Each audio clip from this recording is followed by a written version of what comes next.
jìnnà sí wọn bí sánmọ̀ sílẹ̀ o ara ló ń ta wọ́n ṣe mọ́ o tán bá sunkún sójú bẹ̀rẹ̀ má ti fi ìgbín sọ kó fẹ́ yẹ ẹyẹ fò lọ ìgbín sọnù sígbó wọ́n dúró títí ọwọ́ wọn ò tó ìṣó máa ṣe ta ní kókó ṣòkòtò tí olókùn ó dá kìtìyàn ó dórí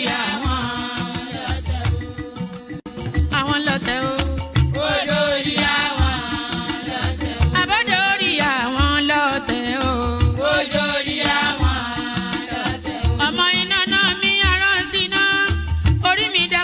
Ṣí mi lọ́nà o mo tẹ́rí bá fàdà àgbà o àgbà ẹ̀ foríjì ni ojoojúmọ́ ni mo pọ́n wọn lé mo ń ṣèyá sí àwọn àgbà o mi ò fojú tí rìn wọn láyé ọmọdé ẹ má fàgbà ṣe yẹ̀yẹ́ torí oníkọ́ tó yọ ọ̀la ni ọmọdé ń bọ̀ wá dàgbà o màmá ń bọ̀ wá dàgbà o.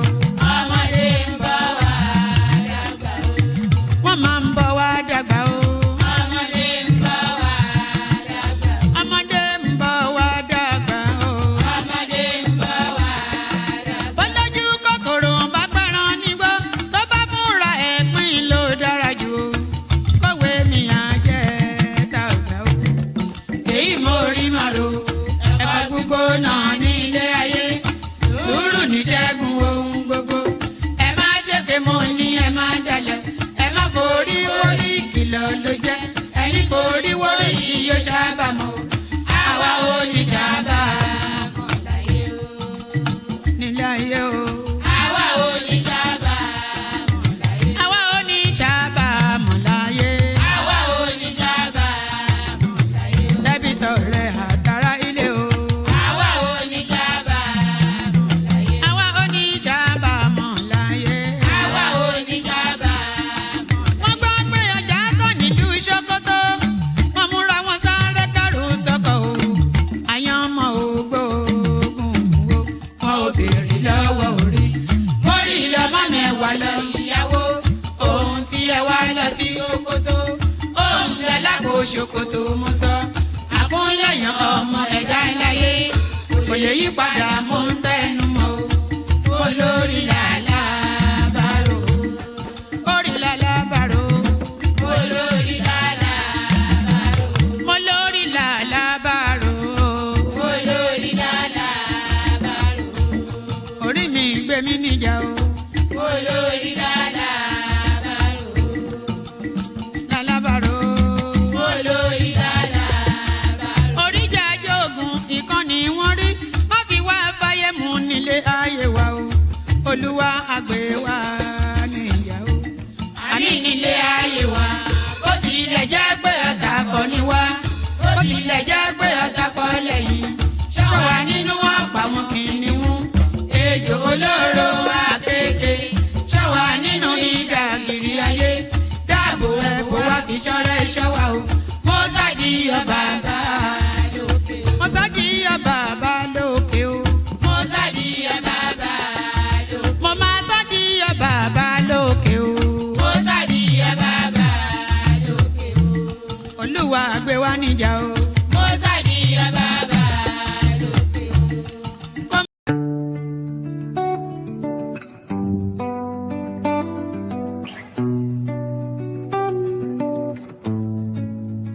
They fear one name, not because he's noisy, but because he's solid.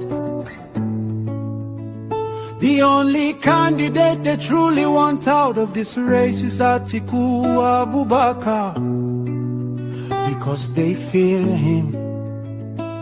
They think pressure will stop him from contesting. They are pushing a campaign that says he has been running and losing. He should not contest. 20 in a man is early. But listen well, Nigeria.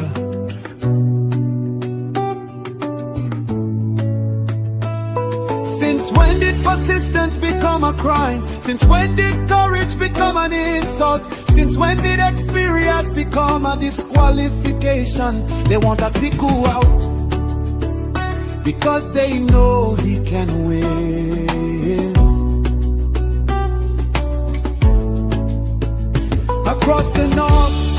the south, across the lines they cannot cross. If he ran before, it means he is ready. If he tried before, it means he is strong. Only cowards quit in silence. Champions return when history calls. So let the people speak, let the millions rise, let the call go forth. Atiku must contest, Atiku must run. Let all Nigerian people lift this call loud and clear, in words and poetry and song, in spirit and in fire. Our demand is simple, our message is united. Atiku must run.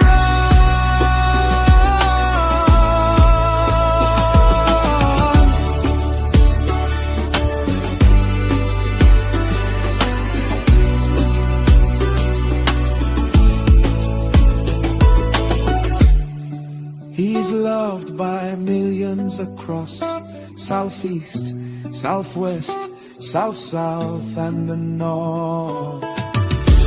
Nigeria needs him, Nigeria wants him, and history is waiting. Atiku must run, Atiku must run.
Our great Nigeria is possible. Our great Nigeria is very possible.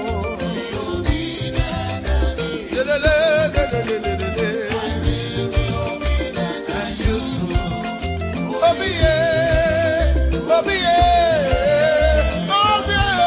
Obedient and useful.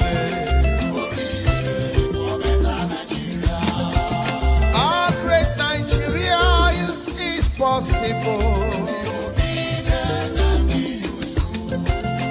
Our great Nigeria is very possible. For better infrastructure, for better life, yeah, my people. For better roads, yeah, for better hospitals and health, yeah, hey. For lights today, for everything to work for us, for Nigeria.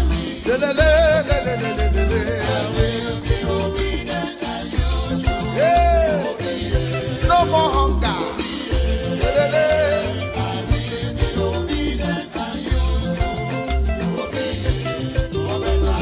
Obi for better Nigeria. Obedient.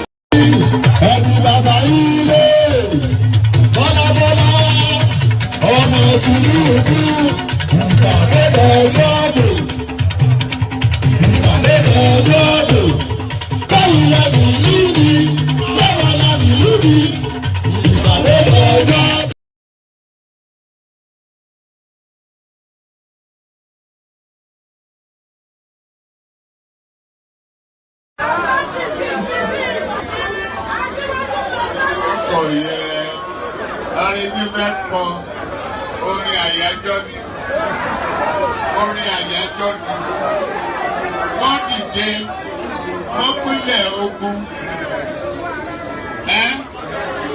oyin tí mo rí ká bá mi wáyé dà ká ní kó bá mi wá.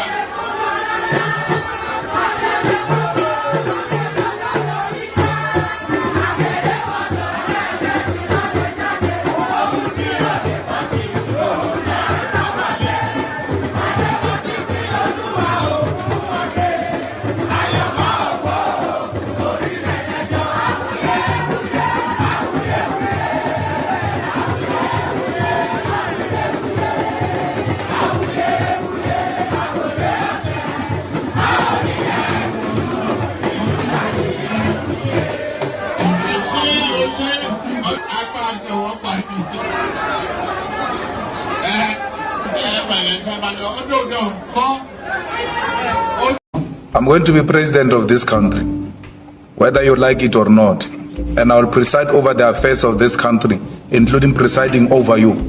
I think you must start adjusting to that reality. The sooner you do that, the less chest pains you'll have when that reality comes.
And there it is right there. There it is right there. Amunishi so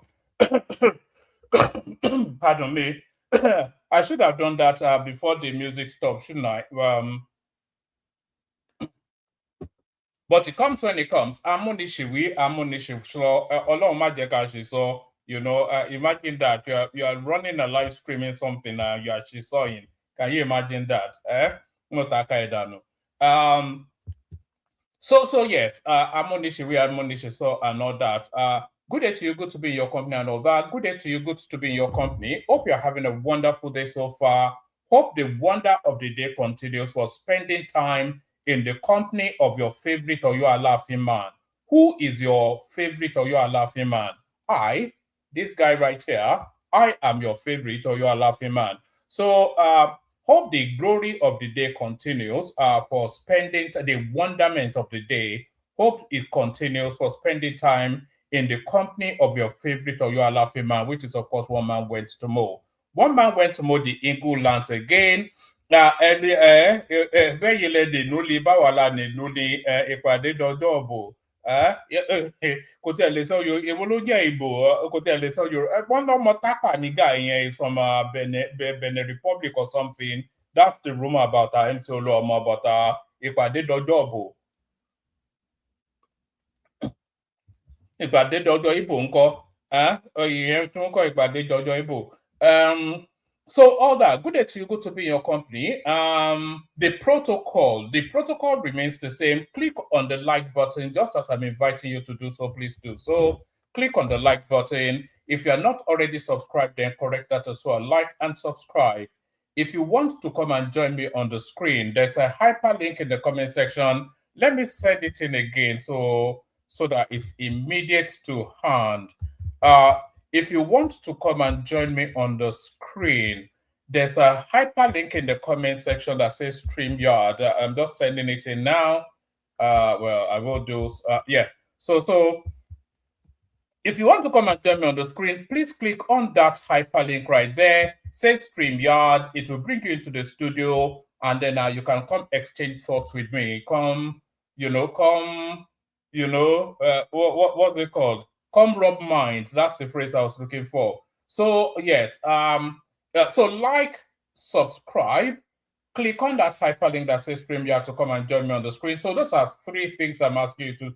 These are calls to action. So I'm inviting you there to carry out activities. So the first activity I'm inviting you to do is to click on the like button. And then if you're not already subscribed, please click on the subscription button as well. We need numbers to go up. So like and subscribe. If you want to come and join me on the screen, just as I said, click on that hyperlink that says StreamYard. Up you pop into a studio, and then at some point I'll let you onto the screen and invite your thoughts on the subjects of on the subjects of discussion. So do that. Say hello to me in the comment section. Let me know where you're joining us from so I can acknowledge your presence and say hello back. Do that. And then what else do I invite you to do? Super chat to us to stream as well. So do those things. So there's just a whole raft of so many things going on. Do you know that the kidnapped children and sister of the just recently retired minister of power, Adelabu, so they've effected the rescue of his sister and her 2 sons. And in the process, they pied 2 bandits. So we're going to be looking at that. But for every yin, there is always a yang. So for every yin, there's a yang.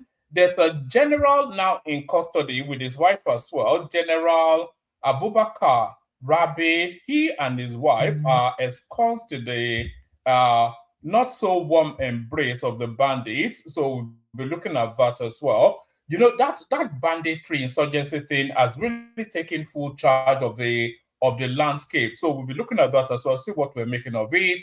So what else are we looking at? Wike and his wife, they are playing lovey-dovey. So that, of course, is to spike the opposition. We'll be looking at that. Joe Igbokwe versus the Biafran obedient space. They're still after the life of that man, and he still continues to dodge their bullet. So we'll be looking at that. What else we will be looking at? 1,000 Nigerians have been repatriated from South Africa as a result of the excesses going on there. We'll be looking at that. Yes. What else will we be looking at? It says bandits release video of ex-army spokesperson Major General Rabi Abubakar wife in captivity. So we'll be looking at that as well. And then we'll be looking at a whole raft of whatever else comes up in the course of discussions. So lean back, kick back, take it easy, relax into it. Surrender yourself to the experience. Stay with us just for however long. I'm just having a look to see. Did you know that INEC is telling us that they're going to cancel any primaries conducted after May the 30th? So which political parties actually conducted their primaries after that? We'll be looking at that. So I'm just looking through the news cycle, making sure I haven't missed anything. And whatever I have missed, just tell me in the comment section and we'll talk about that as well. So as I said, lean back, kick back, take it easy, relax into it. Surrender yourself to the experience. Let me acknowledge the people in the comment section so far. Keep saying hello in the comment section. Anytime I pause for breath, I'll acknowledge your presence, say hello back. That's the delectable Chioma right there. You know, the Doopsy show will be coming back, not this tomorrow Sunday, but the Sunday after. Details to come. We'll be discussing that in the back end. And Doopsy tells us she's ready to come back. And Chioma, as ever, her able co-host. And that's the Rattel family right there. So always a staple, a regular. So that's Rattel right there. That's Prospovic right there. Who must be somewhere in Eastern Europe with a name like that. The one of one, which is there's no counterfeit. Any other Mr. Johnson is a counterfeit. Only Mr. Johnson Adewale Ayuba, only Mr. Johnson Ayo, any other Mr. Johnson is a counterfeit. That's Arogideba right there, who is actually a member. Do you see that thing circled round with his name there? That tells you it's a paid up member monthly subscription to the platform. So thank you for your service, as the Americans usually say to the veterans. So that's G King right there. Good to see you, G King. Who else is there? That's Olatubosun right there. Bosun, of course, a regular, as you know. And that's Samuel Adeleke right there. Good to see you, Sam. That's I'm not going to attempt your name because it looks quite heavy laden. It's a good to be here. Looking forward to an insightful session. Thank you, my guy. So keep saying hello in the comment section. Anytime I pause for breath, I'll acknowledge your presence and say hello back. So, like I said, there's a whole raft of so many things. But as you see from the headline piece, we're actually querying what just level of impact this Peter Obi journey will have on the future. We're having a look at where the headline tells us. So we're having a look at what just sort of impact this Peter Obi journey is likely to have on the future prospects of the southeastern region within the wider Nigerian political space. So we'll be looking at that. And so this is really, we're harkening back to something that came out about, this was in 2022 actually when this came out, when Soludo released that essay. So we're harkening back to the Soludo essay to ask the question then, what impact will Peter Obi's journey, is ethno-jingoistic sort of politicking, what sort of impact with Peter Obi's tribal version of politics have on the wider southeastern political landscape going forward? Because of course, after 2027 and Peter Obi ebbs away, there'll still be a reckoning of what happened and what level of damage or otherwise Peter Obi would have inflicted on that region politically. He has set them back by 12 years anyway, so we know that already.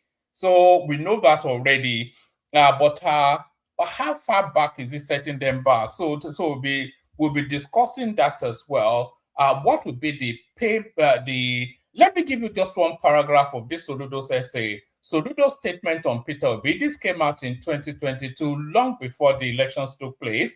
It says, my attention has been drawn to some tirades on social media following my frank response during an interview on Channels TV regarding the investments Mr. Peter Obi claims to have made with Anambra State revenue. Sadly, several of the comments left the issue of the interview to probe or suggest motives and inferred from my response on investment that I was opposed to Peter Obi's ambition and therefore committed a crime for which the punishment is internecine abuse and harassment even to my family.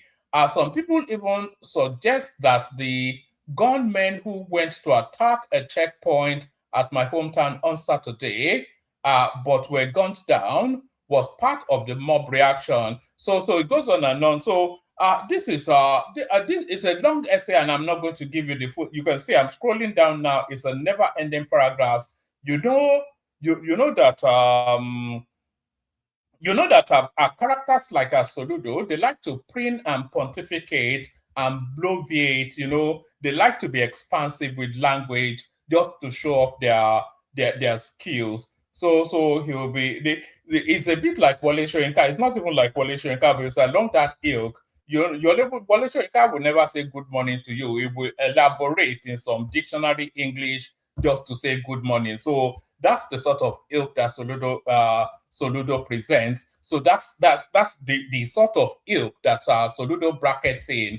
But the long and short of it, what inspires the headline is that it's harkening back now to this Soludo essay, which was querying. There was a place that he referenced on Zobo politics. So let me see if I can get that. Zobo. Oh God, did he say that? Yes. Oh yes, I found it. So let me give you this paragraph because this paragraph is probably the most germane. So this is going further down into the essay.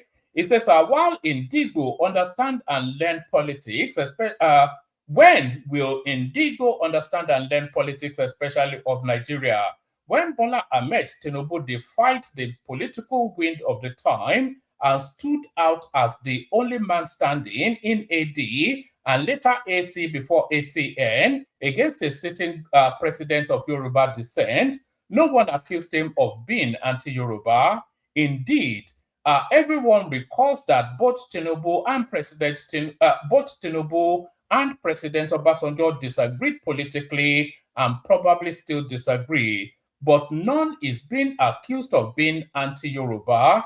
Under Tinubu, the Southwest strategically organized under a different political party, the ACN, and went into a formidable alliance that kicked out a sitting president in Africa.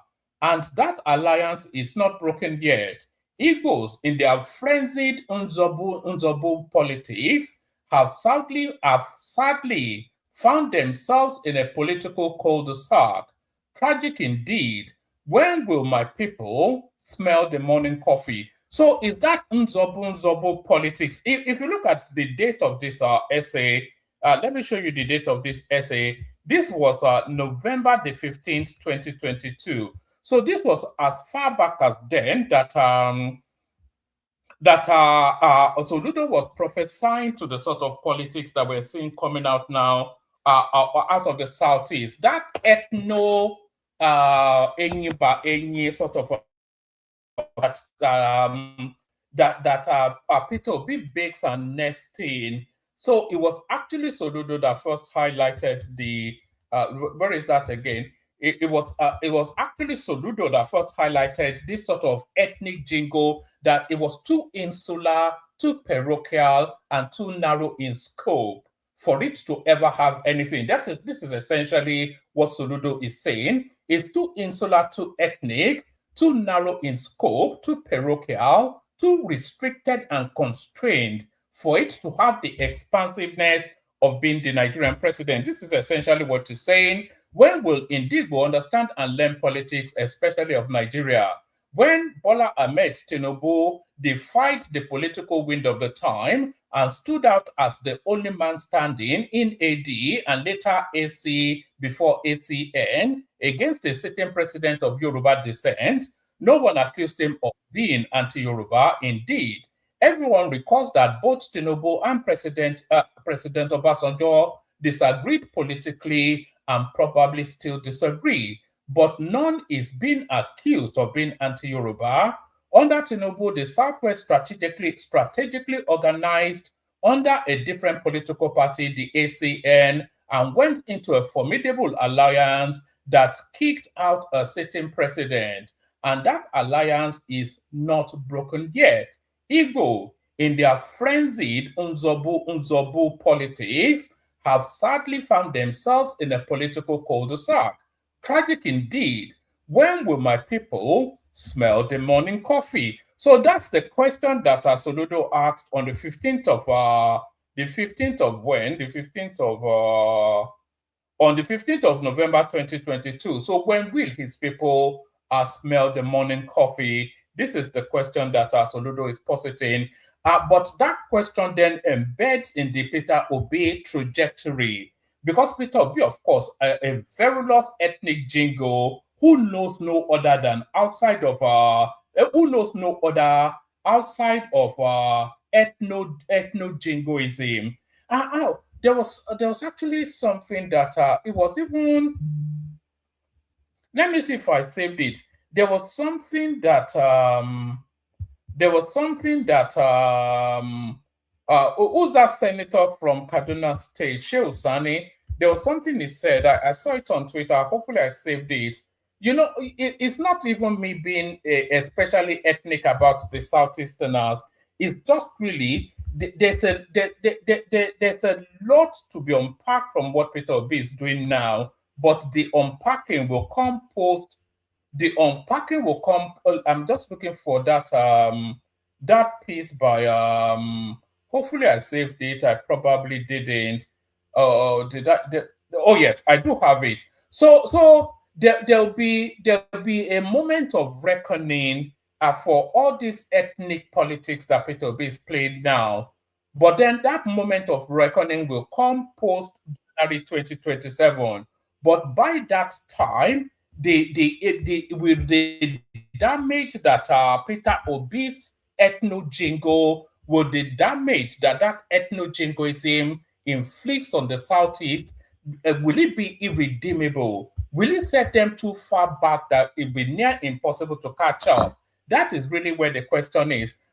Because of course, like I said, it's already set them back 12 years now. So Tinubu likely to complete, almost certainly will complete his 8-year term. So that takes us to 2031. 2031 takes us back to the north, which is an additional 8 years. So the next 12 years of the Nigerian presidential journey is already accounted for. And that journey actually excludes the Southeast.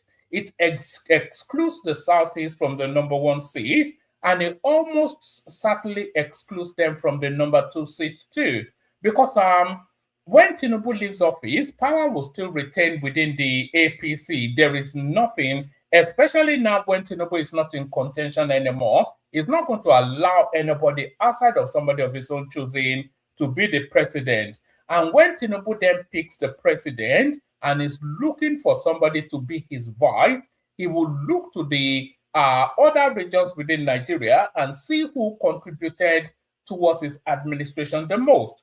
And of course, he cannot look beyond the South-South, especially for all that Wike has done for him. So what does that tell us? That tells us then that from 2031 all the way to 2039, the presidency will be a northerner and a south-southerner. So the next 12 years, just off the back of the excesses of Peter Obi, is already accounted and documented for, and is very much to the exclusion of the Southeast, and is all entirely to do with the narrative of our ethnic jingo politics that Peter Obi has inflicted on that region. And the question then is just how permanent that ethnic jingo is.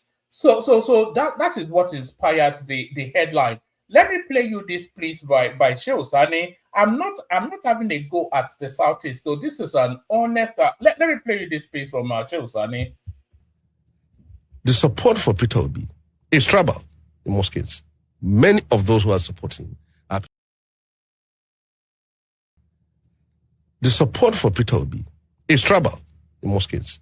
Many of those who are supporting him are people who come from his ethnic background. This is the way Nigeria is talked to. And in Tinubu case, I slightly disagree with hold on. In a case that we have here, in the southwestern part of Nigeria, despite that you see a large chunk of people here supporting Tinubu, but you can give it a point that the southwestern part of Nigeria is an area where people can come out openly and voice out their opposition to their leader. Correct.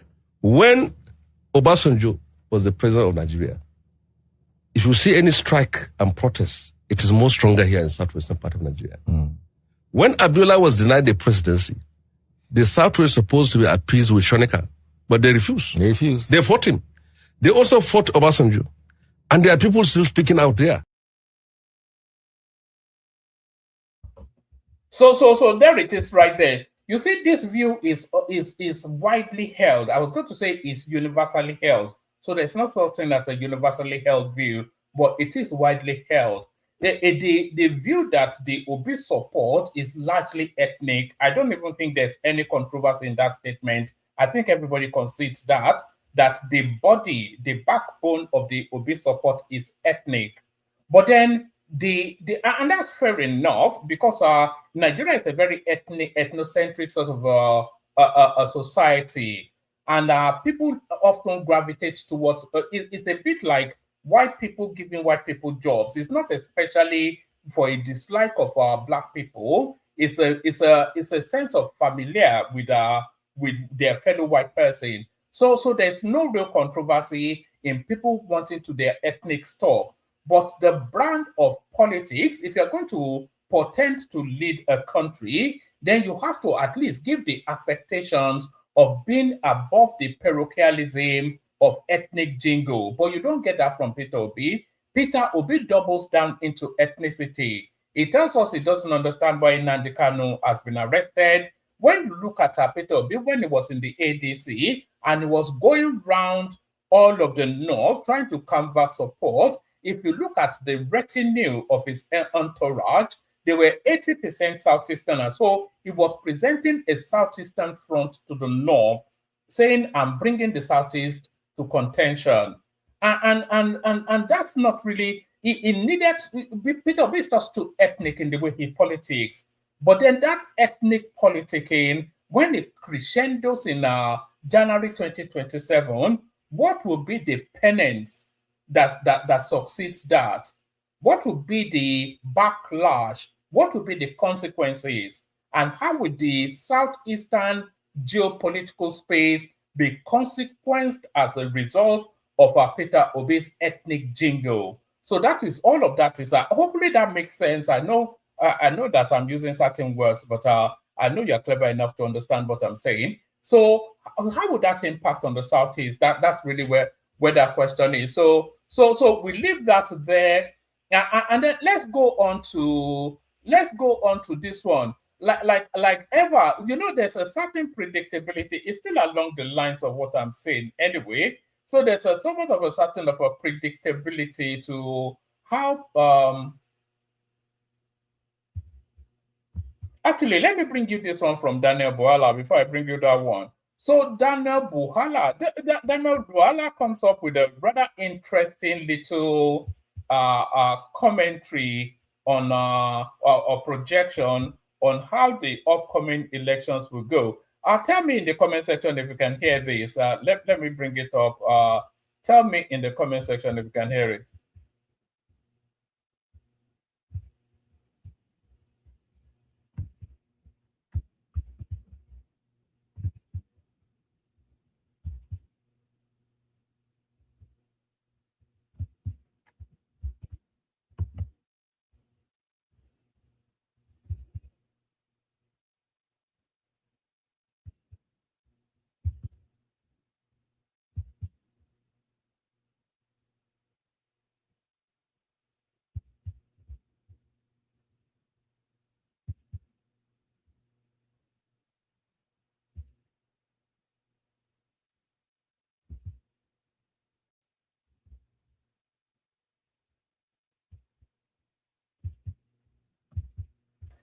All right. You can't hear the audio, so let me play you a little bit of music, and then I'll try and I'll represent it. See if it shows. If it doesn't show, then I'll just I'll play it from the studio. So let me play you a little bit of music. I'll refresh it.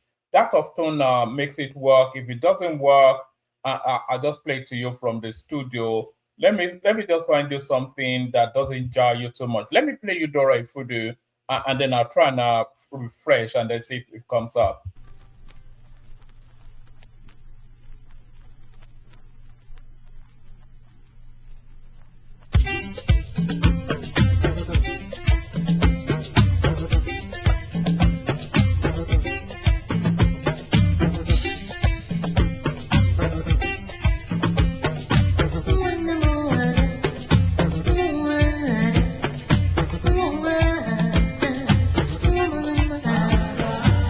Wow.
All right. All right. Let me try and play it again. See if you can hear it now. Let me know if you can hear it now. If you can't hear it now, then I'll just play it to you from the studio. So they rally around Ashwaju. Then those who are against it, they now felt Ashwaju is not going to be carrying our own. We're going to support Atiku. There were a lot of factors, business communities, individual thinking that, oh, since a Fulani man will hand over Atiku again, that was why he got what he got. In 2026, leading to 2027, all the state, not some, all the state governors that deliver for him, all are not with him. That's one. You can come down to Senator's House of the members. Then the people that were with him, heavy lifters, they are with him that are no longer with him. I can count them over and over. They are not. Let me tell you this. Wazir in Adamawa, Atiku Abubakar, my former principal, and I have my respect for him till eternity. And he has been very nice and gracious to me. I have one fear. He might not even, Peter Obi might defeat him in terms of pecking. That is my fear. And let me know in the comment section if you can hear it. Can you hear the audio from the? Can you hear the clip? Can you let me know in the comment section? If you don't let me know, then I don't know now. So just tell me, yes, I can hear it. No, I can't hear it.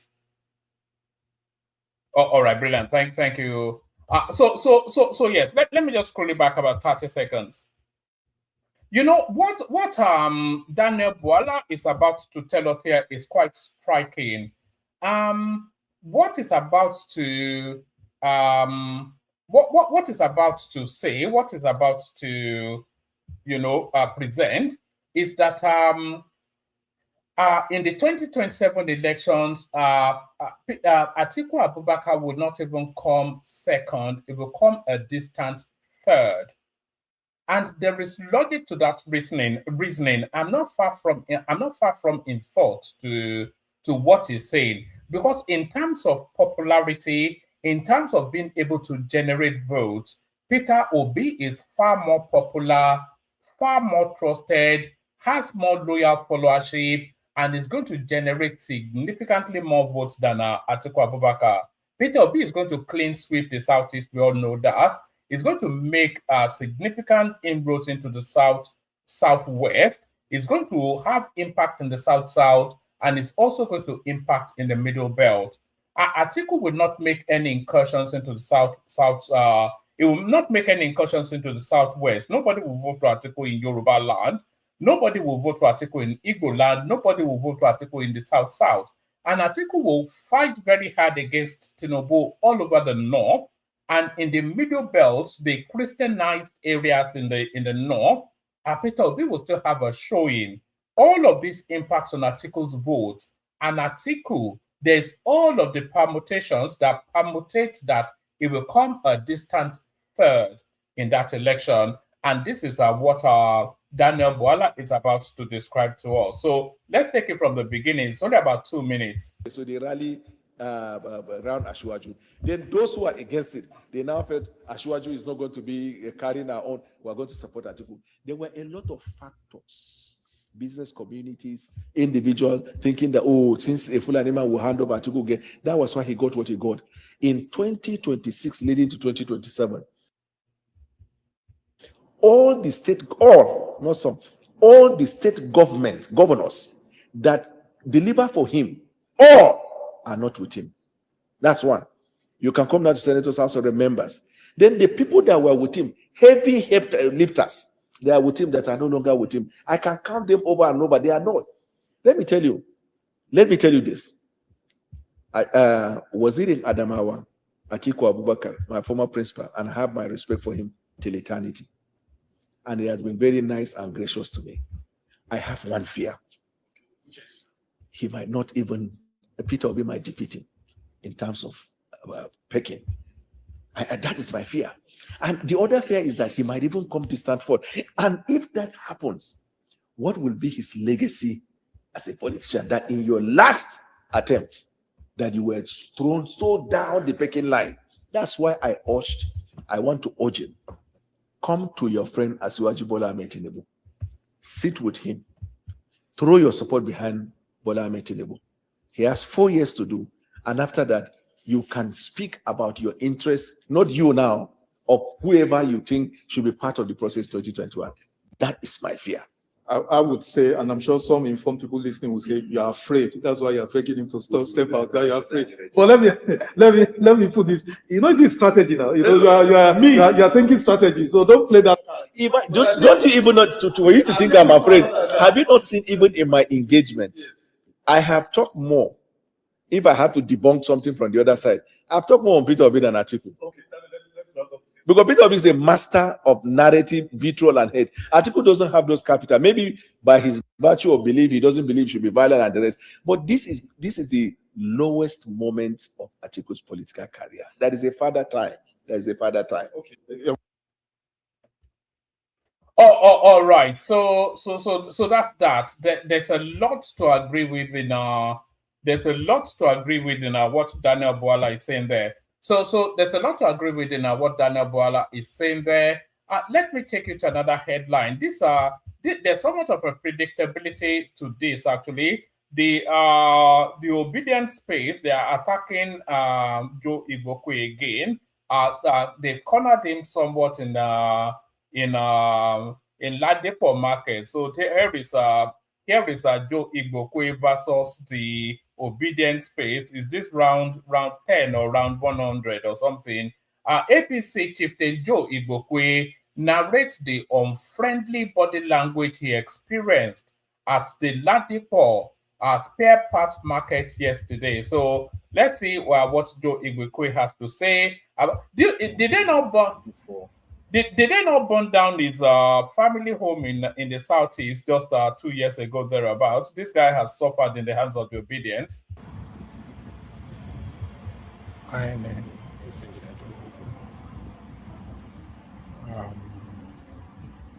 Yesterday I went to Ladipo to buy some spare parts for my bike. And as I was going around to look for the parts, some people were calling me, some people were just pointing fingers at me. Some were saying something.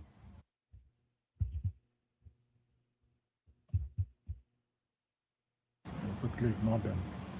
And I went in search of what I wanted. And I saw the parts and I went to my vehicle where I packed it to fix it. And before I know it, they started gathering. Those Ladipo boys started, some of them were like, "That's it, Joe Igbokwe, this is Joe Igbokwe, this is Joe Igbokwe. So we can come to this market. Joe Igbokwe did this, Joe Igbokwe did that." I just ignored them. And they started, they were coming, and I decided to move away from that place. I went to my friend's shop. Then I was there. And my friend went to call the leadership of the market. All of them came. And then one day I said, "Let me just go." I told them that I want to go. And I came outside. When I came outside, I said, a lot of people, a lot of them talking. Everybody's talking, saying all kinds of things. I didn't say anything. I just drove away. So this morning I woke up, went through my Facebook page. I was seeing all kinds of stories. Joe Igbokwe was beaten, nobody beaten. This is me. Life. Did I look at somebody? They cannot do it in Lagos. There are things you cannot do here. You can. All right. Out is only doing the rubbish you've been doing there, and the shame that you have brought to us over the years, but not in Lagos. I pray that it will not happen again. I know what to do. I remember when we came to campaign in Ladipo a few years back, when Fashola was...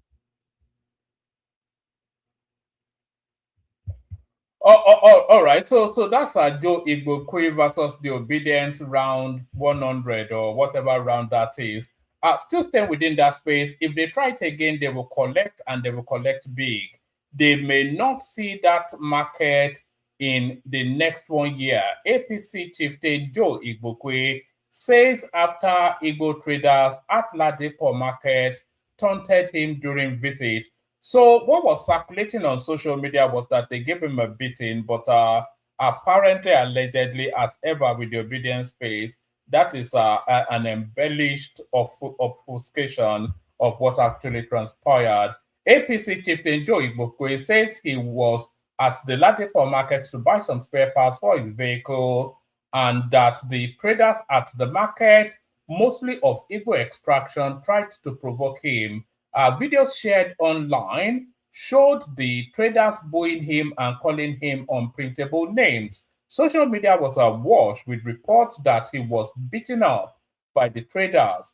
In a video he shared online this afternoon, Igbokwe denied he was beaten. He went further to say that if they attacked him, the market will be closed for 1 year, saying Lagos is not the Southeast. So that's Joe Igbokwe versus the obedient. It's a never-ending saga that is not showing any signs of abating. So let's go now to the insecurity space.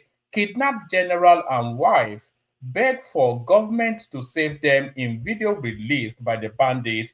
So now, Major General Abubakar Rabe and his wife, who were abducted last week along the Karaduwa Matazu Road in Katsina State, have begged the government to come to their aid. Their abductors released a video showing the couple in captivity. In the video, the couple is seen standing together while the wife relays the terrorist demands. According to the wife of the retired Army general, the abductors are asking for the release of 3 of their members identified as Sani, Aminu, and Nasiru. The abductors also demanded the return of livestock allegedly seized from them.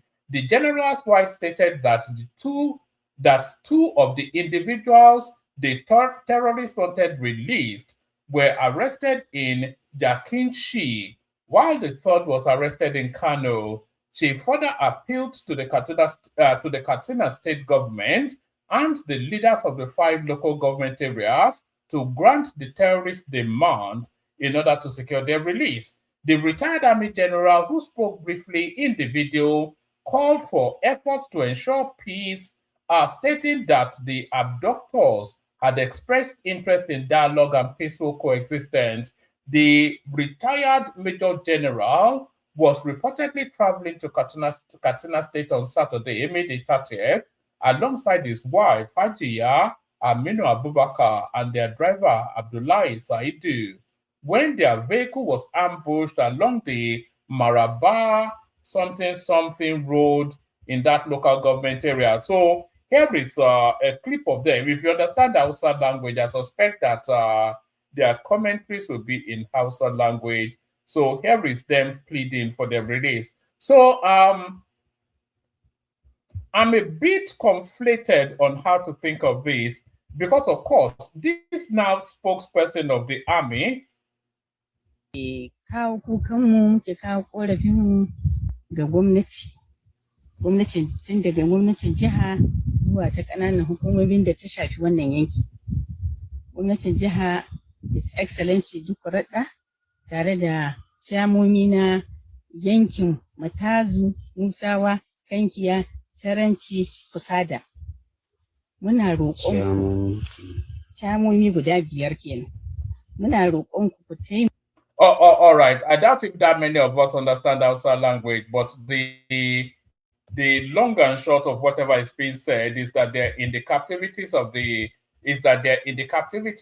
bandits and they're pleading for their release. So that's the, like I said, I'm a bit conflicted on how to digest that, because of course this was a guy that was in charge of security in Nigeria for such a long time.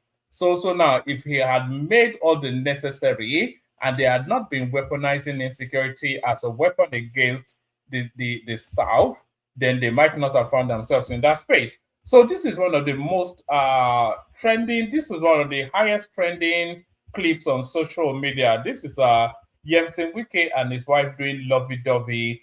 FC Minister Yemsen Wike's wife, Justice Suzette, peppers singles as she pampers her husband at Uniport convocation. So I don't think there's much to read in it other than just to show you the imagery. Let me show you what Yemsen Wike and his wife were up to. You know, they call this PDA. People detest this. You know, they call it PDA. So that's Yemsen Wike at the convocation, and that's his wife right there, rubbing him down, wiping away the sweat, and telling him to continue to fire and wire them. So the person wiping Wike down there, taking off the hat from his head, etc., that's his wife, Suzette. So I'm not quite sure what that signals to anything, but that's one of the most trending clips on social media today. So that's that. Let's go on from that to where are we going? Let's go on from that to this. Yes, this somewhat good news. I say somewhat, it's actually entirely good news, depending on how you are choosing to look at it. Nigerian police rescue ex-minister Adelabu's sister, twin sons, by two suspected kidnappers. So this has to be good news, irrespective of whichever side of the political aisle you are in. Operatives of the Nigerian police force have rescued Mrs.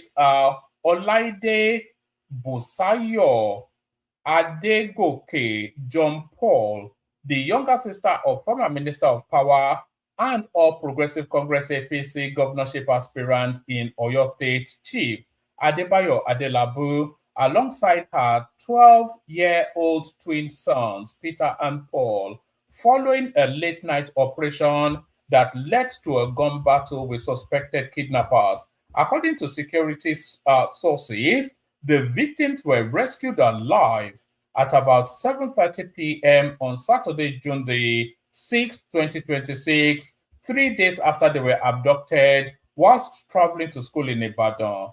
It was gathered that two suspected kidnappers were pied during an exchange of gunfire with police operatives, while two firearms were recovered from the gang.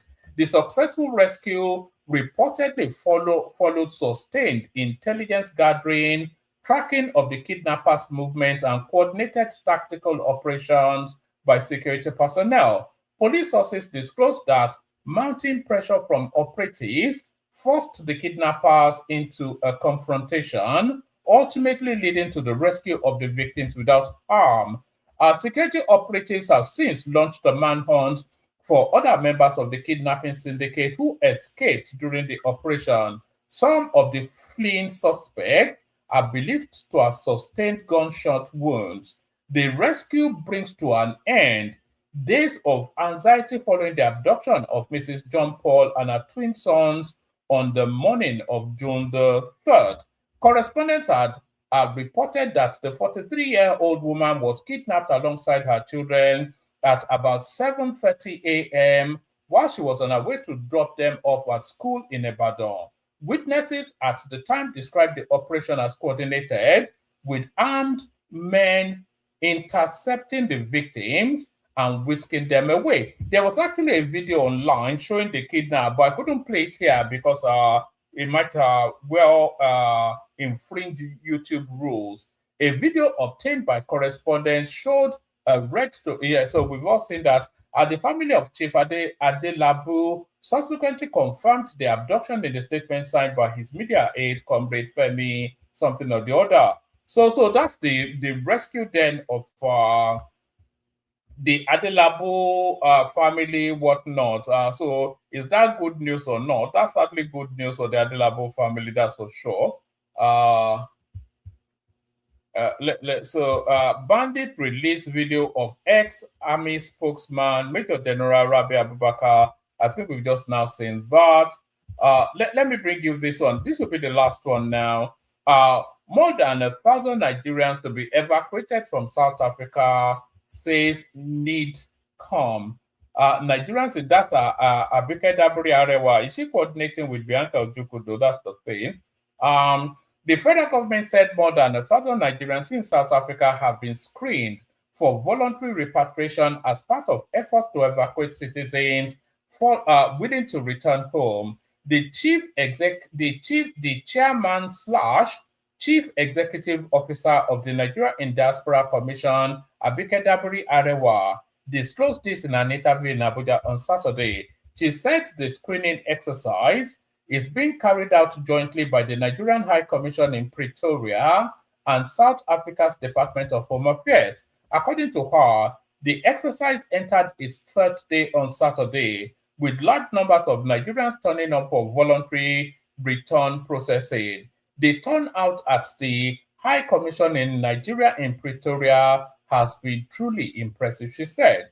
The screening started on early Saturday and Nigerians came out in large numbers to participate in the process.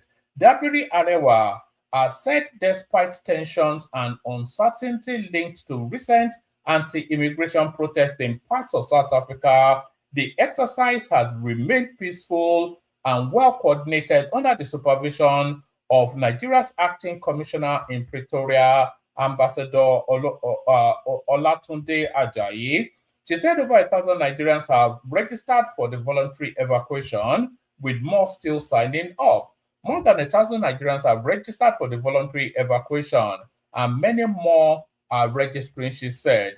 Dabiri Arewa added that flight arrangements had been approved by President Bola Tinubu, with Air Peace expected to operate the evacuation flights. She said 5 flights were planned for the exercise, with the first batch of returnees expected to arrive in Nigeria next week. So there it is right there. I hope we're able to consequence these South Africans for these rather wayward ways that I think we suffered enough from those people. We have to find a way to assert ourselves over those umboboti drinking miscreants from these savages from South Africa, that we rescue them from eternal damnation, and this is what we get.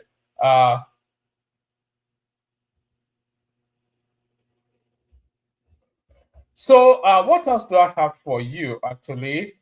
False kidnap in Ondo State. What else do I have for you? Do I have anything else? All right, let me play the Kegite music. I'll send the link to the studio again. I'll see if anybody wants to come up. I will play the Kegite music. We'll see what happens after that. Let's play the Kegite music and then we'll see what happens after that. Only water, only water, where is Sima? Water, only water, where is Sima? Hapa o naido,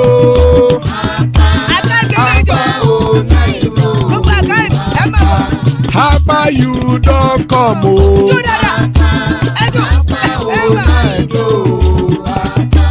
Hapa o naido.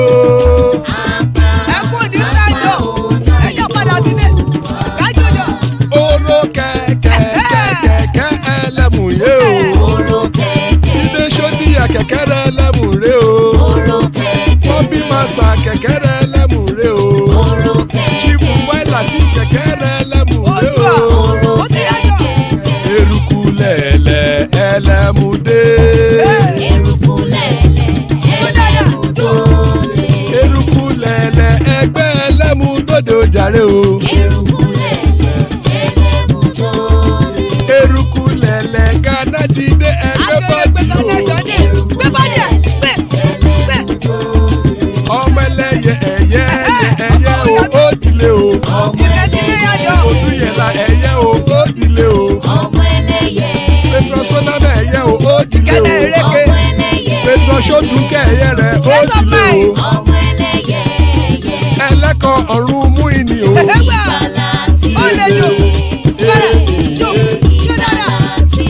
Àkùkọ ọ̀run méje.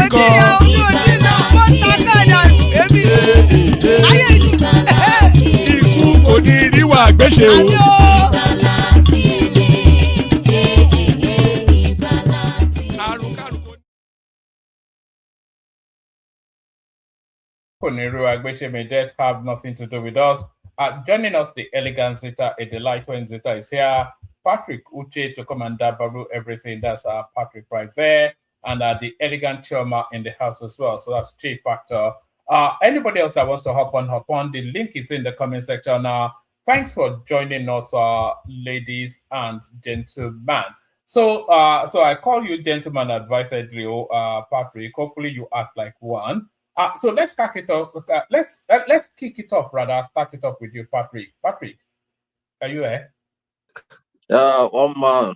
Good morning from here. Salam alaikum. Yeah, good morning, my sister Zita. One man. I wanna say I noticed one thing in this country. In 2026, 2027 general election, it's not only P2B is contesting to be Nigeria president, but anywhere, only P2B. The same thing Tinubu want to be. Now the same thing P2B want to be.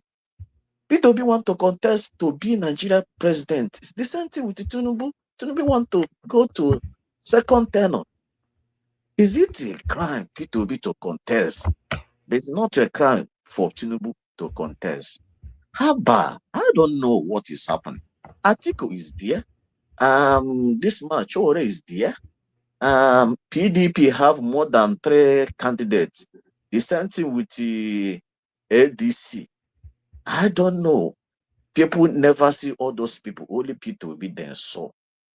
Yeah, I don't know. It's not a sin, please. It's not a cyber crime. I don't know why this all the time P2B. Yes, if Igbo people are doing this very long time ago, so to any 4 years, Igbo have candidates. By now, Nigeria people must respect Igbo people. But only P2B just come out 2023. Since then, my people are passing a lot in that country. My people is passing a lot in that country. Both business, both everywhere. South, west, north. I don't know. Why not this? Is it not only politics again? I ask this question more. This man just came out. He want to be Nigeria president, not Igbo president. Yes, he want to become a president, only Igbo. He want to Igbo people. He do this and that. Abba. But let me shock you people. 2027, the vote has already count. P2B is already won that election. Nobody will see what is happening in this country now. Nobody will see what is happening in this country. Keep supporting this man called Tinubu. No. I said that man, I said his bread is not okay. If anyone's bread is okay, cannot vote Tinubu 2027. I went to Ladipo yesterday. I went to Jangwade. I went to Okokomaiko. I went to Saleh bus stop. Ask people. Most of the Are you not in Japan? Do they have Ladipo market in Japan? No, I'm Nigeria. I'm Nigeria. Now I told you I go him home every 3 months. You know, I'm a billionaire now. I'm not begging anybody money. You know, so I went to Alaba market. I asked most of Yoruba. They say no, Tinubu, no, I cannot do. I will never vote. I will never. They said they will never vote Tinubu come 2027. No matter Yoruba or not Yoruba, they will never vote for him because everybody is suffering. They tell me this motorbike now driving because I asked most of all those who keke and keke truck, you know. They said this keke they drive now. They bought it before 300, 400, but now 3 point something million, 3 point something, if you say 4 million self, keke na pepe in that country. The same thing with the motorbike, 2 point something, 1 point something. And light, they don't see light. They will pay for light, but they don't see light. But A, but B. So there's many problems in that country. It can stay in social media, talk to Tinubu is doing well, he's reforming, he's reforming Nigeria. Haba, reforming Nigeria almost 3 years and now. He cannot see it. Everybody dying in Wachoko in that country. He keeps supporting this man. My brother, that country belongs to everybody, not belong to Tinubu, only Tinubu alone. It belongs to you and me. So let us share this leadership. This leadership of Tinubu is failure. It's failure. You know, continue saying reform you what? This mandate is become a mandate of bandit mandate. Or bandit or mandate. You know, everywhere they cannot pass the Lagos Kaduna Expressway or Lagos or Abuja Kaduna Expressway. Cannot pass that area without escort. Hapa. Every day kidnap. My brother, if you enter bus now, they fear. You enter car, they fear. Because you don't know who is driving you. Maybe it's bandit. Carry you enter bush. Calling your people to bring money. There's no security in that country. I notice it. There's no security. Crazy kita, 1 liter of crazy is now 5,000 naira. Imagine. My mother inside the village now, they use crazy. They cook. They cannot buy kerosene now because of leadership failure in that country. I never seen this kind of thing before. Fuel, petrol now you can buy 1,600, depending on the place you are. Sometimes say 1,500, sometimes say 1,800, sometimes say 2,000. My brother, this man have failed. Let us change this leadership. 2037, let us remove this. Your man said, vote P2B and Kwankwaso because only this one P2B candidate now is almost candidate everybody know in that country. Only P2B candidate is candidate Nigeria know as serious people because only he now have vice president. Others doesn't have. Tinubu say don't have. I think we don't have. All the candidates now don't have only P2B. If you watch yesterday now, we doing riot everywhere to INEC office, telling people to go to your BVs and vote P2B. Coming 2027, you are here in social media talking about P2B is this, that, taking Igbo people. No, P2B is not taking Igbo people backward. P2B position Igbo people to the highest level now, if you don't know. This man, all the world know this man called P2B. Anyway, just give this man this power. You will see that foreign investor. You look everywhere now. They use our money. They travel to France, to London, to America. P2B will brought that foreign investor before 1 month. You will see them. You will see our youth getting job. You will see things moving forward. Only businessman can do it. If you're not a businessman, cannot do it. Because it's not a business. P2B now is a business, international businessman. He know what he will do to get this Nigeria back again. You know? So let us tell ourselves truth. This man is working since 2023 after election. He never rests. He's the only man serious in that position now. Atiku still searching vice VP. Tinubu still searching. Everybody still searching. Only this man. The same thing you do 2023. After the party given the mandate, you bring the vice VP immediately. There's nothing to waste time. because you know this country is going down, down, down, down every blessed day. Let us give this young man opportunity. Let us give her this more 4 years. Let us try it. Whether Nigeria will change, whether Nigeria will united, whether Nigeria will love one another. Because this man enters a President Tinubu, I see division in that country. Everywhere you go, Yoruba say, Igbo say, Hausa say, and so tribalism, so hatred.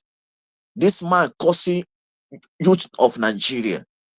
Because you're doing this because he don't want to anybody to check him in this leadership. He used tribalism to come. Let us give this man P2B and Kwankwaso this opportunity. Come 2027. And the Soludo, everything you read about Soludo is a selfish man. Everybody know everything Soludo is writing. Soludo is one person thinking about himself. He's not thinking about Igbo people. This president is supposed to be me. I'm supposed to be somebody who I'm supposed to be only one who contest this Igbo presidency. Things is not working like that. And I give you this mandate. You never finish. Can you have this man go to the federal level? He cannot. You are a governor. You want to be president. You want to be VP. Only you they write nonsense. This man they write nonsense since 2022 about P2B. The same man who brought the platform. You are contest for government and win. The same man you attacking. You're supposed to support this man. Everything is not most of it's not only you. P2Bs have governed Anambra State left and leave this power for you. It no disturb you. Can you govern Anambra? When you finish, you want to contest president, it can come. If Igbo people like it, they will back you. It cannot force Igbo people to love you, no matter anything you are doing. That love is there in P2B. People love this man. Allow him to be. Focus your governor. Govern Anambra State. If they don't love Soludo, how come they voted him twice? They don't love him because how come they voted him twice? They vote that Soludo. They don't vote Soludo because they love him. They vote Apuga because that Apuga P2B and the Ojukwu brought to the Anambra, and they promised Anambra this Apuga will never die. This is in Kanye. But Obi is not a member of Apuga now, is he? Yes, Obi is not a member of Apuga, but Obi brought Apuga to the life. Obi, if you talk about Apuga in Anambra State, number one, you will mention P2B. Because if you P2B not govern Anambra State well, you mention Obi number one. Yes, if P2B who created Apuga? Who created Apuga is Ojukwu and P2B. When you say who created Apuga, who take that mandate? They would mention Obi number one. Yes, he mentioned Ojukwu and Obi and Victor Ume. All those people have Apuga, not Soludo. Soludo is PDP, man.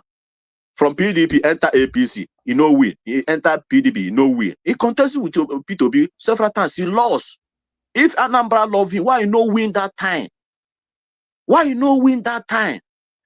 He win because of that Apuga belong to Anambra party. If P2B didn't govern Anambra well, that party supposed to die a long time ago. But P2B take that party and govern Anambra well. Till today, that party is moving forward. That is a blueprint in Anambra State. P2B leave that Anambra. So no matter anything he's doing today, and P2B will never allow Apuga to dead in Anambra. P2B will never allow him. Forget all those things he's doing. He bring governorship candidate. No, he know everything he's doing. He will never allow that party to die. You know, if he want to connect that governorship for Soludo, he will connect it. But he don't want to take that Apuga away from Anambra State. Peter Obi, no, he know everything he's doing. That But Apoga belongs to. he lost his word in the last cycle of election. I told you now, he will lose because he don't want to collect that Apoga away from Anambra. That Apoga is a legacy he live in Anambra State. He doing politics. Apoga is Peter Obi's legacy. Yes, if you don't know. When you mention Apoga today, number one, you mention Ojukwu and Peter Obi. Who will you mention? Is it Soludo? Soludo is a transit man now. It's not. It's Peter. Soludo is not. Obi is not a transit man. Peter Obi and what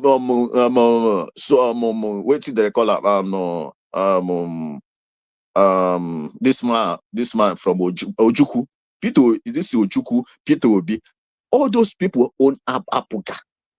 When you say Peter Obi left, is Obi not a transit man? No. As soon as it finished his, what happened as soon as he finished his no, it was yes. Peter Obi, did you see what Anambra love Peter Obi because of that thing he do. He governed Anambra peace, and he leave them with peace, without disturbing any governor. Without looking for money to pay him. He leave them and go for federal. That is politics. Till today, they respect him for that one. When you come to Anambra, Peter Obi will use leg. They walk for streets. Nobody will touch him. Even self government will not touch him because everybody love him. He brought peace in Anambra State. He demolished all those godfathers in Anambra State. He positioned Anambra State today was where Anambra is today. Anambra State now go to Anambra. This Chukwuma Soludo is supposed to perform well than Peter Obi because everything now in Anambra State. How do you know unknown government will not touch you? Do you know unknown government? Yes. You know that. No, I don't know the. But this man is. How do you know they will touch you? You know that this man is walking all over the place with leg. They see him.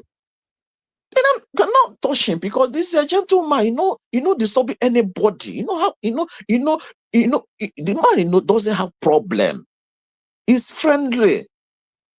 If he become a president today, Nigeria, you are the head of P2B. He will got his number. He will call him. Hey, Mr. President, this road going towards my village is so bad. He would ask you where. He will give him an address. He will do you know that when Willie Obiano came in as the governor of Anambra State, he told us that that Anambra State had the highest insecurity in the southeast. I'll bring you the clip if you want me to bring it. Okay, let me ask you. Do you know the commissioner of police in Anambra State? Obiano that in that rubbish? Is it a military or is it a policeman who will tell you? Is the chief security officer? No, Peter Obiano is a politician who want to bring. No. Obiano is a politician. Can you hold on, please? Willie Obiano is the chief security officer of the state. What does that mean? Can you hold on, please? Hold on. Chief Willie Obiano is the chief security officer of the state. What does that mean? Every army cantonment, every security personnel, everybody in that state, security related, they submit a situation report to him every single day about the state of security or insecurity in the state. So there is nobody that would know about insecurity in Anambra State more than Willie Obiano. Okay. Or any other state. That applies to all of the states. I ask you a question. Yes. Who will you believe now? Is it Obiano or Commissioner of Police? I will believe Obiano now. No, you cannot believe Obiano because Obiano is playing politics. Hold on. Do you know who Obiano gets his reports from? He gets his report from the army cantonment in Anambra State. He gets his report from them. He gets his report from the DSS. He gets his report from them. He gets the report from the police. He gets his report from the local security setups, whatever they are in that state. So he gets his report from a multitude of agencies. So there is nobody, and not just Willie Obiano, it's the same for Fashola, every state governor. That's the structure of security reporting in that Okay, state. let me stop you. So hold on, just hold on. So every state governor, they have the most up-to-date, more than anybody else in that state, the most up-to-date report of security or insecurity in that state. So Willie Obiano will know more than the police commissioner. He will know more than the army cantonment. He will know more than the DSS and everybody else, because what they know within their own agencies, they report it to him. But he gets the report from every other agency as well. So that's why he knows more. Okay, you're taking my time now. You see, let me What's shock your you. time? You've been speaking for half an hour now. I'm about to move on. Yeah. Okay, let me shock you. Point of correction. P2B is left in Anambra State and Obiano regime. If Obiano didn't secure Anambra, it not concern P2B. P2B regime, Anambra is safety state in Nigeria. Go and verify. If Obiano regime, Obiano didn't try for that insecurity. You cannot blame P2B. Point of correction. And secondly, let me tell you, my brothers and sisters, P2B, nobody in Anambra State today, no matter anything you are doing. Who did Obiano inherit the state from?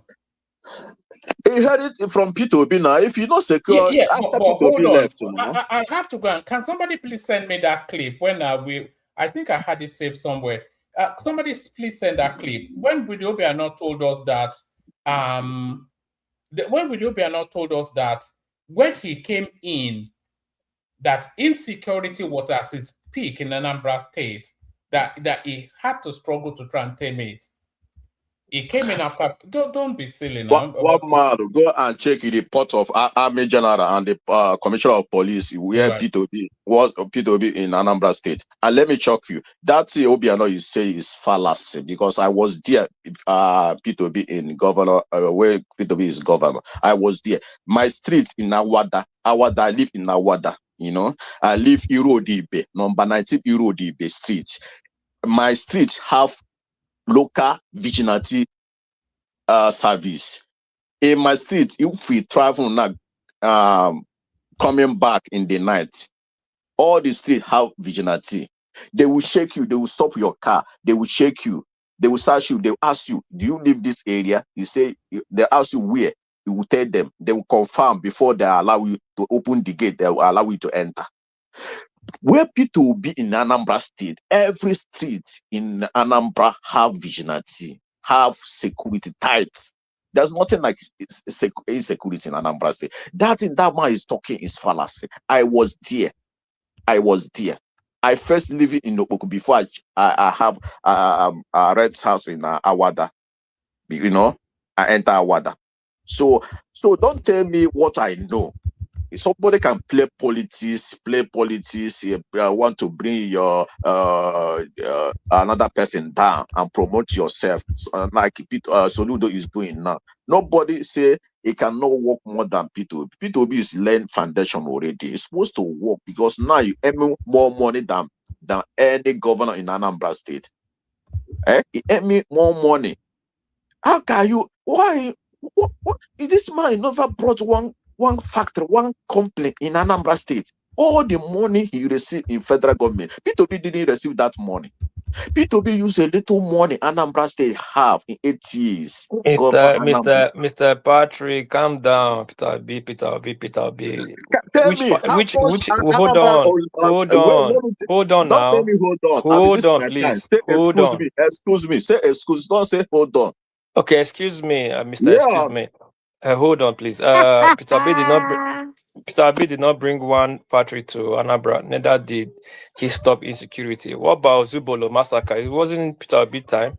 Now, for you to stand claiming there was a vigilante in your state during Peter B time, that shows the height of security failure.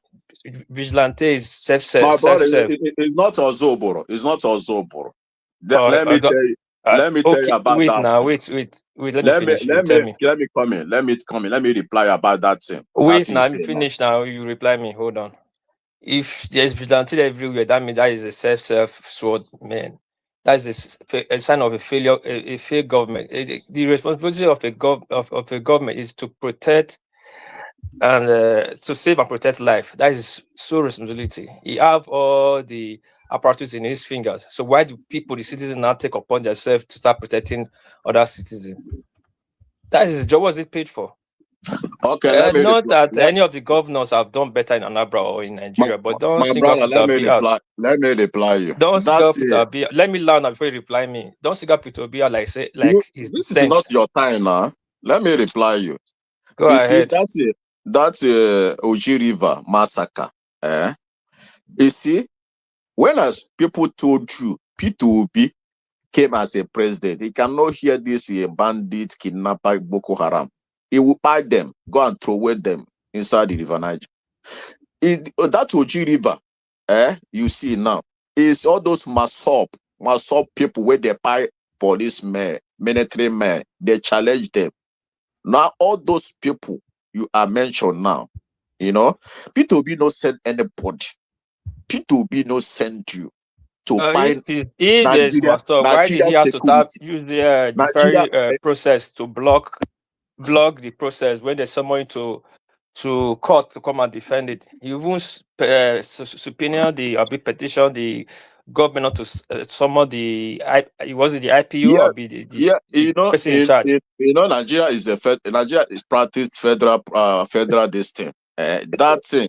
That's so all what that. is business? Let me tell you. What is business Let me tell about you. it? You see, that's order now. That military do that things. Order came from above. It from was not Abuja. military, it was done by the police. And he has been Let me tell you. blockading it.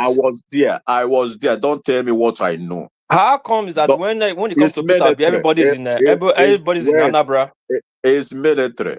And at that time, P2B is not in town. If you don't know, P2B in London that time. So before Abasanjo called him, So when I telling you now, go and check. P2B is not in town that time. How do you know? Were you CPS? It's my governor.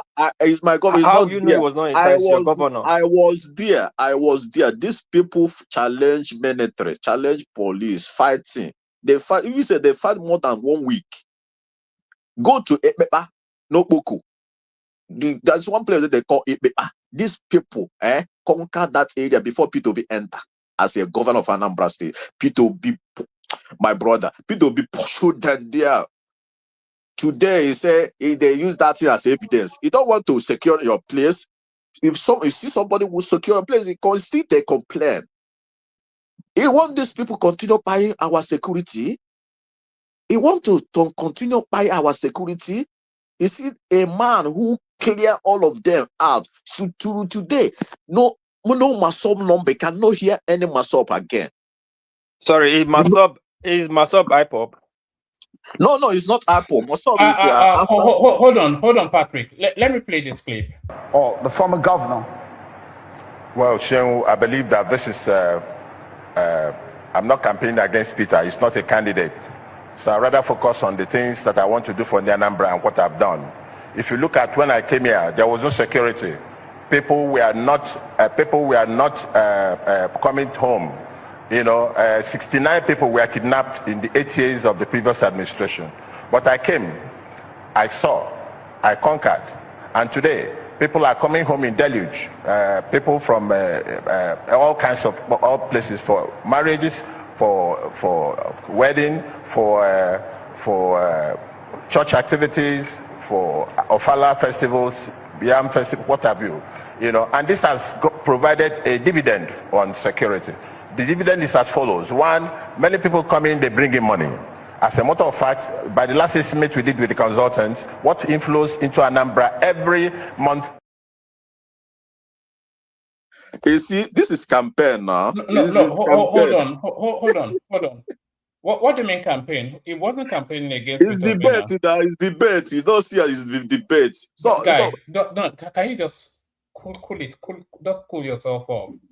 It's not campaigning against Peter Obi, and it was quite clear what he said there. He said when it came into that is I think it was running for a second term right there.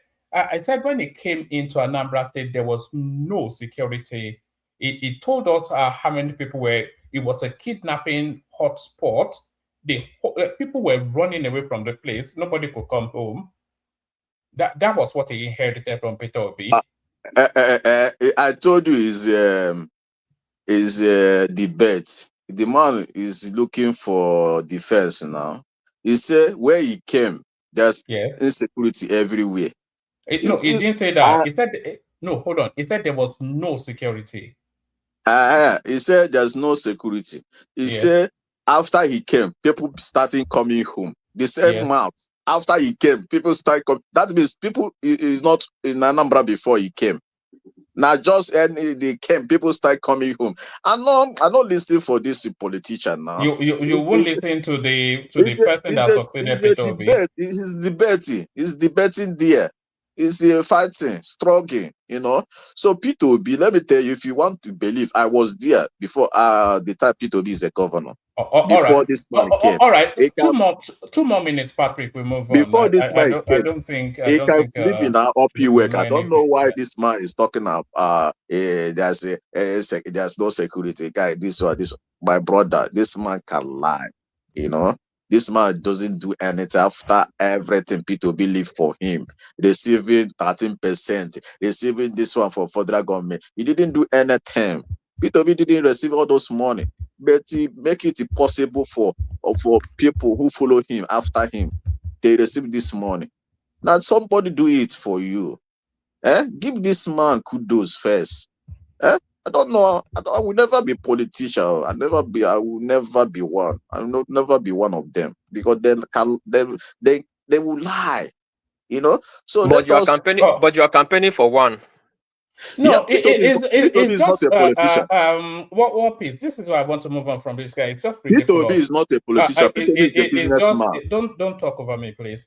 Peter Obi is a businessman. Guy, don't talk over me now. You've been talking for 1 hour.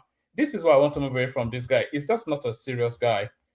The governor that succeeded Peter Obi, that has all of the data, he makes quite an outlandish sort of very bold statement to say there was no security in Anambra State when he came in.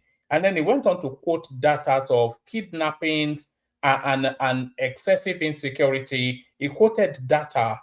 You know, nobody came out to refute it. You know, the guy has all of the security reports. He knows what he inherited. And this guy, Patrick, right there, it's just, I don't know, man. Anyway, let's just move on. Let's go on to Mike, who we've not heard of from in a long time. So Mike, are you ready for us? Yeah. What's up, man? Yes. Yeah. Which Ija? We've not seen you for a while now. I got too much going on, man. All right. The baby of it. Carry on. Yeah, don't mind now, man. This girl is disturbed. Anyway, well, happy Sheshe New Year. You know, today is okay, that's enough for Ife. This is Yoruba, this Sheshe, today's our own New Year. You know, if I talk about the insecurity, right, talk about the solution too. But Nigeria government, they will come to us now. But anyway, but Misha, I come to give a little bit of sorry, Mike, solution. I didn't want to stop you there. But did you? I'll send you the clips. There's a lot of clips coming out of Yoruba land now of the Isheshe people going into the forest and apprehending these bandits. At least today I've seen about 6. All these local hunters, you know. But in fact, those what sacrifice we need to do today, well, we'll do it. The whole Nigeria supposed to do, but I want to convince not Nigeria and other parts say they do this thing, this A22, you know, but they no go do it. So the country, unfortunately, we are not on the same page.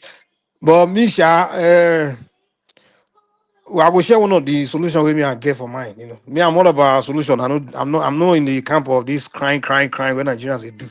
I'm not about solution. If you don't have solution to a problem, it's just instead of crying all the time. Nigerians just they cry. There are steps, about 10 steps to finishing that insecurity. But I'll give you just one, Sha. One, you have to do psychological warfare, right? And then there's something, if I go use that for English, I go call an anti-venom approach. Anti-venom approach. You know, if snake venom bites you, you know, say the snake venom, you go take do anti-venom, right? So in this case of banditry and this thing that's going on, so the root of it is money, right? The bandits, they're all doing it for money. And then you have to see the money as the venom, and then you have to use the money as the anti-venom. So now here's what you do. Instead of spending 250 million buying to Kano Jet, take that 250 million, put it aside. That'll be your anti-venom. Now use it as anti-venom. Now, there's something called problems equals opportunity.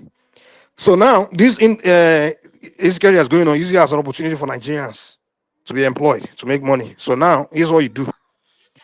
You tell Nigerians, everybody, the whole country, if you have information about to catch bandits or about bandits, and that information you give us can lead to catching bandits, we'll give you 100 million naira.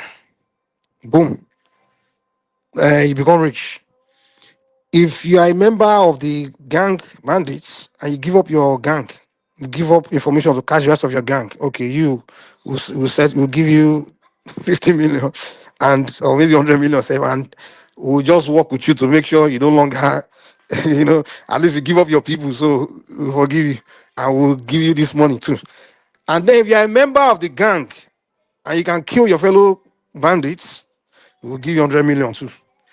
Since you are joining for money, the money we join for will get the money ready, just shoot them. So now what you play in that psychological war is now the bandits will no longer trust each other. They all like, even you one man, if you know that your fellow bandit, if he shoot you, you go call 100 million. You go leave that gang quick. Yeah, now you want to be a lone bandit, yeah, you can go and be a lone bandit because now you can't trust your fellow bandits. So that's a psychological war. And also, there's no bandit here that his mother doesn't know he's a bandit, and his mother is likely poor.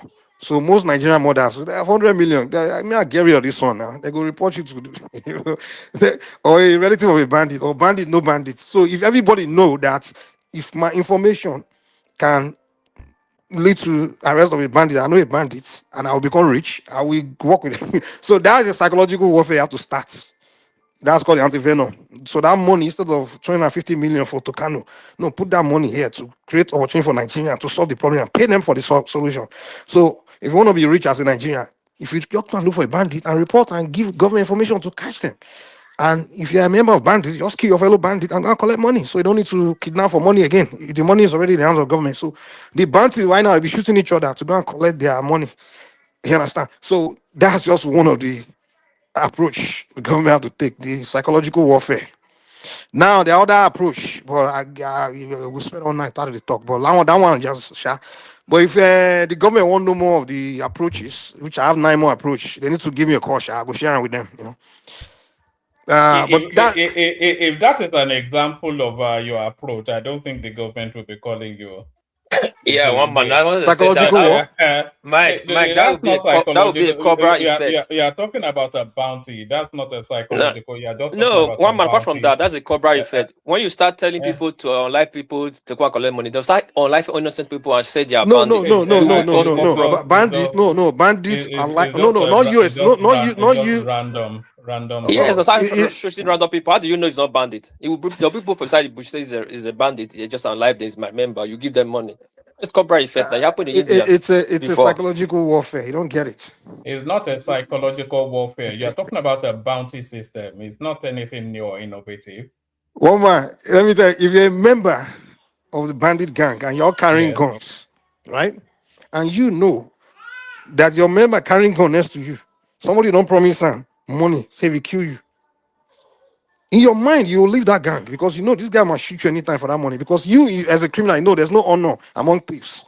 So the guy that's carrying gun next to you is a thief, and you know his mind is a hardened criminal. Somebody don't promise him money to shoot you. You will drop that business because you know that the guy you are doing that business with, there's the money on your head. They can kill you and go and collect money. So you automatically nobody won't join bandit again because your fellow bandit will kill you. There's a psychological warfare there. So you're discouraging most bandits. It is not. It is not. Eh, Look, okay. Mike, what you're saying is not innovative. What you're talking about is a bounty system. If the Americans were doing it 400 Are you years kidding ago, me?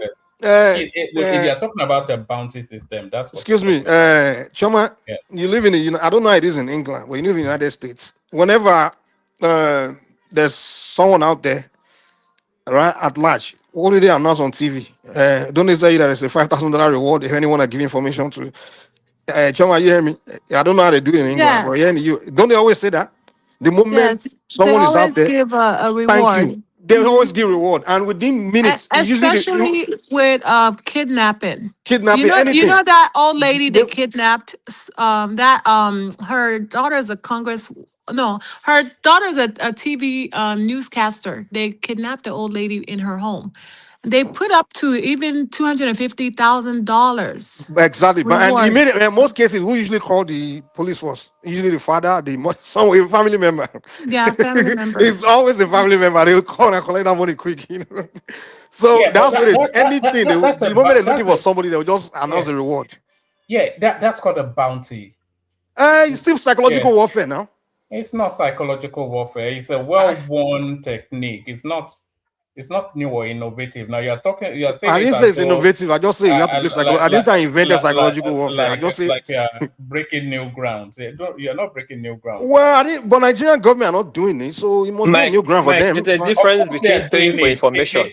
They put out ransoms all the time now. Nigerian government. Of course. I haven't heard them announce anything about if you have information about anybody, come and collect money. When was the last time? Have the Nigerian government, this ones they kidnap, they announced that there's a bounty on them, there's a reward for information. I'm not sure, but They haven't. They But don't they do have it. Stop. never. They have They've never. never. They don't even talk. They have never. They only post this person, this politician is wanted by EFCC. They don't post anything They don't about post any reward. reward, anything. They don't even communicate with people. So I'm not saying it's innovative. I'm just telling you that's not what they are doing. So I'm proposing this. I'm not telling you that I invented something that's never been done before. Mike, Before you there's start different accusing me, paying for woman. information.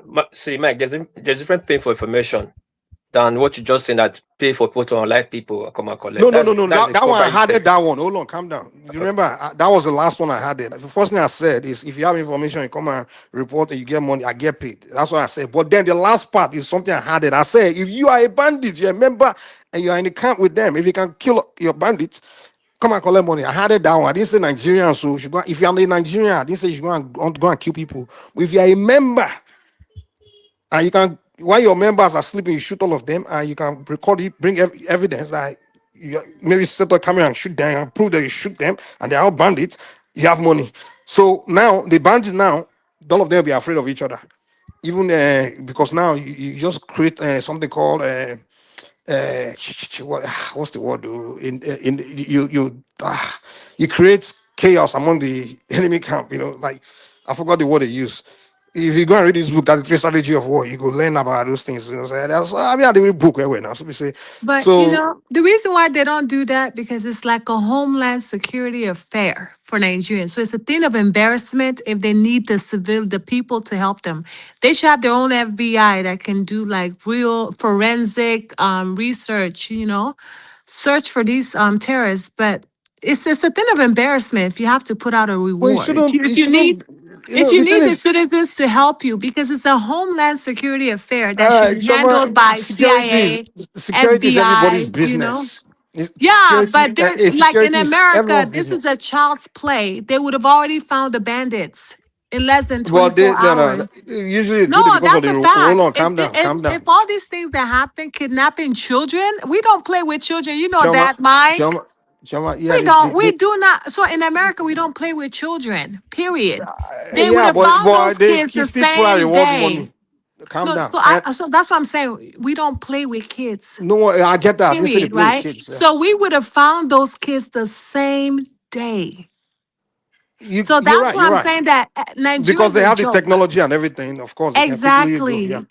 So and it's a thing of embarrassment for them if they have to put up a reward because now they're asking citizens to do Why is what it they're not an supposed to embarrassment? do. But calm down. What do you mean? Why is it not an embarrassment for the The U.S.? government will be embarrassed. Nigerian government should be embarrassed if they're asking citizens to do what they're But they're supposed to do. supposed to. No, no, no, no, no, no, no, no, no, no, no, no. They're supposed. No, no. It's everybody's duty. It's everybody's business. Security is Yeah, everybody's business. You can't but say when it's you a, have and that, when I you don't know why we have that mentality in Africa that is this is job. Even things to but that build in when you Africa get would to be. a certain level, we're in 2026, the What do you government's mean? supposed to play a big, significant role where And that's you the role. don't You work even. with the citizen. You don't do it alone. You got to Yes. work with the So people. where is their CIA? But Why? Mike, Where is the FBI? But You see FBI what and I'm CIA saying? work with the Mike, Americans. I mean, why? It's like you're contradicting yourself. You just said it. Whenever Mike, No, no, no. something So they happens, will not. I'm the agreeing FBI with will come and you. announce to the Americans, like, look, if you have information, it's a reward money for you. So why is it an embarrassment when the Americans say it? Why will it be an embarrassment? Because Americans would put it if it's like a regular civilian. But with children, they already have the information. I'm not. Yeah, you put a face of regular civilian, You have the but somehow you're making helicopter. argument. You are You creating have the unnecessary. helicopter. Hold on, guys. Too many voices. Let me show you this. So here is an example. Nigerian police put out 50 million bounty on heads of two bandits, kingpins terrorizing Katsina. So there's an example right there. And another one. Police declare um, uh, police declare bandits wanted. So I saw about 3, 4 examples. So this bounty system is not anything One man, new. tell me when. No, no, Yeah, no, no. You can't just put something on newspaper and be right. telling. They're not serious. They're not You have serious. to make no. You can't. I don't know. I've never even seen that. This is my first time seeing that. So that means they're not serious. It's not No, information I'm putting out. they do it all the time now. Oh, one man, One come on. You have man, to go and Mike is dig, dig, right. dig. They They're will not find. serious. Even Mike is right. the They're not recent we just serious. asked about this recent one now. So what have they done If it? No, they're you said know if yourself. they're So they're not. serious Maybe they about are. it, Maybe they One do man, it what's once in the a topic while. for today? Well, hold on, that's it. Mike, sorry, one man. Mike, Yes, I mean, these one man, I recent still have ones, to eh? speak. I still have to These make yes. my I recent mean, submission. ones, I you go just want to after interject Patoski. from Yeah. you. Yeah. These recent ones, they don't have to do it because they already know where they are now. So why should they be paying? They Exactly. are tracking them now. They are tracking them. They are just careful. A good example is when that woman was telling in that video telling that the soldiers should move back. That means soldiers were closing in on them. You know the Okay, that's bandits fine. They already told the know. That's woman to fine. do. And so they already know. Why would they pay for something they already know? No, no. If they already know, they already have the information. They don't have to. But what I can say is 99% of the banditry cases in Nigeria have been unsolved. And I've looked at almost all of them. I didn't see where the government So all asks those people that bandits can where give they information. spy, all Hmm? those bandits where they don't buy this year alone, they no solve am. Do you know how So are many you bandits saying, have been spied? okay, your own estimate? Thousands. Since Okay, Tinubu came, thousands have been spied. I'll look for the data and share in with your you own all. estimation, what percentage of banditry have they No, solved? let me just Cases have give they you. solved? I'll give you. One man, am I The next? percentage of Yeah, you are next, but let this conversation run its course. Not only have they solved or also prevented, they've prevented countless incidents of banditry, insurgency, kidnapping, okay, I etc. guess we don't have problem there in Nigeria. Then I don't Are see you that. aware No, that Adelabu's sister have been rescued? they But you guys are doing straw and man the twins, arguments. Yeah, you're acting But as that if Patrick and Woman, that's a funny thing. If Adelabu's sister and her kids can be rescued so fast, why are they not rescued the 45 kids in the bush? It's within town, inside one house. It doesn't This matter one's within where. no delicate. This one is within town. Hey God, This Jesus one is Christ within of town, Nazareth. and it depends on the Anyway, circumstances. Now, if for example you have two people that are not as dangerous, just pointing gun at one or two people, but this one you have people in the bush that are surrounding like almost 220 something or how many children. No, that's the point now. so It's are you not as if telling that me the bandits have more men than the Nigerian armed forces? No, no, no, you're not no. getting it. You're not getting it. Are you telling me they are discriminating? Sorry, Patoski. If they launch against those bandits, the children will suffer casualty, and the nation will not be able to bear it. So they surrounded them, but they can't act on it. because they cannot afford the bandits to launch against those children. So then cut out their supply routes. Simple. Well, they're doing whatever they can now, but look, the bandits have the upper hand because one, they've got quite a lot of people in captivity, and a lot of them are children, and the whole country is agitated by it. And they have already displayed their capacity for brutality by Yes, eliminating so they can't just launch in and start shooting now. They have to, ultimately they might well have to even pay them, because I don't even think the country can bear one of those children being paid now, and that's the difficulty. Yeah, they will have to now. And catch them later. Just because of the nature of the people in captivity, children as young as 5, 6, catch them later. So woman, this is the most funniest excuse I ever had. Sorry, it's the most funniest. It doesn't make sense to you. It doesn't make sense to anybody that have the common sense. All right. It may be true that they surrounded them, but time will tell. Maybe at the end of it, we'll find out. Hold on. How doesn't it make sense? How? One man, you are telling me that some ragtag militias, maybe you know what it takes to match 45 kids in the bush?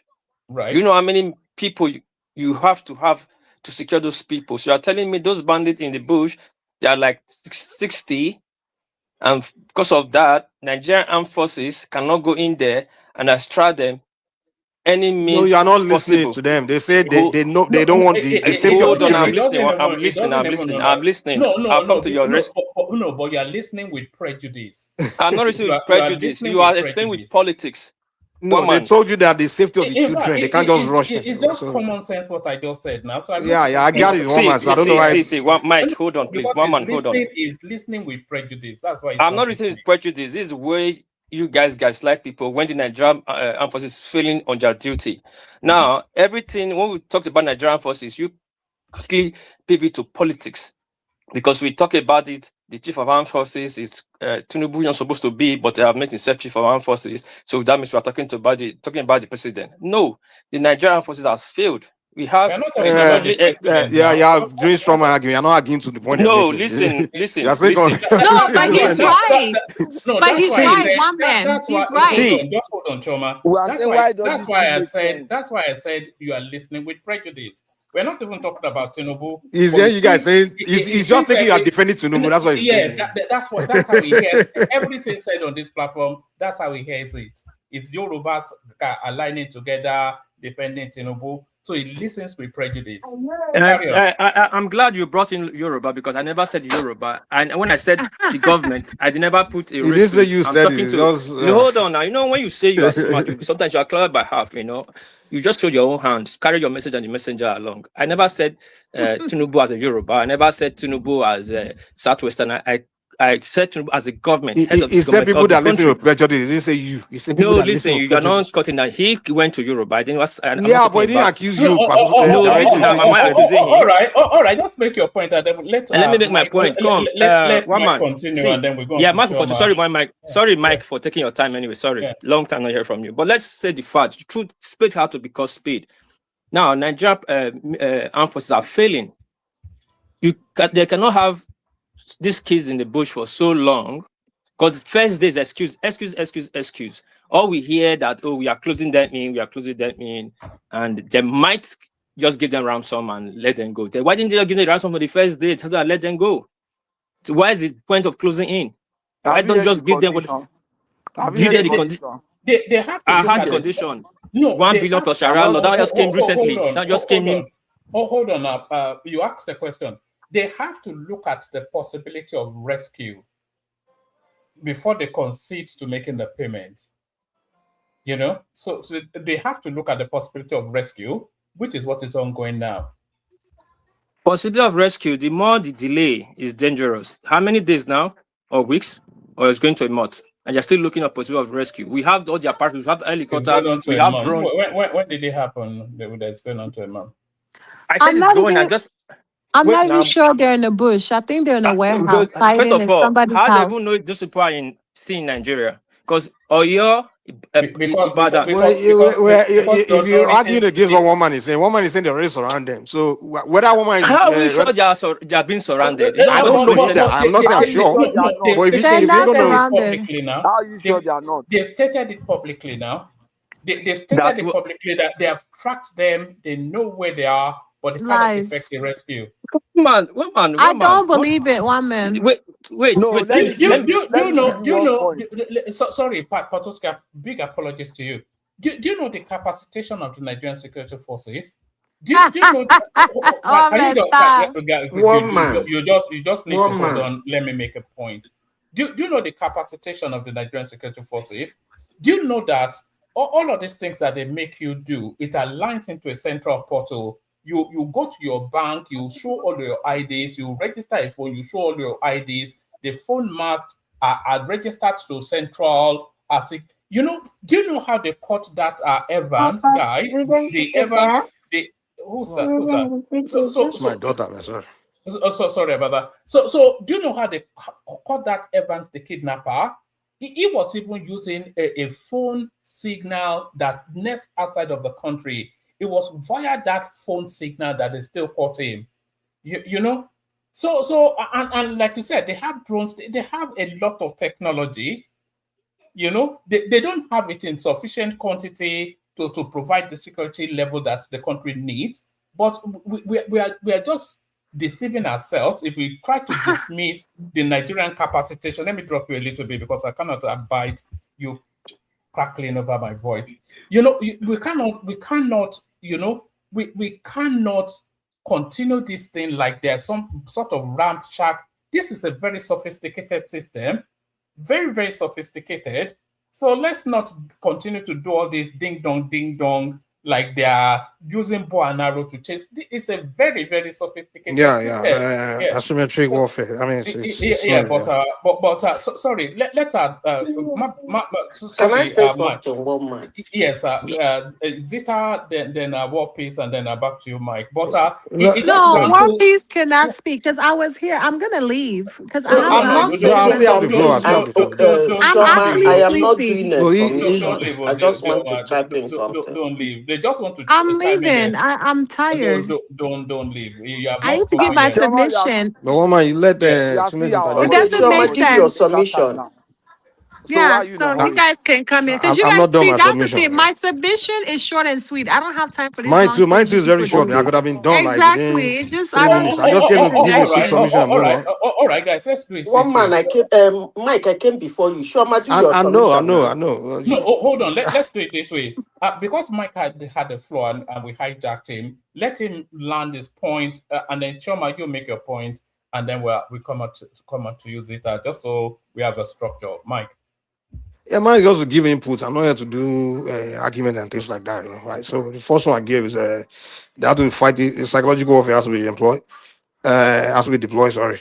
And then another thing I want to add, doing some kind of digging.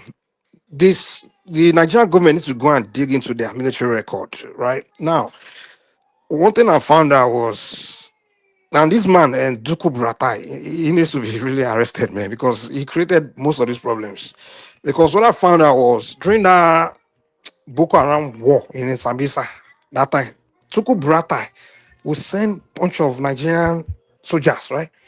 They will send them to the bush, go and be patrolling and be looking for Boko Haram. And then when they don't come back, which most of them don't come back, he count them as dead, right?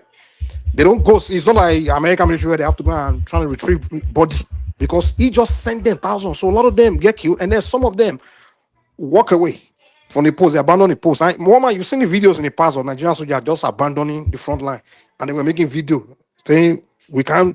The Boko Haram guys got bigger guns and things. So what happened is a lot of these soldiers, thousands of them, that have left that battlefront from Maduguri. They left with the weapons, the ammunitions. They are the ones that are now becoming bandits. That's why, bulk of the guys joining Nigeria Army are usually guys recruited from the northern villages and things like that. So a lot of them, their military training, they're not using it to make money. They just, they got weapon, they got military training, and they quit the army because they can't go back after they abandon their post in the battlefield. because the army will commercial them, probably sentence them to death. So most of them are now, when they left together, they formed gang. They're now using their military training and the weapon they left with the military. When they abandon those posts, they are now becoming, they are the one that are doing banditry now all over the place.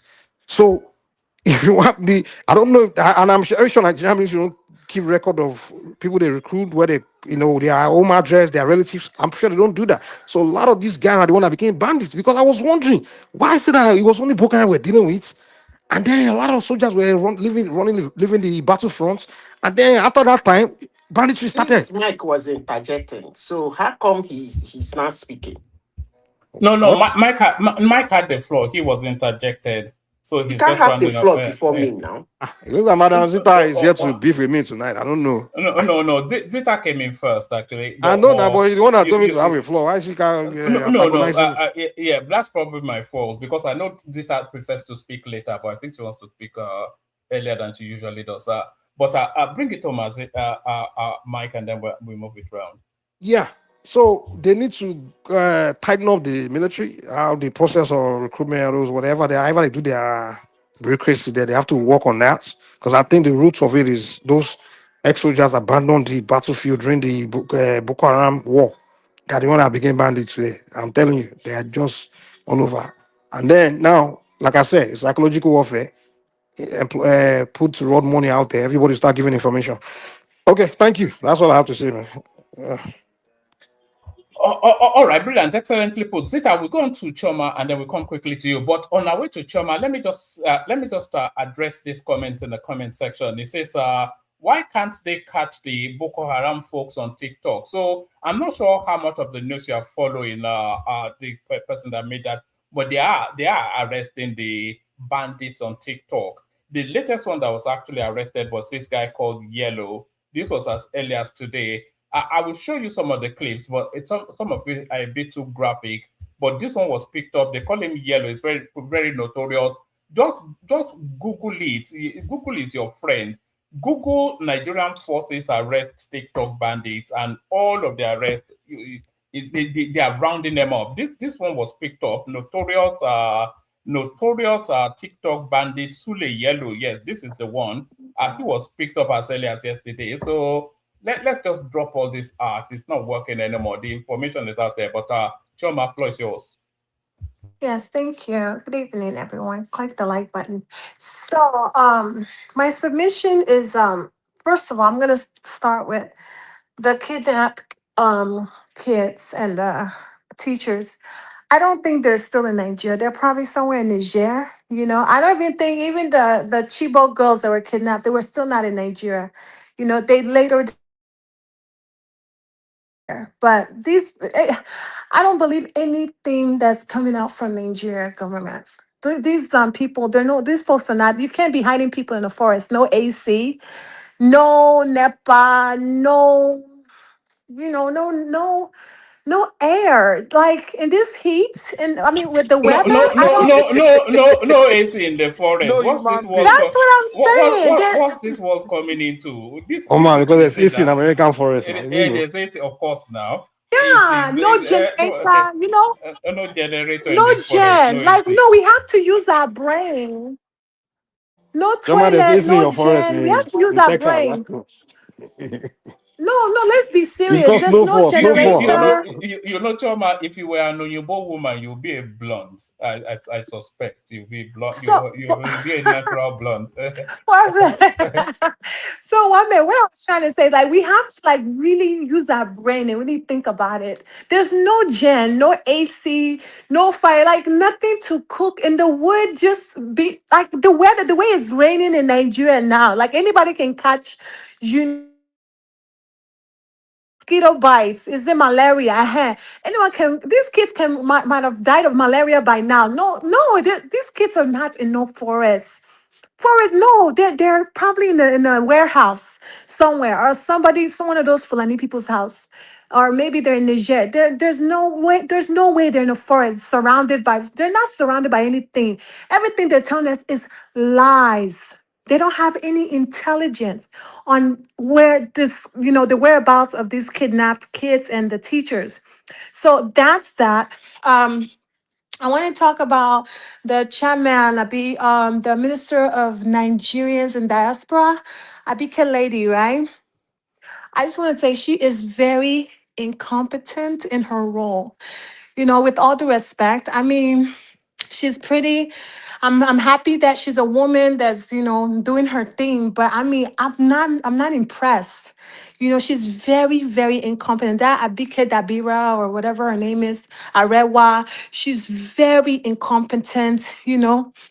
Because all I see her is at Owambe events more than I see her at her duty post. She's too busy monitoring social media saga than actually investing her time in assisting Nigerians in distress situations in abroad. Even Very Document is teaching her her work. There's one time that he actually booked a flight for those underage girls abandoned in one African country. I guess they were doing prostitution or something like that. And also this same Air Peace that she begged Air Peace to pick up the Nigerians in South Africa. It's the same Air Peace you people are rebuking and demarketing. And it's an Igbo man that owned that Air Peace.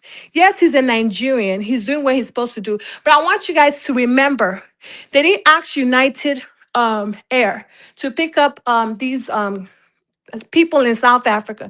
They asked Air Peace. And just so you know, Ghanaians have already evacuated all of their citizens from South Africa 2 weeks ago. Ghanaians have evacuated all of their citizens from South Africa 2 weeks ago. And that's why I'm saying this woman is very incompetent. She's learning work because I was watching on the news. Ghanaians were happy to even be leaving South Africa. They were rejoicing because they know they're going to a country you know yeah, they feel protected. I mean, they were on the bus. Some of them left by bus, some of them left by flight. And we're now just making a list. I'm sure these people are even paying for their flights. Honestly, I don't even think this flight is going to be free. I don't know, everything that has to do with Nigeria, government, even common job like minister of people in abroad, you're just slow in your job. Just so slow. Because it's been over 2 months now that South African people have been pushing on this African foreigners must go agenda, right? So why didn't we take heed? Why are we now making lists of people in South Africa? Why are we so slow? It's been 2 months. And as I said, there's no Ghanaian in South Africa. They have all been evacuated. And we're still making lists. Nigeria is so slow. Like, it's so frustrating. And one man, please, let's just stop making excuses. Call a spade a spade. There's something wrong with our country. We need psychological help. Like, even some of us on this panel, not me, but some of you guys on this panel, you guys need psychological, evaluation because it doesn't make sense. You can defend this kind of rubbish. Honestly, there's certain things we should not be defending. These kids must have been found like the same day. They should have been found the same day they gone missing. Abeg, woman, remove this girl now. They insult people. You know? Which kind of crap is this? And you guys are here saying, and they have surrounded, and kinikon. It No, you are doesn't make insulting sense. people now, Chioma. Shut up when I'm talking. No, see you now. You see, that's Yeah, another that's level what of you get, insult. and that's why you're supposed No, to no, learn. yeah, no, Don't talk when I'm Choma. talking. I don't like being That's another interjected, level of insult. especially we not being can't, interjected by you. You're rude. no. We don't endorse that language, but bring it home and then we'll move it on. And I'm gonna remove you from stage. So anyway, back to what I was saying before don't do that. rudely interrupted me. Hold on. When I'm host, leave the thing to me, and then No, when I you're just want him host, to keep shut because I don't yeah, like that but he. don't tell people to shut up. It's a grown adult Chioma, now. calm down now. Well, he shouldn't be. Well, he told you to remove me, and he interrupted me. I was going on a flow. Yeah, go on No, your flow, but please don't insult I people. lost the But train of carry my on. thoughts. Yeah. But that's all I wanted to say. I actually forgot what I was going to say. I had so much to say, but when this thing, Patrick, rudely interrupted me, I just forgot all I had to say. So That's that. Good night, guys. I thought you'd move beyond this sort of thing now, but No, you guys already know my submission is short and sweet. When you interrupt me, we're gonna have a problem, and that's moving forward to anybody. why don't you let us determine if it's sweet or not? No, no, it's short and sweet. Like I'm done. I'm literally done. It certainly didn't sound sweet when you're You're the insulting our one that is panelists. yeah. I'm telling the truth. A woman. Some people need psychological evaluation. Patrick, you know. No, when somebody sits here and is insulting everyone and say people need their brain to be evaluated, and saying it academically, how dumb can that be? We are just leaving you now. You are just catching cruise, wasting our time. And nobody has ever talked to you to tell you are wrong. You are stupid now if you do this kind of thing. Your mother is insult stupid, everybody. bitch. No. That's it. Patrick, your mother. Just get out. No, one man. That's too much. Crap is that? One man. Can I come What in? we are discussing on platform. One man. Yes, Zeta. Are you the one that dropped Shoma? No, but why is she cursing his mother now? Oh, hold on. You see, just because I rely on Chioma a lot, that's why I indulge her. But no, I think they I want to say something, woman. Please, let me do this. Chioma, if you can come back, please. Thank you for coming back, Chioma. You see, woman, I've been in this platform for some time. I don't like people being rude. I've been rude too. Or so many times called all manner of names. I've been called a bastard. And that person that called me bastard is on this platform today. It's on this studio. I wouldn't say Shoma was right by being rude, but I am so proud of her that a woman in this platform can look a man in the face in this studio and tell him to shut up. That was rude, but at least a woman was doing it because it has all been men. The way you guys speak to me on this platform that I have never for one day gave somebody a name on this platform. I call your principles. I speak about your principles, not you. But somebody on this platform called me a bastard. You didn't ban the person. You didn't stop the person from coming to this platform. The person is here today. Who was that? That was It was Patrick. It was Patrick. Look at him. He's there. No, he called me a bastard. Patowski would never say that. So that's not. He called me a bastard. He did. He was attacking. He was attacking her. No. And I even put him on mute. He put him on. Chioma put him on mute. I did put him on mute. He's rude. He's fond of being a rude boy. No, this is a mess now. No, hold on, Patowski. Hold on, Patowski, hold on. Zita, I've been doing. It's not this Patrick. It's not this Patrick. No, it's it's Patrick not. Uche or whatever it's you call not. It cannot. Zita, I've been doing this for a while if now. you say this, I will walk out of this platform. No, you think I just wake up and say something like that? Can you hold on, please, Zita? I'm aware that Patrick Uche said that, but it's not on this screen now. And if you want him banned, he will be banned. But what I am saying is that Patowski, because everybody on this platform, I know everybody's personality because I make it my business to know. That's why sometimes I will move the conversation from who was here earlier to somebody that's just coming because I know that personality and I know how the editing works. So it was trying to imply that it was Patowski. Patowski would never ever say something like that. No, it's not Patowski. I said Patrick Uche. Yes, you are right. You are right on that. And that guy, because we just indulge him because it is somewhat amusing. But I think we've been trying to sanitize his language, and I think it's evolving with us. If you want him removed, then he will be removed. No, I didn't say he should be removed. I can't say that. It's your platform.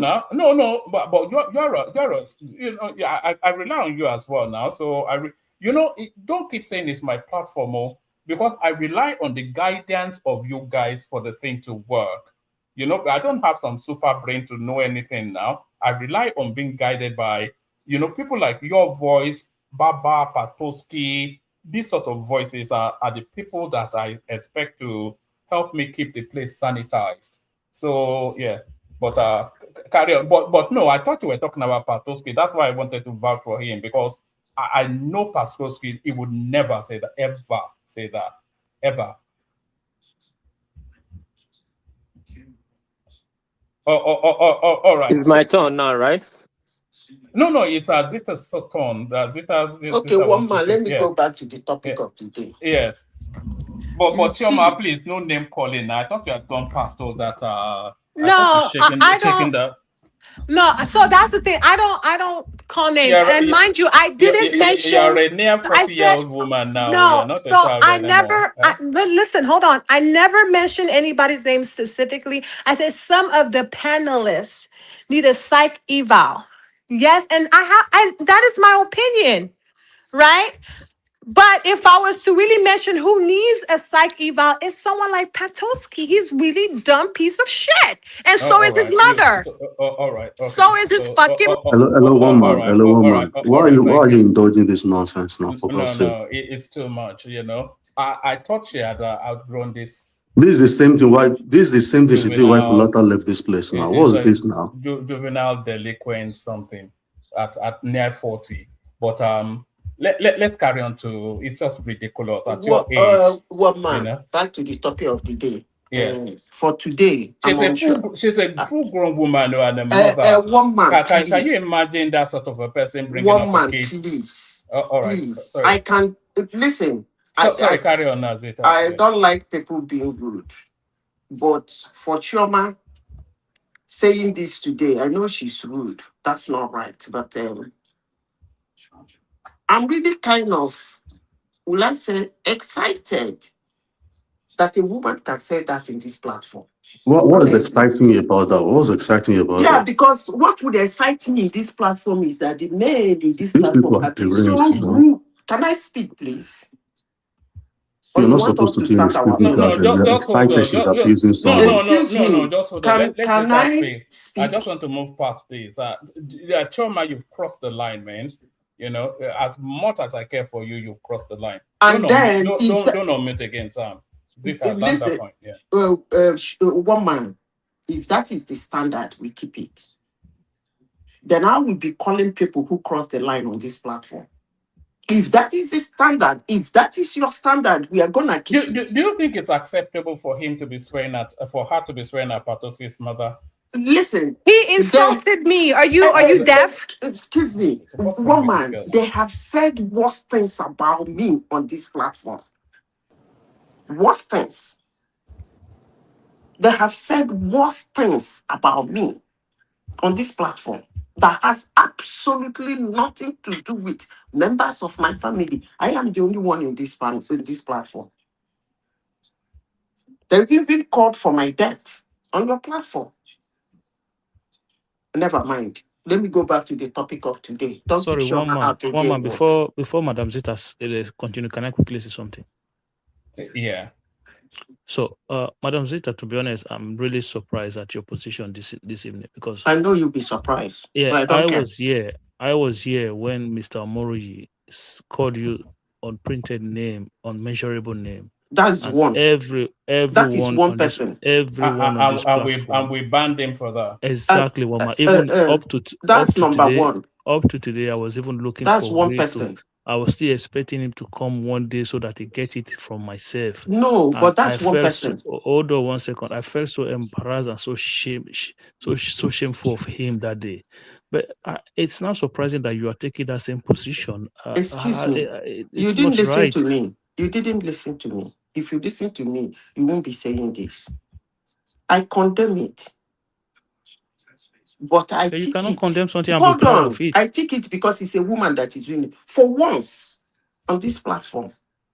It doesn't matter if it's a woman or a man. Hold on. Why am I saying it? People have called me unprintable name. Do you know that nobody has supported anybody calling you names on this platform? A man came to this platform and all he could say is how I spread my leg for my white guy. Wow. And I never said anything. Wow, that's crazy. Patrick Uche is here now. He called me a bastard right here in this studio. Jesus. So if a woman for once come here to scream at and call you people names, I'll be glad. I'm not gonna call you people names, but I will be glad. So I have had enough. I But don't think we let should me be say glad for this. name Let me, callings of any it's type. wrong. It's totally wrong to call people names. All right, But let's let me just say move. this. Let's One just man, move if past that is it. the Yeah. standard, we keep it. That has Then, always been the standard. It's then we not a come for new me standard. again. But let me go back to my It's not a new standard. That's always been. We've no always had wahala. zero, No wahala. I dey zero laugh. You tolerance don't know. for It's okay. vulgarity. Yes. It's okay. But yeah. Leave Shoma to come back. Shoma, come back. Oh. One man, let's go back to the Victor, topic you're of so today. uncivilized, you know. I'm going for tonight. I'm Woman, leaving. you I'm see, leaving.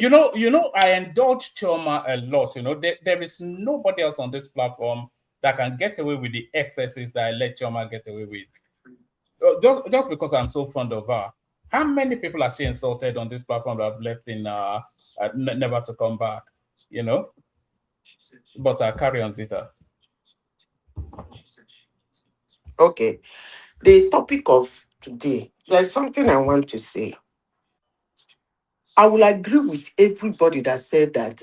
Let me start with the insecurity, right? I will agree with anybody that says Nigerian government is not handling the insecurity well. Why would I say that? Because it keeps spreading. But I will not agree with anybody if they say the Nigerian government is not doing anything. Now, that being said, if somebody said the insecurity is politics and that the insecurity is business, I think that person is right. Why did I say the person is right is that one man, please, when I say one man, I don't mean you. I hope you understand. One man, if you look at from the time Tinubu came into government till now, worse things has happened. I would even say it's even better now. Worse things happened then, and Nigerians kept mute. They were not running krakara, kuru, kuru, krakara. I am sure if they were doing that from the one, we would have had a better security now. But they didn't do it. They kept quiet. They pretended as if those things. You remember when I came to this platform and I said tit for tit, so people were abusing me. And there's some people who even claim that I'm trying to cause trouble in their state. That was still the time of Tinubu. There was no demonstration. There was nothing. They do wuru, wuru, wuru, lock those boys up that beat up those people. Do wuru, wuru. Everybody kept quiet. Nobody fought for those boys. Now we have entered election season, and every kidnap, every spy, every insecurity incident in Nigeria becomes something some people will have to go to the street for, to the extent of demonstrating to the Aso Rock. So why would somebody look at it and call it politics? You are playing politics, obviously. It's been a business that has been going on in Nigeria, and everybody kept quiet. I've been very angry about the way Nigerians kept quiet about insecurity, the way they are keeping quiet about the situation and things that is happening around them. But they kept quiet. No demonstration, no action, no governor, where are you? No governor, where is their security money? Governor, what is happening? President, what is going on? But now we have entered the election season because, insecurity, everybody, we will do this. Come on, man. We shouldn't be doing this. We're not going to get anything out of it. Because who's going to win? Gonna win. If you like, keep your head on the ground and raise your two heads, kicking the sky. You are wasting your time. Who is going to win? Gonna win. Hate me, like me, I don't care. But if you continue playing politics with the blood of Nigerians, it's ridiculous because you doesn't know who is going to be next. Because this ridiculous running helter-skelter, making noise in electioneering period because of insecurity is not going to pay anybody any good. He's gonna win anyway. So what you gonna do? Now let me go back to the general. Hello, can you people still hear me? We're Notice. hearing you. We cannot hear you. So I don't So forget what I'm going to say. let's go back to the general that was him and his wife. He's talking rubbish. You know, when I say some certain things, people say I'm very insensitive, but I'm gonna say it anyway. I don't even know why anybody is listening to that, whatever you people call him and his wife. I don't care. I don't give a shit what happens to them. Because these are the people that kept that country the way it is today. And he is still doing business with the same insecurity. What me? And I will say it. Insecurity has become a very big business in Nigeria. And if I were the federal government, as it is today, I would tell every Nigerian to take care of his or her security. I mean it. And I mean every word. I will tell them, everybody, take care of your security. Because where I am here, if you see anybody in the United States hovering around your alley, you're gonna gun him down. And the sky will not fall. Take him to court. He will say his defense. And they will ask you, what the heck are you doing here? They will ask, what is he doing? They've killed a lot of people like that. People going on to uncompleted building, doing shit. They get them killed. Yeah, stand your ground. Is that what? No, it's called stand your ground now. Of course. And sometimes, if it's a black person that died like that, you will see their relations and gather themselves with Black Lives Matter. They'll be running around the street screaming. But the message is there are places you don't be. You be in the wrong place at the wrong time, you're gonna they will waste you. Period. What the heck are you doing in an alley by 2 a.m.? Is that your house? Is your house alley? What the heck are you doing there by 2 a.m.?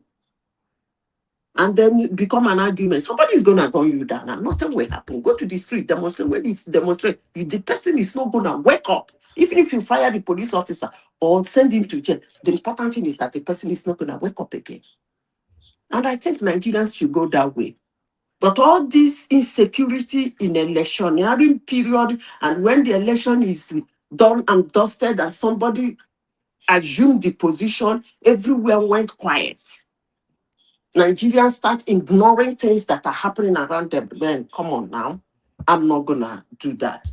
Woman, if there's another topic, give it to me. Insecurity is a business in Nigeria, and insecurity has so much been politicized in Nigeria that, well, ordinary poor Nigerians are woman, as you said the other day, taking it's actually ridiculous that we say this.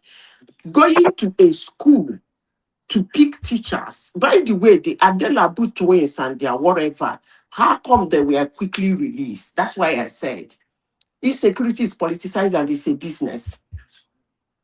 They picked those children before the Adelabu twins. So how come the Adelabu twins are rescued and the children are not rescued? You see, one man, think of the logistics for you to go into a school, pick teachers.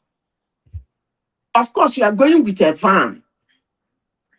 Take them, travel all the way. What are they even telling us?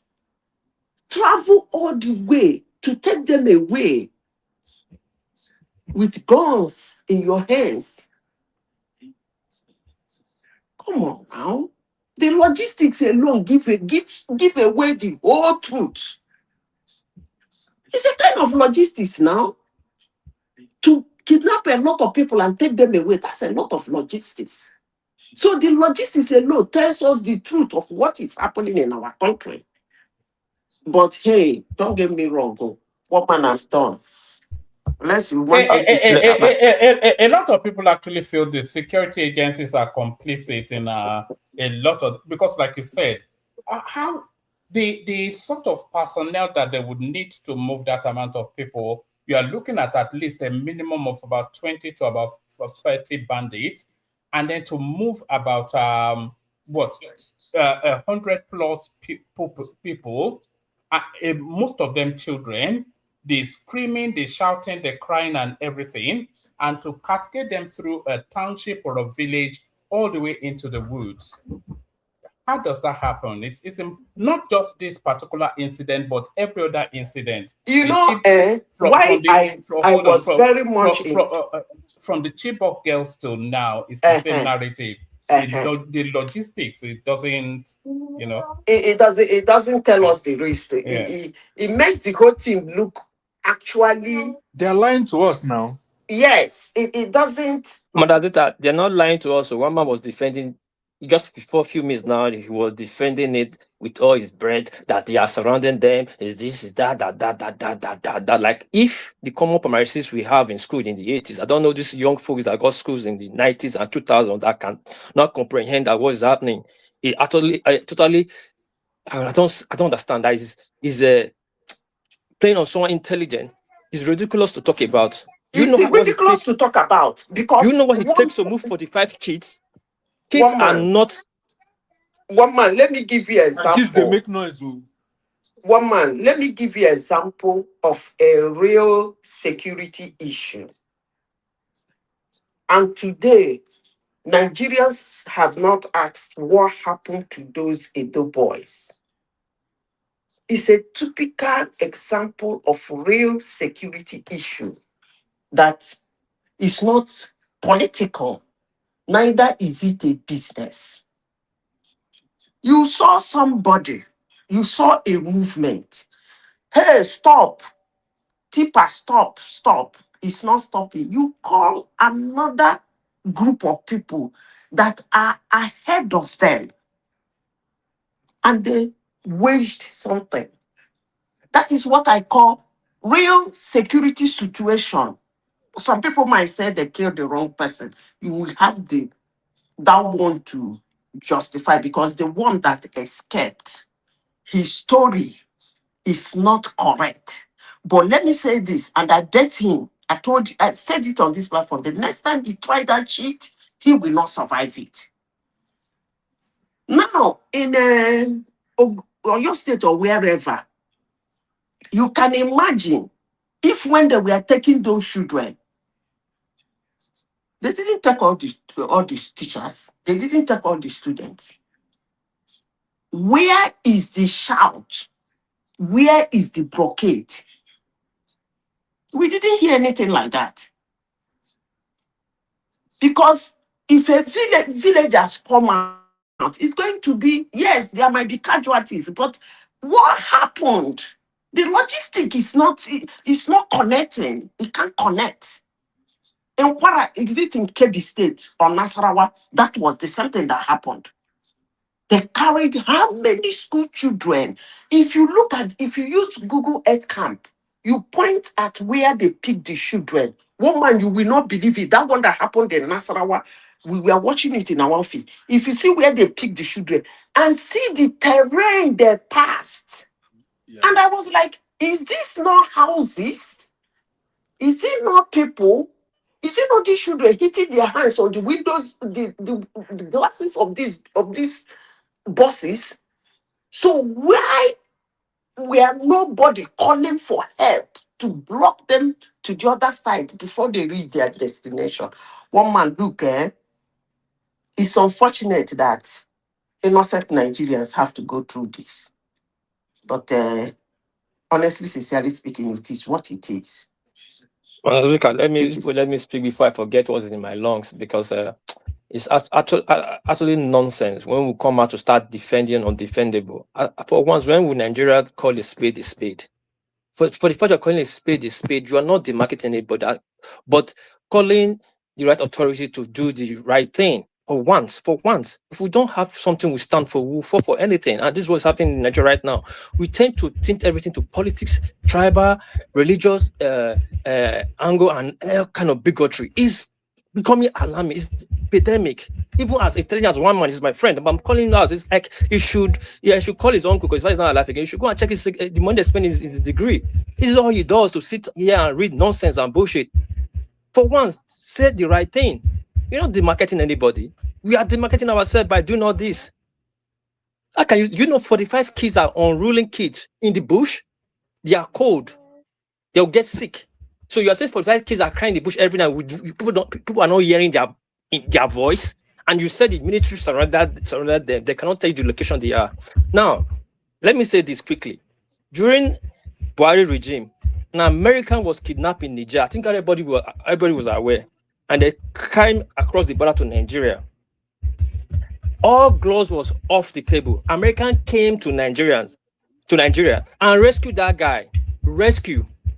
It was contact. There's no rescue that not involve physical contact. It's only in Nigeria you say the rescue is a kidnapped victim. There's no location. There's no contact. There's nothing. Nothing. It does not happen anywhere in security warfare. When you are rescuing somebody, either you are paying ransom or you are having even ransom, you still have a physical contact. If you are going to rescue those kids, you must shoot at somebody, or you catch all those people unprepared with what they call surprise attack, and you must parade criminals. You must parade people where you rescue these kids. Oh, these kids were rescued at a place, but before we got there, they fled, or we had a gun. And you have to condemn off the place to show the people where the incident happened. That happened. I don't understand. Can you be rescue people political? Honestly, can you rescue people in Nigeria every day? Every day, there's no location, there's no contact, there's nothing. Say Nigeria police is working. Who are we fooling? Now, let me tell you something that happened in Edo State. I guess all of you heard about it. 2 daughters that was kidnapped, 2 brothers. Why don't they withdraw the Nigerian police for one day and let's see what happens? Even though they withdraw, nothing is going to happen. It's no different. Nothing is going to happen. Yeah, let me just land, Mama, please. The incident that happened in Auchi, I guess everybody heard about it. 2 doctors, 2 brothers that was kidnapped. They're on life one when I was trying to escape. They did everything. All kind of story was coming out. Hey, your police is surrounded, and then the one was released. What did they say? Police have rescued one. Unfortunately, they paid ransom. They didn't rescue anybody. What happened? How were these guys caught? This same doctor was in his hospital to go and take medicine because the doctor he want to take prescription. When he was there, one of the kidnappers brought his own sister to the same clinic for treatment. That's how they caught these people. Can you imagine the gods? Can you imagine? Okay, what about Henry Kwashiku? That's it happened now in Chihuahua. Everybody heard about that guy that was rescued. You go going to the south Gumi that is always going to forest to go and meet kidnapper. What happened? The money they gave to him to get kidnapper, he stole from it. That's where we know they're not rescuing anybody. In Nigeria, it has become politics. Politicians are playing politics on people, innocent people lives. This is wrong. It's a business and it's a politics. Adelabu, I was telling you about Adelabu sister. You said, oh, it was one place, it was 2 people. How did you know it was one place or 2 people? Does it mean that Adelabu's life, sister's life is more important than that 45?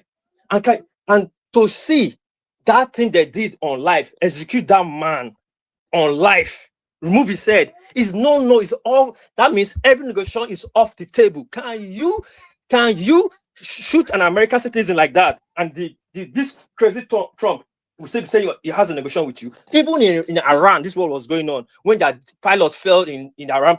This thing, it took a lot of soldiers to go there and bring it out, even though they're going to lose their lives. But get that man out there. In America in the 80s, when they were dealing with Black Panthers, I'll tell you for free, American police burned down a street just to burn people inside the house. They didn't care. Or you're talking about the Black Panthers. But we want to be more white than the Westerners. When it comes to our field, we want to start cooking the books, what we can say physically. It's what they call the empirical evidence. We see the evidence, numbers. You say, no, do you know what they're doing? This is that. For crying out loud. People are looking at us mocking us. This is totally rubbish. Totally rubbish. They removed that guy's head on live TV. The country didn't even fly a half flag. Tinubu still went where it's going to. Everybody's still busy in campaign. If it only that alone is enough to remove any negotiation for the table, kidnapper, okay, it's finished. If you want to eat this 45 children, eat them, but we are coming for you. You are telling me they should sacrifice the children in order to. Oh, what do you want to sacrifice? What do you want to be sacrificing? No, I'm asking you. So what do you want to be sacrificing? when America came through, hold on now. No, just stay steady. Are you saying that they should sacrifice the children in order to get the bandits? When they go into when the police go into the I'm asking you specifically because that's what you said. Are you saying they should sacrifice the children in order to get the bandits? Is that your? Of course. Is that what you want to hear from me? Okay, well, that says it all. So but one man, that's actually logical. That's a logical sacrificing decision. some people to stop banditry. That's still okay. That's the only way you can stop them when they're going to get money. And about? So you throw 5-6-year-old children, close to 50 of them, throw them to death. That's the only way you can stop this thing. If from you are sure it's going to stop, fine. Unless you are doing it and the thing is not stopping. Yeah, so they're still being rewarded for their ill deeds. I'm not sure I've ever heard. Okay, now let me ask one man. I've never heard anything. One man, let me ask one man. One man. The military men that's going to go there and lose their life. What are they going to do? Are they not sacrificing their life for the children? Well, that's their job now. That's what they sign up for. Okay, hold on. Just hold on. I'm going somewhere. I'm going somewhere. How are we sure? Hold on. Just listen to that. They should be no. The lives. They should be in the lives of. You are being one man. You are being moral and. Please, I know you have children. Just picture your. No, you should not go there. Don't just go picture there. so your kids is Don't in go there. That's a wrong argument. Don't go there. Imagine the carelessness. One man. One piece. Let's picture that one of those kids. Don't do that. I know you have your own kids. Now, will you agree that you can't buy them? Mike, if you want to go that route, and you know I'm capable. Now, let me talk. I'm talking about Nigeria right now. Listen, one man. We can these all are kids now. Listen, just listen. Now, if you get there, I want to ask you everybody a simple question. Now, you carry the 1 billion they are demanding, and you carry the Sharia law, you create Sharia law, and you get to that forest and see that they are on life all the 45 kids, and they collected money. What are you going to do? What the heck? What are you going to do? Can somebody answer me? What did you say? We didn't even hear you. Because they are going because they've done that before. They've collected money and they will still. They collect money, the ransom, the 1 billion. No. Your argument is completely different. You are not listening. They are not saying. What one man is saying is that they surrounded them. There's nowhere for them to go, so they can't just rush in. And please stop that. Hold on, wait. Calm down. I'm not saying I agree or not. Just let me. Please stop it. I haven't even said anything. You're telling me to stop it. I haven't even said. Mike, you're the security expert. Can you just hear me out? The one man is not telling you that they will allow the bandit to escape and for the sake of keeping the children alive. That's not the argument he's making. He's not telling you that they will give them money and go because they want children to survive. That's not the argument they are saying. What they are saying is that they don't want to rush in. They are being patient, but they have surrounded it. They are not saying they are making sure the bandit will not escape either. But at this point, they are in a position where I don't know if it's true. If I have to go by what one man is telling me, I'm not saying that no. If I'm going by what he's saying, that they've surrounded them, but they are not trying to make the action in right now because of the safety of the kid. But however, the bandits will not escape either. But if the woman is telling me that they want to let the bandit escape, or there's a route for the bandit to escape, and they will let them escape because they don't want to risk the life of the kid, then I may be siding with you on that argument. Like, no, we can't let them escape because we want to save some people. No, the bandits must not escape. Mike, don't take my word for anything. This is the headmistress of the school that the kids were abducted from. Listen to her. We learned that yesterday some army was sent, and that has compounded our problems. It has added to our troubles. In fact, one of us has been picked that they are going. And who is this person? He said headmistress. So you expect him to say what different? So everybody just hold on. The person, Zita, is the headmistress of the school that the children were taken from. So listen to her. We learned that yesterday some army was sent, and that has compounded our problems. It has added to our troubles. In fact, one of us has been picked that they are going to kill him because they use force. We are pleading with you not to force yourself into the bush, but please call them and dialogue with them so that the problem can be solved and we'll be able to go home alive. They have promised to kill all of us if any of the armies come into the bush again, please, we are pleading with you. We are begging you in the name of God, please, please. So one man, if I I was don't going to believe ask you, this. I what don't will you believe do in it. this? What will you do in this situation? I don't believe it. You don't have to believe it. It's not. Well, it's making It's more not up sense to you that to maybe do the army so. is there. The woman can say the It's army not. is there. I mean, It's so not up to you if to the do so. bandits can say the army is coming at them, so there's a Is chance that is yeah, it's let possible. me say this. It's more. It's highly likely that the army has be coming at them because the bandits themselves said it. So I mean, it's more likely that the army are fine where they are because the Okay. bandits said the army has been coming at them. So Yes, they cannot launch Can against I be them spared a minute just to say because something, they if will just. possible? I If you don't want to even make know. what I'm going to say, forget.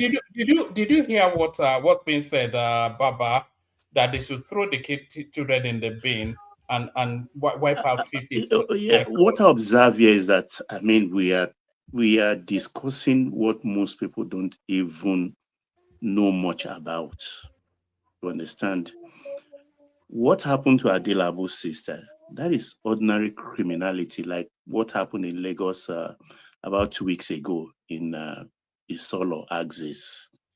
There is criminality now in the mold of Evans, the kidnapper. So don't compare it to this terror thing. First, let's talk about the demand, the ransom demand. And that's where we have to pick some of the clues. 1 billion to be paid to an account in Cotonou.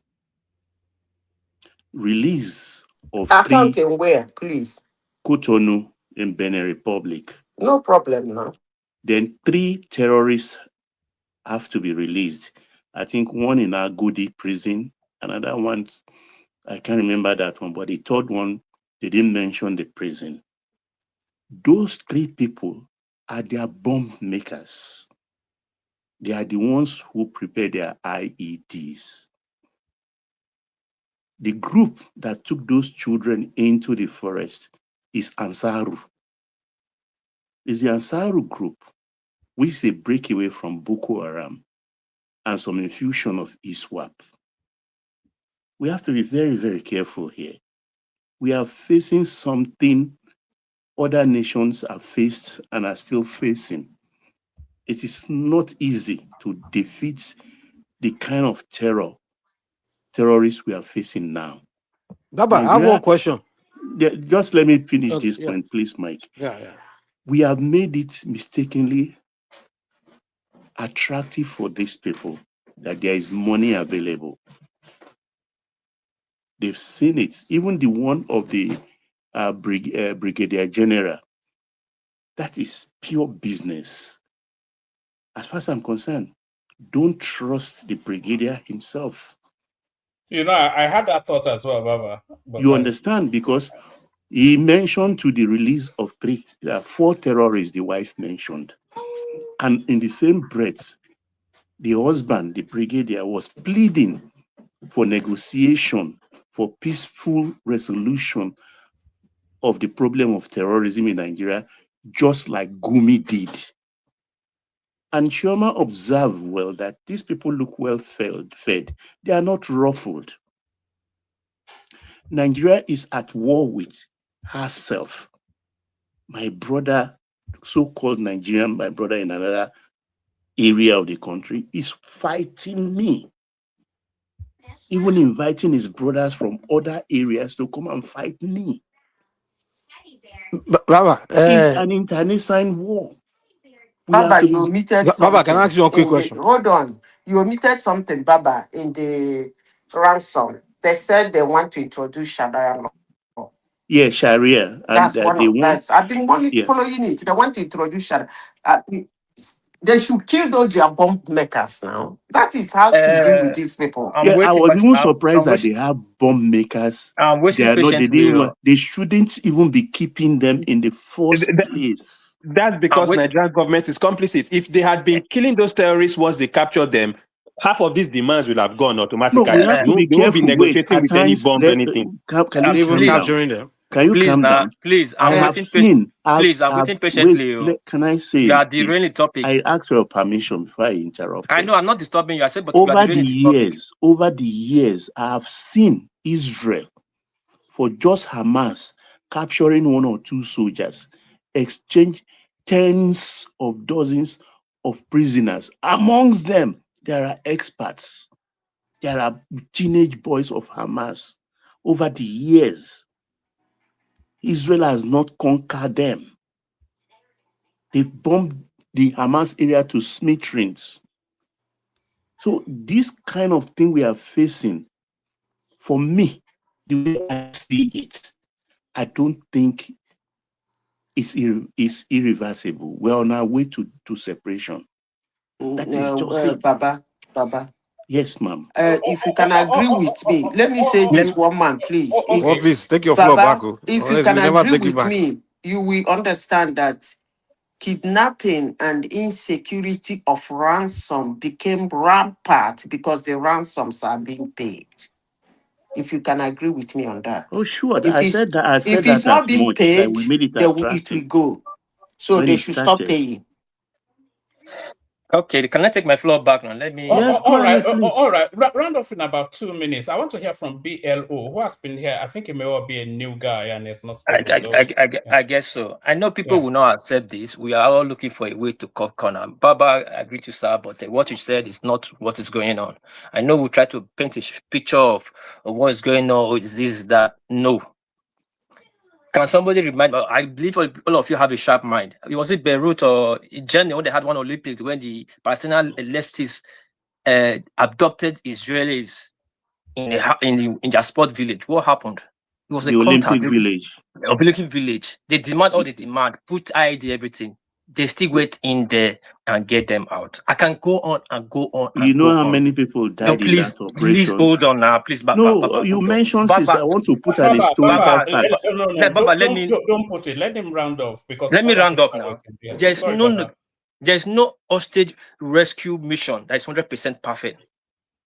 The bottom line is that you are sending a message. You are going there to get them dead or alive. That is it. Now, people keep saying, "Oh, now they are asking for a demand to release bond maker." They say every delay is dangerous. When these people kidnap these kids, we didn't hear this demand. It was not this demand. Now they are adding the more they are giving them time, the more these people have time to come up with different nonsense. Now distracting us. When they kidnap these kids, I think it's going to 3 weeks now, 2 weeks, if I'm not mistaken. A day in the kidnap den is more than 100 years. Now, these people are so emboldened now, they started asking different nonsense. And we're still saying, no. Hold on. Did they not have demands in mind when they made the kidnap? They never asked. Hold on, man. They never asked. No, guy, just hold on. Let's just apply common logic. When they came to kidnap people, did they not have something that they were intending to demand as ransom or for the release? Yes, we are saying the same thing, but they did not demand for Sharia law the first day. They did not demand for bomb maker the second day. What did they demand in the first day? They were demanding 1 billion. They were demanding, first of all, no, it was not even demand first. Let me break it down to my best of my knowledge. The first day. Right. Just round off. Let's move on. I know you want I know you want to round me up because it's not guy. Oh no, there's Prince Daddy has not spoken. BLO, AKO, Progressive, Charles and Next, Baba. So we have to move on at some point. I know we have to move on, but when people were speaking, you didn't stop them so that I can quickly round up. But anyway, let me round up. That's not the issue. Now, the issue is this. Nigerian government is failing. It's a business and we are docile. We don't have the men to mark that bush. It's our inability to secure the country that's embodying these kidnappers. Now, even though there is politics behind it, because we create room for that, even though they kidnap under 200 people, we can still not rescue them. We can't. Nigerian military altogether, apparatus altogether, is not to 1 million. We are facing epidemic in this country, and we are still playing politics with it. But let me use the floor because other people are there. Thank you, World Peace. Which year did they keep the panelists will indulge me just to add to your 1972. One man, which year was the Chibok girls happen? Which year was it? 20 what? That was under Goodluck Jonathan. So no, which year was it? 20? I think is it 2012, 20? 2013, 14. 2013. Yeah. So if I was You know, some of them have graduated from American universities now, but yeah, Baba. if if something the happened that long ago, panelists by could now there's no indulge excuse I me. shouldn't put measure in place where the same thing still happening now. You see, Come on. in that era, that was Olympic World Peace referred to. That was 1972. Europe was a war zone because we had the Bader-Meinhof group, apart from the PLO. We have the Irish Republican Army. We have the Red Brigade in Italy. And the Shining Path, I think that was in Japan also, in Greece, I can't remember. But that caused a lot of spiral. When that Olympic won, it was a massacre. The PLO went further ahead because it was a PLO operation. They went to Austria to hold hostage OPEC ministers. They went, Austria immediately. That was the next. That was even led by Oscar. Oscar. I think we call him the Jackal. Was a South American helping Arafat during that period. And there was an operation. I think it was. I can't remember. Either in England, they took the aircraft to Moroccan desert and blow it up. These things has been with Europe. It has been different sides of this thing. It is now the turn of Africa. Nigeria was stupid enough, and that was Buhari's era, to start paying ransom. We shouldn't have. If we have to use collateral, human being, let us use adults, not children, like the Russian man did in, I think, 2007 or so, when he blew up that this thing where what's this group close to Georgia, the group that was troubling Georgia and Russia, when they went to seize an opera house. So we have to be very, very careful. We don't submit ourselves to the emotions of the time. But why can't Nigerian government use snipers now? All right, thank you, Baba. We're going to do 5 minutes, so just so that everybody gets to speak. We've got sorry, Mike. I'm just now very conscious of people that have not spoken. So we're going to do 5 minutes just so everybody can document thoughts. So sorry, I'm constraining the time. It's just too many people have not spoken. We go from BLA. Now, I was asking you a question. Why can't Nigerian government use snipers? We don't have snipers. I'm sure they have snipers. Why would they not have? They have snipers now. So they can't use snipers. Thank you, Shegun, or Share for his Chechnya. Thank you. To do what? Snipers now, you snipe them from distance. Snipe all of them. So much Mission Impossible films. Yes, now.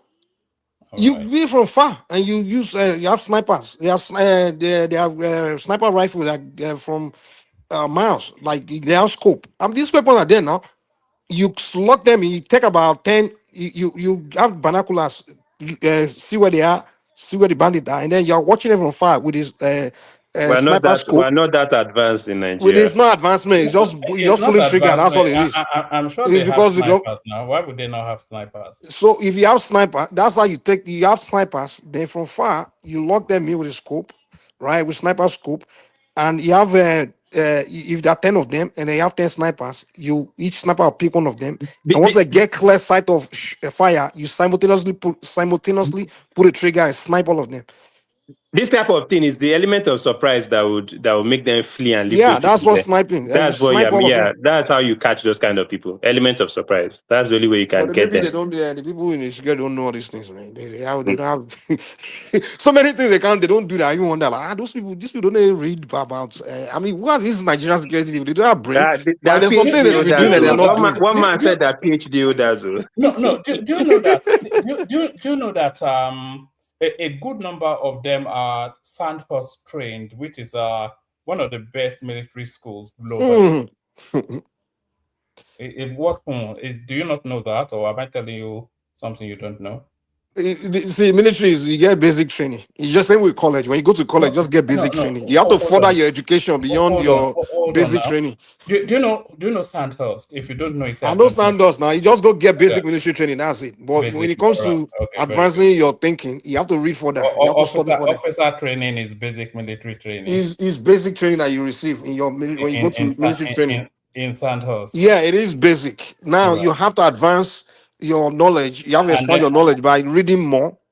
by reading more. And yes, you have to read more. You have to read books about warfare and war battles and experiences that books that other generals have written and other different battles. You have to read more to enhance your knowledge. But Africa, we don't read books. We don't get 1 degree. That's it. Well, that's good. If only we had you in the Nigerian army, all problems. I will solve all this problem overnight, man. So many things I see that Nigeria can't even solve. Why don't you volunteer? We are volunteering now. They are not even giving bid. They are not even putting bid out there. The government don't even say if you have solution, come on. They can't pay Mike in dollars now. But I beg all of you, don't say those children are from poor people, then they have to be sacrificed because it won't even cause the end of the whole thing. I think it that's goes singularly on. the most. It's one thing now, and it will happen again.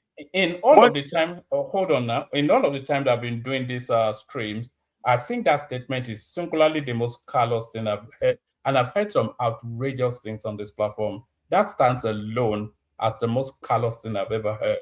One man, out of all the demands, how will you handle it? What will you give in? Well, sorry, one man. I think WordPress might have put it in a way that make it seems.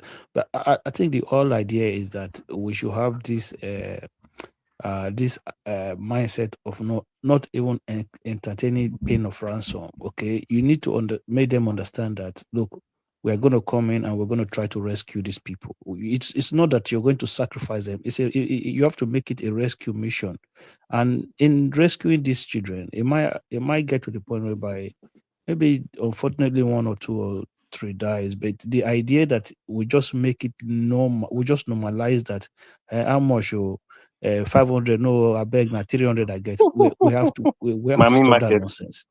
Yeah, we have to stop that nonsense. But we have to make it okay. They are there. We are going to come in. We're going to try to rescue them. That's all.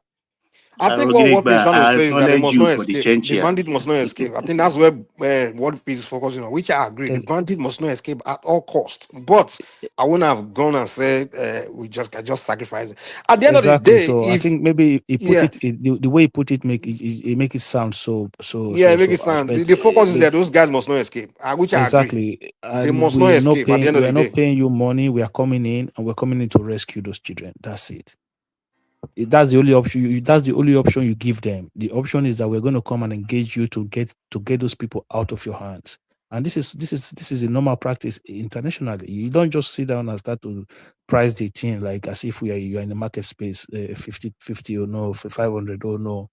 Like no, come on now. Which kind of work? So do you not understand that if we are taking this approach right from when Chibok happened, probably these people would have the incentive for them to carry on behaving like this would have stopped long time ago.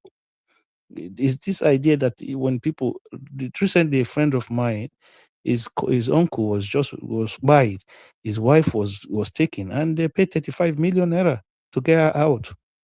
Okay, 35 million naira. The police at no point even attempt to engage these people. It's just a negotiation, pricing, back and front. Oh, this is how much we have. This we cannot afford this amount. This is how much Those we have. ones are criminalities. Criminals. Even if it's criminality, at least engage them. The Chibok girls didn't they pay money? Chibok girls didn't they pay money? Of course they pay money. Internationally, Red Cross contributed. Red Cross Switzerland contributed. Like you have to get to a point whereby you make them understand that listen, there's no pricing of anything. There's no look. We're going to come in. We're going to rest. It's a rescue mission. You don't say, but no, it's a rescue mission. That's all. All right. Let's hear from BLO, who has been with us for quite a while now. We've not yet. Hopefully, you're not on mute. BLO, let's hear from you. Is this your first time here, BLO? Yeah, one man. Can you hear me? I can. Good to see you. Is this your first time with us? Yes, it's my first time. Good to have you. So, what are you making of the conversation so far? Give us about 5 minutes of your thoughts. Yeah, thank you, one man, and I think it's good evening or good morning, everyone. It's my first time here, although You Nandekano now. Good evening, good morning, or whatever it is that you are. Carry yeah, on. so yeah, it's good to be here, and I just I've been listening. I think it's my second time, but I just thought I could bring in maybe some perspective also to the conversation. Really, I'm someone who I do business in Nigeria. I do business in the US. I'm very familiar with Lagos or Osun. As a matter of fact, we have properties in all of these areas. And I visit these places often. I think one of the things I used to say in my last few months of visits was that the amount of security checkpoints that I see on the road had become more and more and more. And I'm not here trying to support the government, but at the same time, I think it would be naive for us to say they are not doing anything at all, generally, whether it is the state or the federal level. I think the problem that we are facing is a very dynamic type of problem, and I'm speaking about the security issues and the kidnap, particularly of the young kids. Hopefully, we're able to get them released soon. At least from I don't know if one man you've seen. There's this documentary that there's this Chude. He's a journalist. I think he made a documentary about this kidnap. I don't know if you've seen it yet. Well, Not yet. Send me the link. Do you have my Insta? Okay, I'll send the link in the comment section. Send me the link. Yeah. Yeah, I'll check for it. So that's an independent guy, and I think watching it would give us some more perspective about what really went on, because the husband of the lady that's in the video circulating around was spoken to. A bunch of people who their kids were also kidnapped were spoken to, and they kind of gave an idea and narrated some of the way, what they saw as regards how the whole thing happened. Some of the things they said were that they were military. The guys that came were dressed in full military attire, their faces covered, but with very sophisticated guns. They even killed someone. It was an interest, at least for a lack of use of words. I think we should check it out. The interesting part is that there had been some security, let me say, warnings. The House of Rep member that represents that area in the lower house had raised concerns to the state governor about security in that this area is close to your National Park area. So they raised some concerns that, there have been things here and there, and whether they neglected it, whether they did something about it, I really don't know. But it's not as though I think they were kind of expecting that something like this would happen, even if they did not understand what the magnitude of it would be.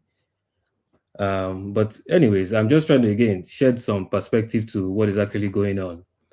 I also heard from sources that I know there's this 1 billion naira ransom going around that they asked for, and this and that. But maybe I think that's a discussion with maybe the state government. The conversation that from sources that they are discussing with the federal government is the release of the guys that they kidnapped. I think that's the main reason why they did the job. They just want to take something that will force government by all means to release the people they want. I don't think it's the money that those guys are really after, at least for this particular. But this is just a perspective anyway. Well, in terms of solutions. Sorry, BLO. Mike, please check the private chat. Sorry, BLO, carry on. Yes, please. So, I think the interesting part is that some of the things the people in the area were mentioning, it's so interesting that they don't even have, there's no cellular data, no phone service in that village. And like I said, I know quite Oyo State and Osun State. You'll be surprised at how many places your phone is not going to work in, and there are people living there, you will be surprised. So when it even happened, I think they had difficulties even trying to reach out to the security operatives. So, but I think the point is that even these criminals, they know the areas where they target and things. Yes, please. Okay, go ahead. You drop off for a moment there. Okay. Can you hear me now? Yeah, we can hear you. Yes. So I was saying that even these criminals, they know the areas that they target. Many of these places won't have service. They can't. Again, I'm not saying that the government is doing what it should do. We all agree. I think everybody in the entire world agrees that the Nigerian government needs to do more in every way, in every facet in every sector of the economy. But well, my own personal opinion, apart from my perspective, is that I think the type of fights that we're fighting is a very dynamic one. Many of these terrorists, it's an ideological thing. Even if you kill all of them, only if you're able to maybe kill everybody, or buy everybody, like they say. But as long as there's still elements left, the ideology will rise. They'll find a way to cause terror somewhere again and again. And I think I agree with Baba, who said we're fighting like it's an internal war. We're fighting ourselves. That's literally what it is. So that's my submission about that. I think I enjoyed many of the comments that have been shared. Then one more thing I just want to add quickly before I drop off.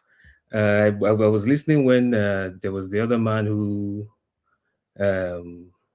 was calling said from Anambra, who was speaking about Peter Obi, and he, kept on saying that Peter, that's what the other governors are saying. That's our brother, Patrick Glory. That one a cult member, or that one pass. That's not a cult member.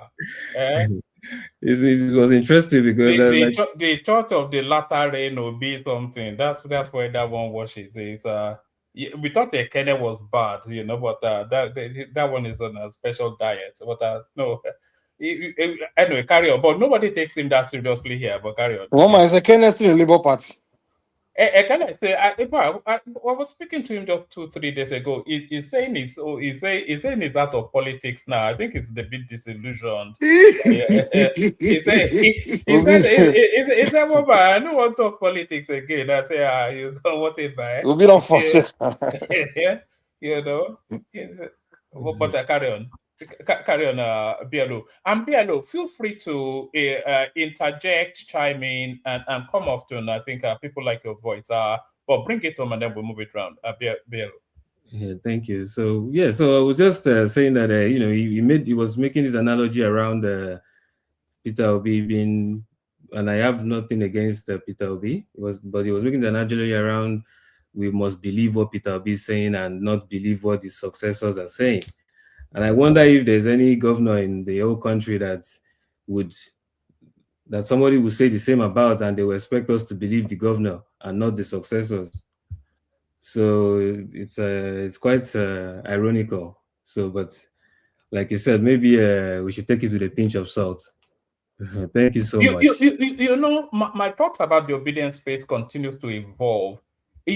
First I thought it was just some ethnic something, which is understandable. Everybody is very ethnic but then I've been spending a lot of time on TikTok, and then it makes me reflect on some of the commentaries here.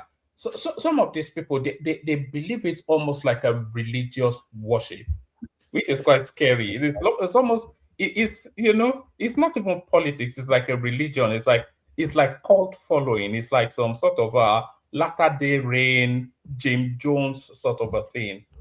I can imagine. Well, thank you so much. I will leave the floor for the next. All right. Are you usually this soft spoken, or are you feeling shy amongst us? Don't feel shy, We like a bit of ruffle Don't here. worry, woman. BLO, he will chop up. He will chop up when they start shouting at him.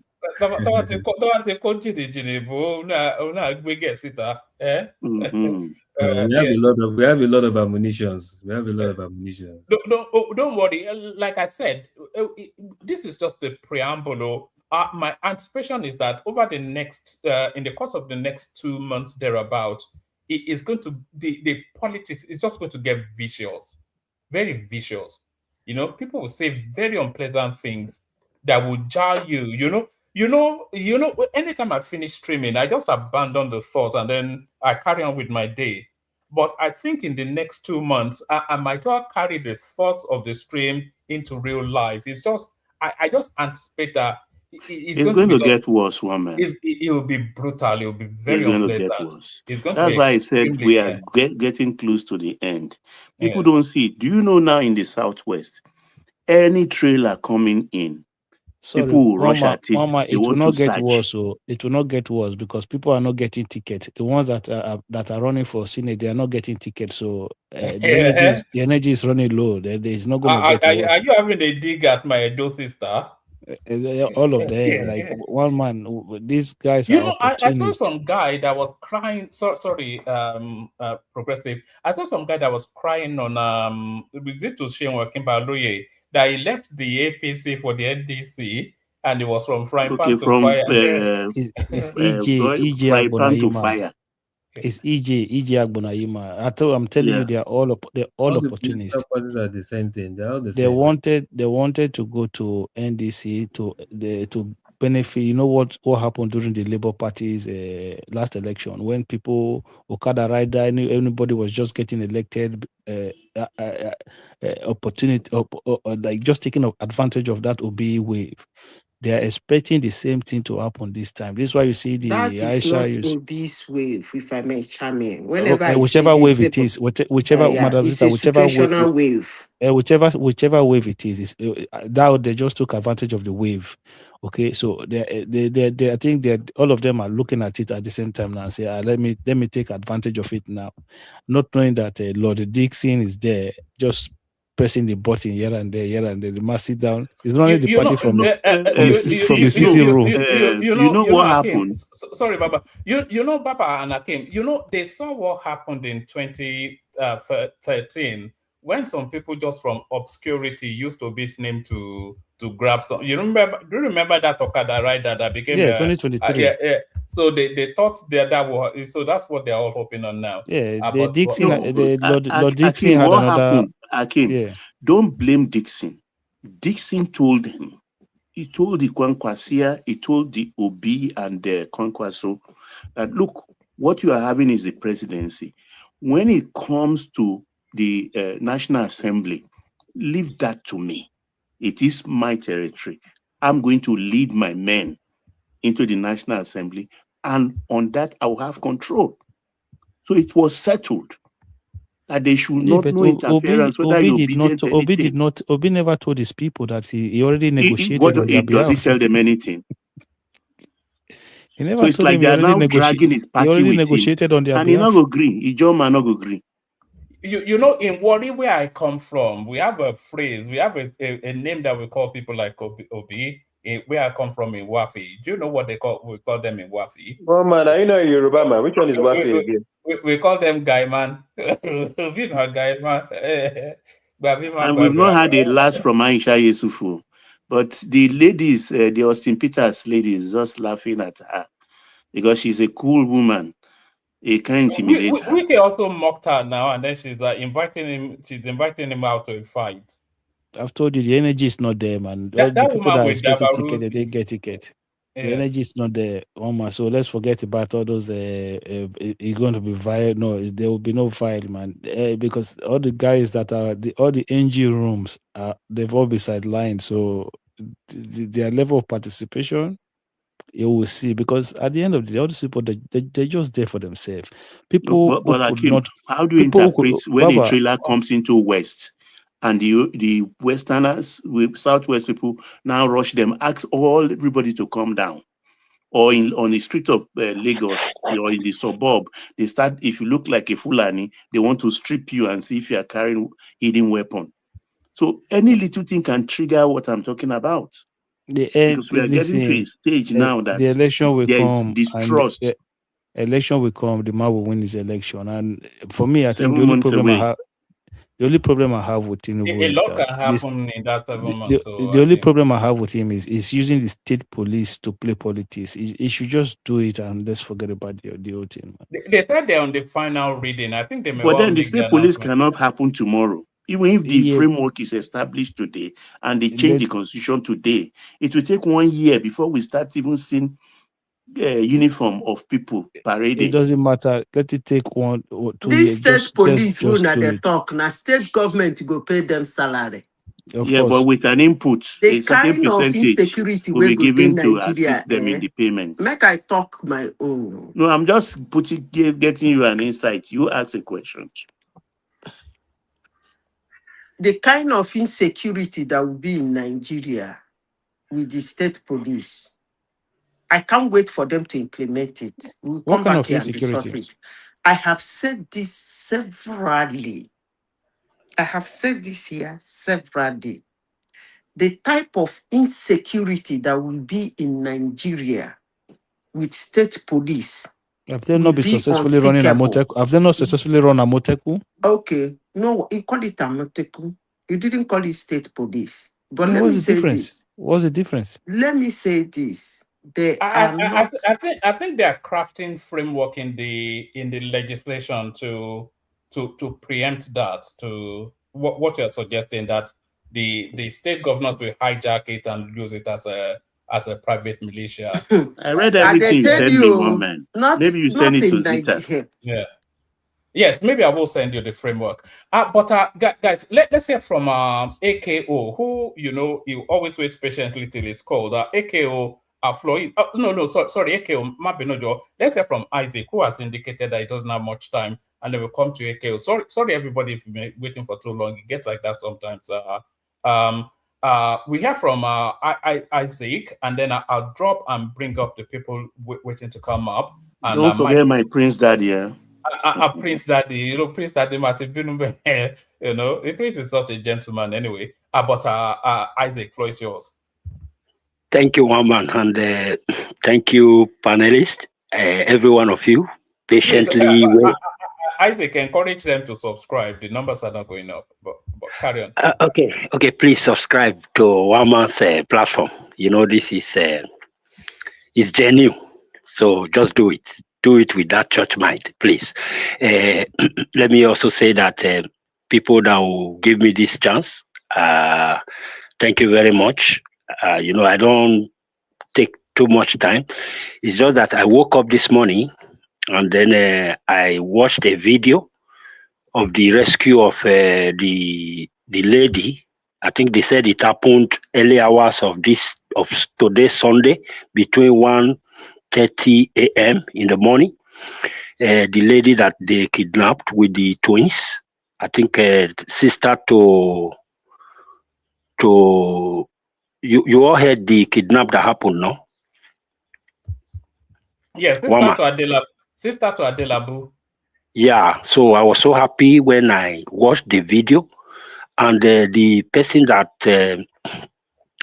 showed the video, this Donaza, I've been following him. It's a thing of joy when I heard the way he presented the video. One man, do you know that for 3 days ago, I've been blasting the comment section of that guy? I don't know. I now believe that you guys that have this platform for us, you guys, you sometimes go to our comments and you read. 3 days, for 3 days now, I've been on his case, like filling all his comment section with my name, my comments, asking, telling him he's not doing justice to Nigeria from the way, I don't know if many of us know that Donaza. So I believe he has read. I know him. He does in pidgin English with the blackboard, Abby. Yeah. So the way he presented the video this morning when I woke up, because that was what popped up on my phone. So I watched the video, the way he presented it. I was forced to just drop one comment for him that yes, this is what he should be doing. He presented it. He was not biased.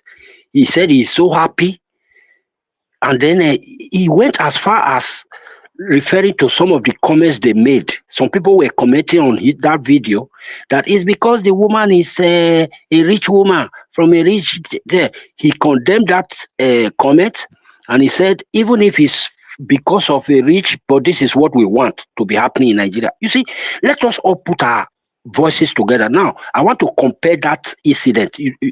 I heard one of our brother saying that the rescue for the Oyo children, that the government should do this, and they are not proactive, they are not that.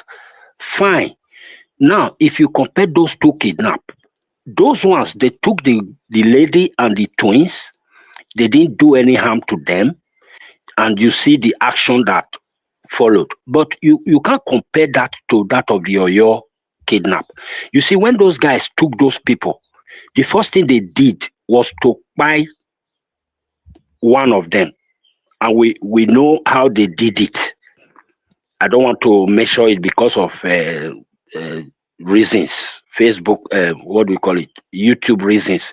You see what they did? That was a message, a very terrible message to the federal government, to the state government, that we are ready, we can do anything. So you can't expect that action. Like some people are saying, the rescue should come up. You don't want the federal government to look at the situation surrounding that kidnap. Those guys are ready. Now, to end it up, that's how I do my thing. I don't take too much time. Now, to end it up, I like this one thing I like about this administration, or let me just measure it, Tinubu. I think if he continue in this dimension of not minding all this ransom they are asking for, whether money ransom, give us our men that you have taken, if he can continue to ignore them, I think it will drastically reduce this. Because when you now see that the purpose you want to adopt people or kidnap people, you are not going to get the that's what you want, then it will discourage all your effort. Other people, other group of kidnappers or whatever, they are also monitoring this very incident of Oyo to use it as their own whatever. So the way they tackle this very one now will affect future events. So kudos to the federal government, kudos to whosoever, whatever. Thank you very much, Wama. That's all. I know that from where I just drop it now, so many people that have sense, they will build on it, understand what I'm trying to say, and then let's make Nigeria a great country again. Thank you very much. Oh, all right, brilliant, excellent. So I'm going to bring the people in the background in. I'm going to hand over to Mike. So Mike, we hear from AKO, we hear from Prince Daddy, Progressive, Charles are next, and then the people that come up next. So AKO, Prince Daddy, Progressive, Charles are next. So if they can do 5 minutes, then it makes it easier because a lot of people have been waiting for a while. So thank everyone. See you tomorrow. The super chatters are DOG and Ola. Can people please make sure that they are subscribed? We do this every night, so join us if you can. And like BLO, who came in today, if you want to come up as well. Thank everyone. See you tomorrow. Mike, are you ready? Mike. All right. AKO, you take over. When Mike is ready, he will just remind him of the order. Charles just dropped now, and I was you were going to speak. So AKO, floor is yours. AKO. All right.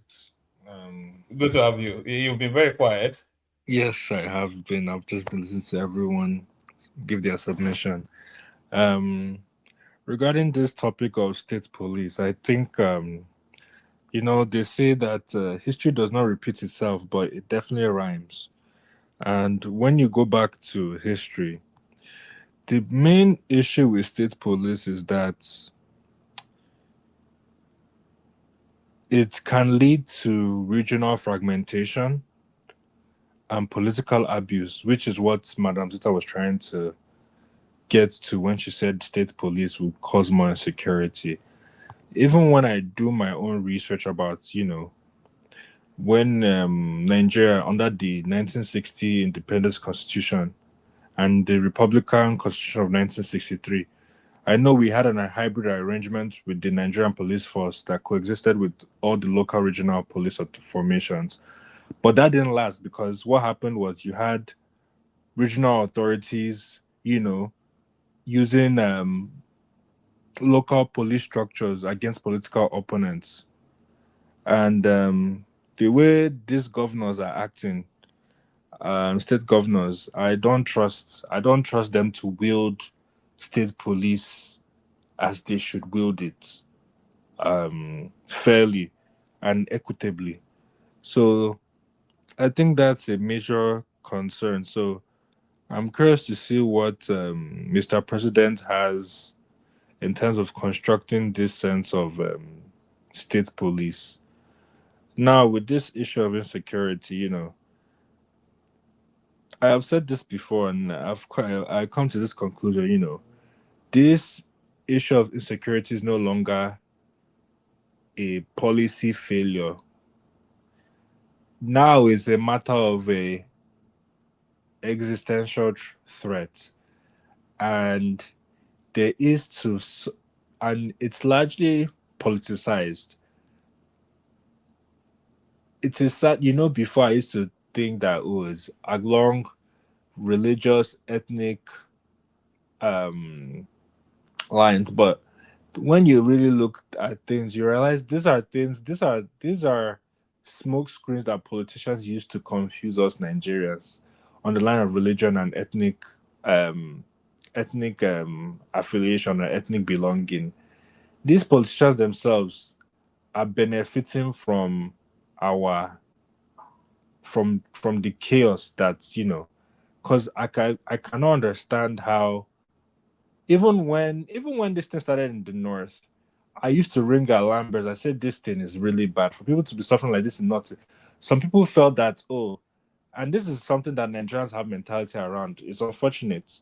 So Nigerians feel like they are immune to certain things that, when it happens, it didn't happen around my backyard, so it's okay. Let it be happening there. But they people fail to realize that, I think it was Martin Luther King that said, injustice against anyone is just injustice against everyone. If anything happens to any Nigerian on Nigerian soil, it's happening to every Nigerian. You might not feel it now, but slowly, it will come to your door.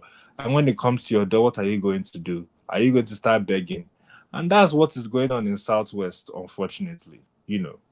When other regions of Nigeria were screaming about this insecurity, some people turned their face away from it. Oh, it's not in my backyard. It's not in my backyard. Now it's coming to the region. To the region now. Everybody is exclamating. Everybody is screaming. But if we really cared about this, we should have sorted out this thing and quenched it when it started out in the north. But because we don't have any interest, all of us were individual. We don't see Nigeria doesn't have any there's no collective consciousness in Nigeria. Is every man for himself, unfortunately. That's the dispensation we found ourselves in.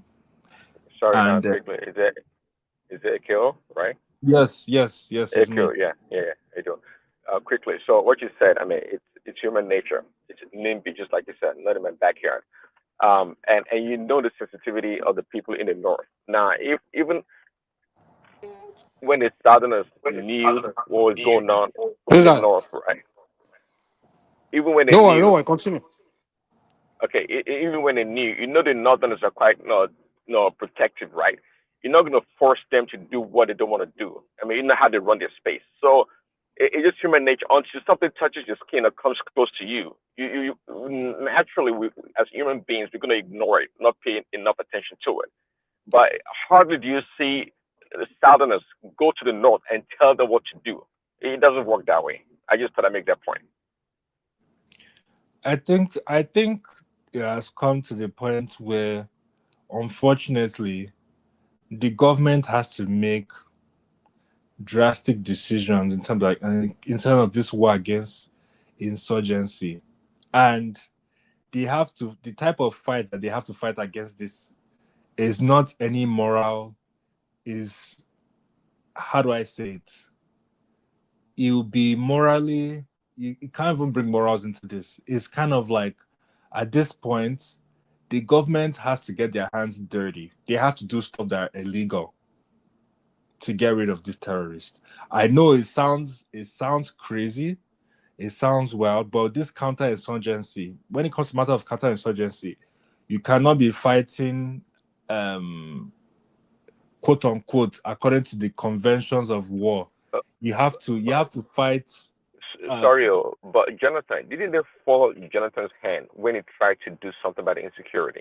Am I wrong? What I heard?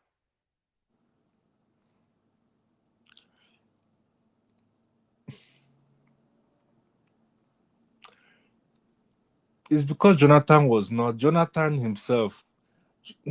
I don't like President Jonathan for my own specific reasons. He's not a decisive man. That man just came into presidency by chance. That's why he became president. That's all I have to say about it. But it has come to a point where the government of the day has to make drastic decision. And but there's something somebody said regarding those kids in Ogbomoso that got kidnapped about, they have to sacrifice their lives. And I would typically agree with that, but here's my issue with that. I cannot agree with that at the same time, because at the end of the day, Nigerian life is worth nothing. There's no value to Nigerian life. We cannot say, it's not like they will say, okay, these children died, and they will, for that we will make sure that they are never forgotten in our history, or their memory is not in vain. That's not the way Nigeria works, unfortunately.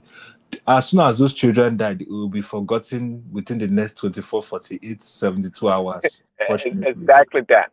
Exactly to that point. So this idea of they should sacrifice, no, it's not worth sacrificing for, because and that is why I said this idea of collective consciousness, we don't have it as Nigerians. We don't have that collective consciousness that if our fellow person is hurting, that we feel like, oh my God, this is our fellow. It's because of all this religion and ethnic jingoism that is going on in our country. And the politicians are feeling, as a matter of fact, our politicians are even the worst out of all of them, because especially in that north, I've been saying this, one of the things that even needs to happen, apart from eradicating, doing asymmetrical warfare, engaging in illegal activities in order to quench these terrorists, I think also something that needs to happen is that the North has to develop by force. It's not a matter of, wish. They have to develop economic development, and that has to happen. But the issue with that is that Sorry, I know you don't like Jonathan, I understand, but this is what I heard. Didn't Jonathan spend a lot of money to try to put this Nigerian kids into schools? Say you can impose development upon the Northerners when the leaders themselves don't want it. Okay, I want to go about it. I mean, where they have a strong religious, society, and they listen to the imam and whatnot. How would they do it? How can he impose development on these people if they don't want it? Because of course the leaders are taking advantage of the people. But they want to impose Sharia law in Nigeria. Of course they want to, because they see you guys as infidels. So they think they're superior in terms of their religion and what other ways they feel so.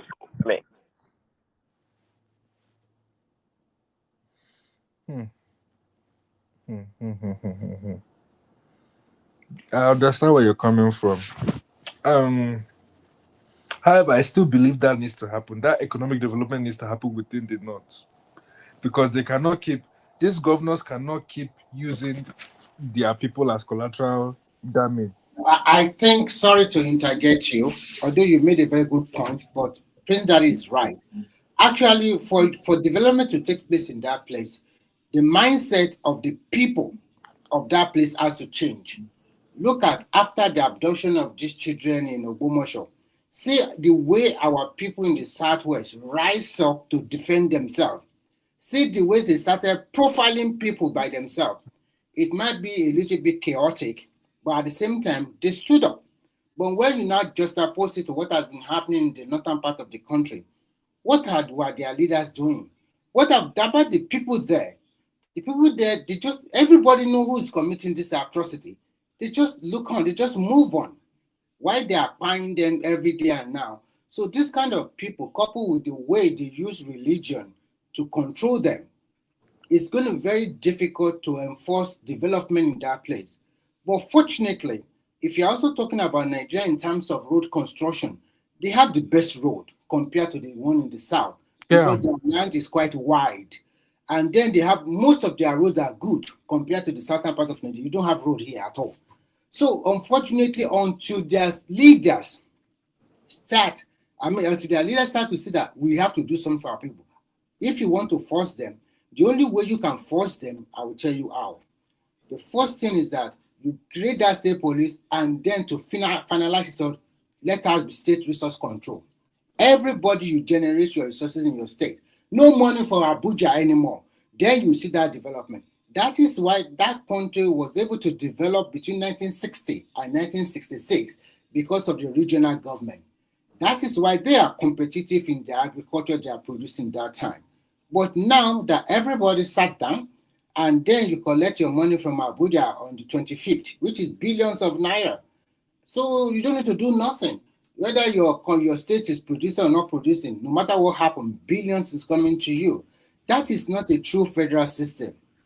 So that is one of the bane of the problem. Yeah, but if I Mr. can Remy, come they in. were still facing this. Oh, sorry, Mike. Sorry, just 1 minute. Sorry, Mike. Sorry. Mr. Remy, they were still facing this insecurity during that time in the north. It started since 1940 something. That But Benue, the that little bit. kind of security we are facing that time does not hinder them not to come up with their granite pyramid. It doesn't stop them. It doesn't. That kind of criminality they have does not get out of hand to the other part of the nation. They are not talking about coming to the southern part of the country and telling them this is the kind of religion we want you to practice. No. But this time around, because we do not have real data, and at the end of the day, our people are Exactly. Data. making babies left and right. The resources we have, the human resources, the policing and the military we have, it's not enough for that country. And our people, even if they jack up the price of the salary of our people to policemen and military to about 250,000, a lot of our young people, they don't want to do it because we live in globalized world. Some of the youth in the southern part of Nigeria, they don't want to work and they want to become millionaire. They want to ride good cars or something like that. So until we need to do total reorientation, starting from 1 year old. Because my generation... I disagree there. You have to start from the leaders. Let me introduce something. Sorry, Mike, I will say this and then you continue. The question, I don't know whether it's Omori or Nigerian. The question I will ask is that the leaders we have now, where do they come from? Is it not from the same society we are living together? Yes, is it not your friend? Are they not your friend? Are they not my friend? Are we not? Do you want to know them? So because you can see somebody that you know this man doesn't have money. You know him many years before. When he become a common local government chairman, he become millionaire. Let me, Najama. And Nigeria is good character doesn't pay. Doesn't pay. I think where I can sum it is I think we missed our way a long time ago and we're heading in the wrong direction. You know, now here's where I say we miss our way. For hundreds of years, each indigenous community had a structure in place where they know who's from there. They have structure in place where they have the head, which is either a king, the local chiefs, to the households, to the family houses, where they had that structure where hierarchy was in place and everybody know what is going on in their community. But somehow we create a country, we didn't put all these things in accounts. We just create a new parallel system where we didn't study, we don't know how it's going to match with our way of life, and now we wonder why where we are. To me, if you ask me, we need to take a step back. I understand that if you recognize these indigenous communities where they had a structure in place, the hierarchies in place. Now, this state police we are talking about, if you ask me, I would say each indigenous community should be the one running their own state police. And it is Thank you. Bless you, what's his name? Mike. Hold on, give me a second. Give me a second. And what's his name mentioned database? Remy. Remy, that database, each indigenous community, meaning the head of those communities, which people still recognize. Every African knows their local king, who's their local chiefs, who's in charge of their locality. Those people should be the one running the database of their community. They should be the one to know who is the visitor there, who is an indigene, and who, how to. They know their boundary, their localities, local boundaries, their borders, whatever. They know what to do about their environment. Because if you go to any any indigenous community in Nigeria today, and you ask the king or even the people, they know exactly what's going on in their community than the government. You understand? If you tax them or work with each individual, can you what do you need to secure your community? They will tell you. They know themselves. You can't be saying what someone Abuja will be the one in charge of the police or from people in some local or a governor in a state where they have a bunch of the governor is not from every corner of the state. So how will you understand the community there or how to secure the community? The people know how to secure themselves. Just need to work with them. But unfortunately, Nigeria we just disregard even they are not even included in the Nigerian constitution. The local kings, chiefs, they are not even in the constitution. They are not part of it. We Well, they just are also copy and because they are paste the Mike, state British and government. Mike, American system, and we are following it. We don't know whether it's going Mike, to work for us or sorry. not. To buttress your point, sir, I was just even going to chip in because before you spoke now. Look at the way they are catching all these guys now, as since like yesterday now. And it's because the locals were involved with the police, with Thank the you. army. And I think if we come back to what you were saying, let's go back to those IFA days and all those things. Not necessarily, Those, Richard. I didn't mention if I days or anything. I just say the I'm just local joking. I'm just kings and joking. I'm just everything. joking. Don't try to move But me to. Don't try to say what I didn't say. In I'm just other joking. state, Come on. other part of I'm just Nigeria, they don't do joking. that. Oh, sorry. So what I'm saying is the way the locals have come in play, it has really helped to fish out these guys. Even the guy that goes on TikTok, they fish him out already. Even in Niger State, Niger local forces with Nigerian police, with Niger police or something. If you need to see the way they bundled them, they find out their hideout. They were like 50 in all those muddy house. They fish them, and I think it's been improving since all the locals have been come. So I think local police will Before, let me work. ask you one question. Before Nigeria was Mm. created, every community were their own country in a sense, right? Yes. Yeah. Now, could anybody, let's say you from another community, can you just wander into my community? For when you enter, the No. first place you go is they say you're a stranger here. First thing you go do, you want to enter that community, go and visit the That's king's Mm. the king. palace to go and explain what you're coming to your community to do, to trade or what is it, or you want to settle. You first come and meet the local kings and chiefs, so they recognize you. Like, okay, Mm. we have a visitor here, oh, and let's give him place to stay. We know what he's here to do. That's what it Mm. was, and they know how to secure them. They understand the environment and they understand that they needed safety, and they had their Mm. local warriors that protect the borders, the patrol borders. So Nigerians had the place. Africans already understood They their have ties So in place, the my bush. but we They have all question, ties in the decide to be bush. Oyinbo, and my somehow come question, Mike, my Oyinbo might just come question give now you country, and is you just follow. You don't even know what you're doing with it. But everybody wants My to secure question now their is, guys, sorry. My question now is, okay, with this state police, what kind of rules or what can they put in place that will hinder state governors not misusing it?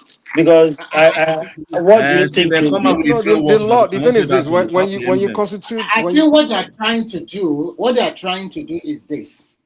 They are going to set up what we call the State Police Commission. So that State Police Commission, the first thing they want to do is that State Police Commission will now shortlist 3 police commissioners for that state, from that state. Maybe from the present police structure we have.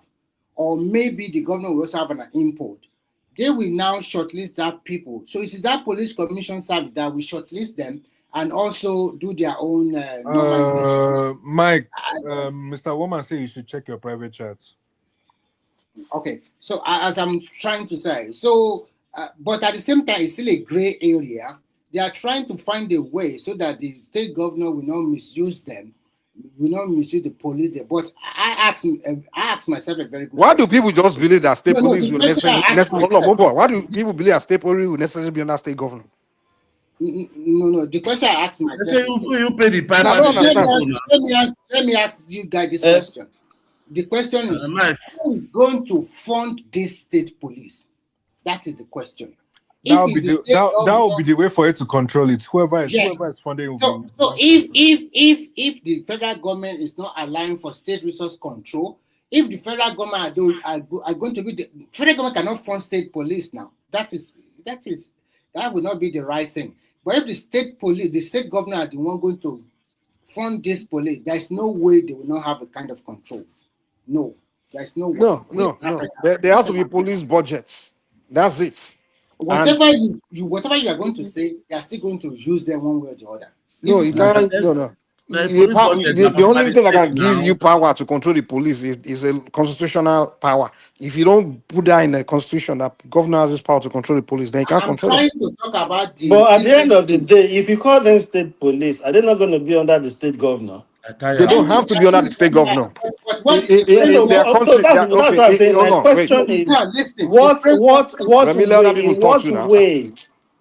in what way then do they bring in some kind of check and balance? Legality and check and balance. Checks and balance put there is that the state governor cannot single-handedly remove the state commissioner of police. It has to be. So the commissioner of police will be reporting to federal. No. First and foremost, the state assembly, the honorable, 2/3 majority, have to say yes to it.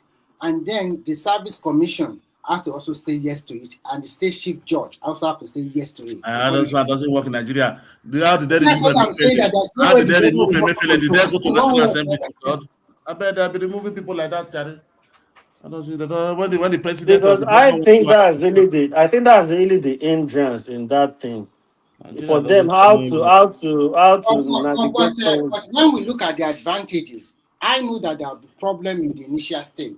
But as the society continues to evolve, maybe in the next 10 years, maybe we can now say, yes, they have already maybe okay. But the advantages are there, bro. But I just feel good start. It needs a good start. If it starts wrongly, forget it. No, a state like Lagos State will be fine. But a state 100%. A state like State have been out for many years now. A state like Ogun can be fairly okay, but a state like Oyo Osun, I don't think so. I'm sorry. There will be this Amala politics that come along with it. No, honestly, you're right, because most of the states can never pay the vigilante. So we can arguably say no matter what system you bring, it's the people that run the system that will be the problem at the end of the day. So it's really not a system that's our problem. It's people that's our problem. Because no matter what system we bring, we're afraid of who will be behind it. Can you hear me? Yeah, go ahead, sir. Yes. Yeah, can you check private chat, please? I sent you private chat. That's what I was telling Mr. Michael.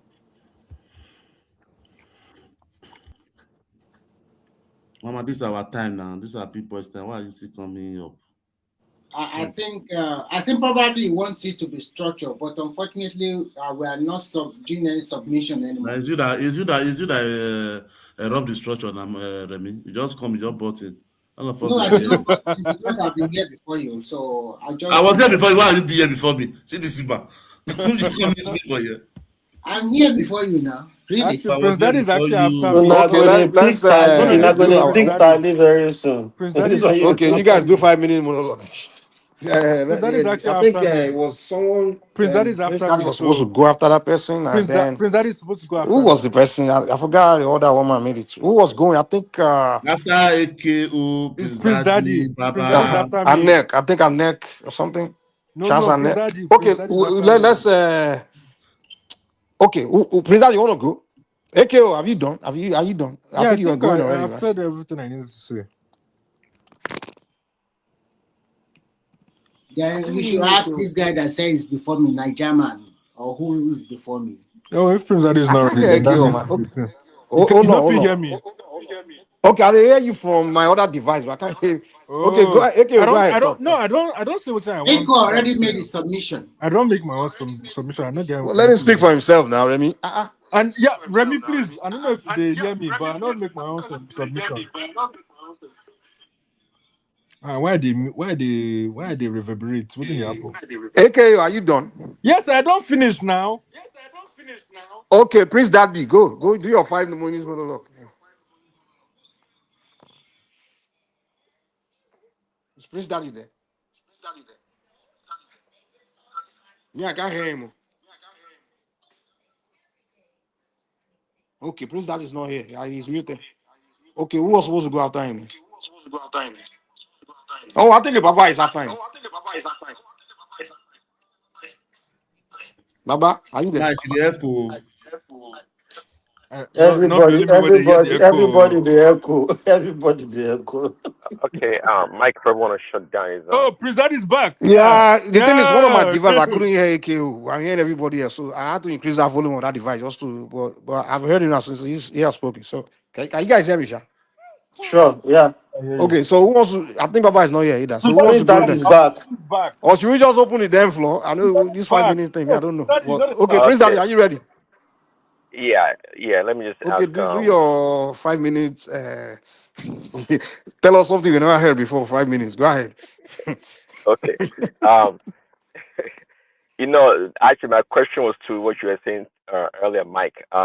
When you're trying to find solution to the insecurity problem, whatever we're talking about, you said that you set aside some money and give those anyone that that captures a kidnapper or a terrorist and give them money.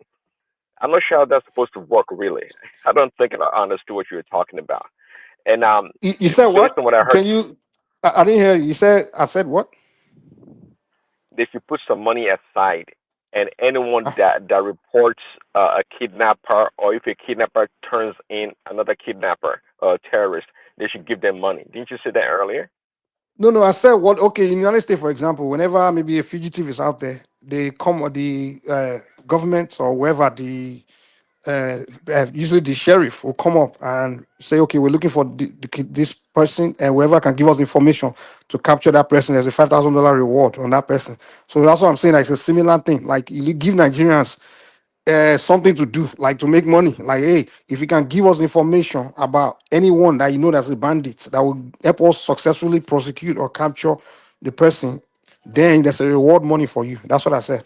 And then I Okay, also I hear said, you. and then I So had one more other thing. I said, you also play psychological warfare where you put information, you create something. There's something called creating chaos among the enemy camp. So you put it out there that bandits, if bandits betray their fellow bandit, meaning you shoot your fellow bandits, and you can prove that you did it, and you are both bandits or he's a bandit, you have to prove it, you collect money. So that way, that's a psychological whereby bandits will no longer trust each other.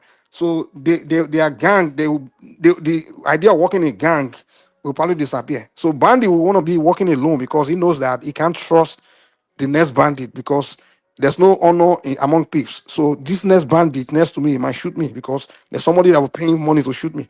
So that's what I mean by psychological warfare.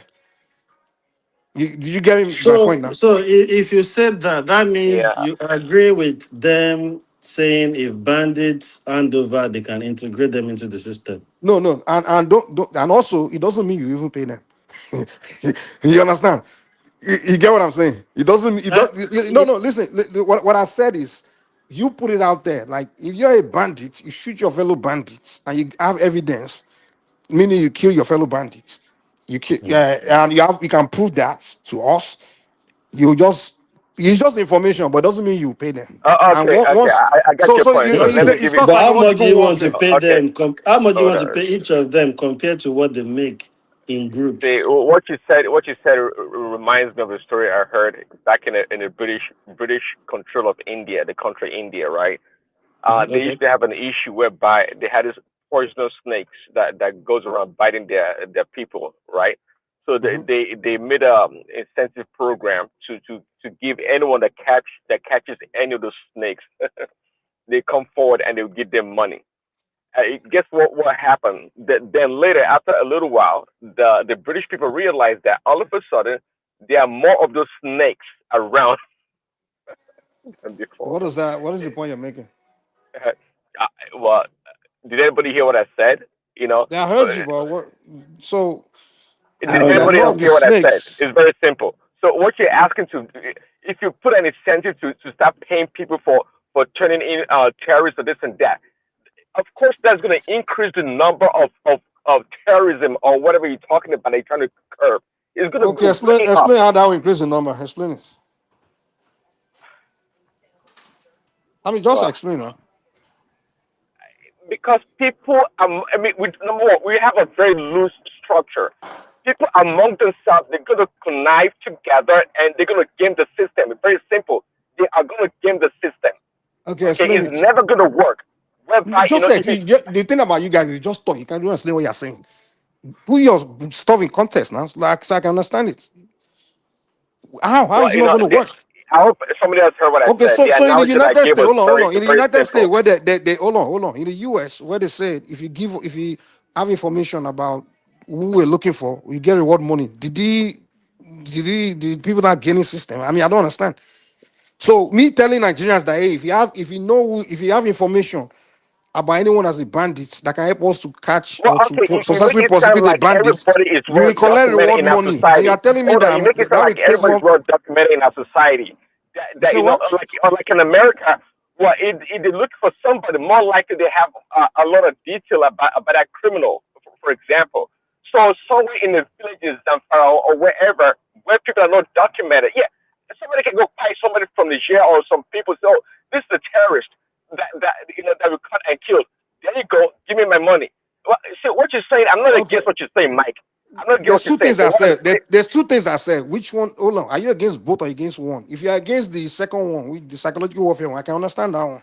But the first one is if anybody can give us information that can lead That's the point. to. That I agree with the first one, Mike. Okay. But Yeah. the second one is a bit tricky because I The just second feel one, yeah, the second one I can be look at it tricky. Yeah. like in this way, like how much do you want to offer me? If I roll with my group, there you we go. make 100 million. But you're telling me that if I kill one of my group, you No. give me 1 million. I'm not gonna do that. I'm not that stupid. Wait. Hold on. Hold on. Wait. The number one reason why these guys are doing banditry is desperation because they are extremely poor. You understand? That's number one reason. And number two, among them, there's a leader that's going to have the money. The follower is only going to get a little portion of the money. Trust me. The main guys that organize the whole thing is the one that will have the money. He's just going to pay his followers little, or it's not even enough. You understand?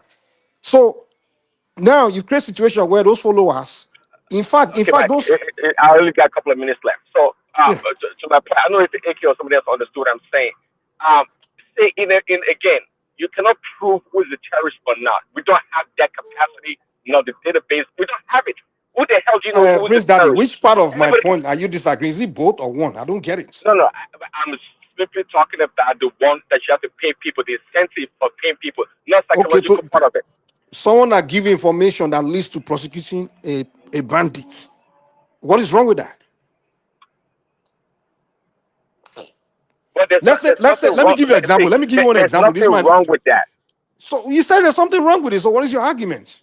No, see, in a simple Prince term, Daddy is talking about we obviously, don't have correct data hold on. to If you know, so okay, unless you were saying that if a terrorist does something and you have the picture, information about this terrorist, say, hey, this is the picture of this criminal, okay, this terrorist, we're looking for him.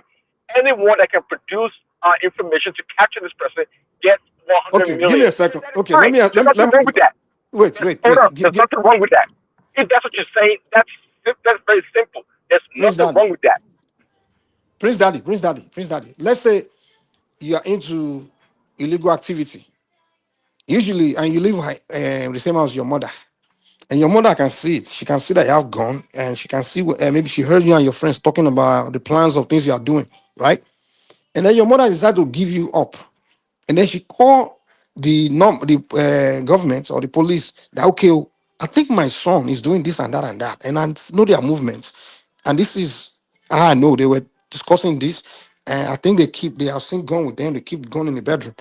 And then the police take that information and they come and wait and come and investigate and then find the guns and the evidence of the things, or let's say the mother even record their conversation and then give it to the police. Now the police take all that evidence and they realize the mother was telling them the truth, and then they pay the mother 100 million for the reward for what she did. What is wrong with that? Okay, another example, another good example. There's nothing wrong with that. Now you are That's what I'm saying. presenting. So what the hell? What was different from anything? Now you're presenting your argument in a more. So you need me to go that deep before you get it? Are you kidding me? And another thing to even Mike to that No. first The option, way to you that said it first before was option, the way you said it was so random. Okay, and but even what you say right now is not foolproof. I mean, okay, It's not fruitful. it is it's not fruitful. And foolproof. another way it's fruitful is It's I not even think if foolproof. they do Really? Mike chill, please. I even think Your if they do mother, local the police, person know Mike, that they please, know the please. activity that you are into Mike, we banditry and you understand what store you were weapon in your saying. bedroom, We right? understand what you And the are saying. person know that, And I oh, even if I think inform the police about this thing, I will get 100 million. Like the person is your relative, your mother or your brother or someone, and decide to Mike, report to the police. That's not, and the police wait. I mean, come on, please, daddy, what are you arguing? Are you still arguing for the sake of argument? This is basic what you oxymoron. even This is, said, come on, are you what you kidding me? said, the first option makes sense. And I even think if there is local policing, Are people will you have there? more confidence to even go out to Yes. report people without waiting for ransom or some compensation. You know, you get okay. I get you, but you guys make it sound so nice and straightforward. Like we live in such an honorable society whereby every damn person that was presented as a criminal will be really truly guilty. I mean, it sounds good on paper. Don't think I don't understand what you're saying. I mean, if you're simply talking about the way they do it in the freaking West, well, you don't have to explain it. But I'm telling you that it's not as easy and so straightforward in our society for such a damn system to work. But that's okay. We can move on. A more, earlier, I think it was, what do you call it? A guy from Japan, what's that? War Peace was talking about, sacrificing the children so they can go after terrorists. My question I was going to ask is, okay, we've always been paying money to terrorists. How come this time around that when it came to children, that's where we want to be more stringent and want to sacrifice the children so we can tell the terrorists that we're not afraid? I think that was just like one man said. I think that went too far. That's kind of callous. I mean, I'm not sure why we want to start with the children. I mean, I can understand if we give them the money, okay, and they buy the children. Well, that is understandable because they're criminals. That's what they do. But to try to use the children as an example, to go after terrorists, I thought that was terrible. I'll not support any damn strategy to sacrifice children because to show the terrorists that we are strong or we're not afraid of them. We've always been damn afraid of them. Okay, we've always paid them damn ransom for so long. I'm not sure why. Is it because of the money, 1 billion naira, that's so demanding on the state? That's why we should throw the children away with the terrorists. I don't think so. Prince Daddy, I I think the agree Prince with terrorists you Daddy, are to on be that one. fair, I I don't agree right with think here. you on that one, World Peace Prince is a Daddy. bad guy like that. I think what World Peace doesn't is what his word correctly. I think what he's trying to say is the terrorists, for them not to escape, if the last result is for the terrorists and the children to be to all die, I think that's what he's trying to, which is kind of it's extreme, still but the same thing, the, no, the Mike. goal, It's still the what he's trying same to say is thing. that the It's terrorists so must not terrible. escape. It's horrible. It's still the It's same horrible, thing. but look at it from another angle. I don't support it, but I neither here or there. But look at it from another angle. The terrorists escape. They're going to capture other people's kids, more kids, right? So maybe he's looking at it that they must not escape. If everybody have to die with them, I think that's what he's looking at. But he But just didn't put that's it the still right way. wrong. That's still wrong. You know. At I the don't long support it. run, I don't support it. they might. I don't support that as well. They might try to get the people, but getting the kids safe and back home is the most important thing. Yeah.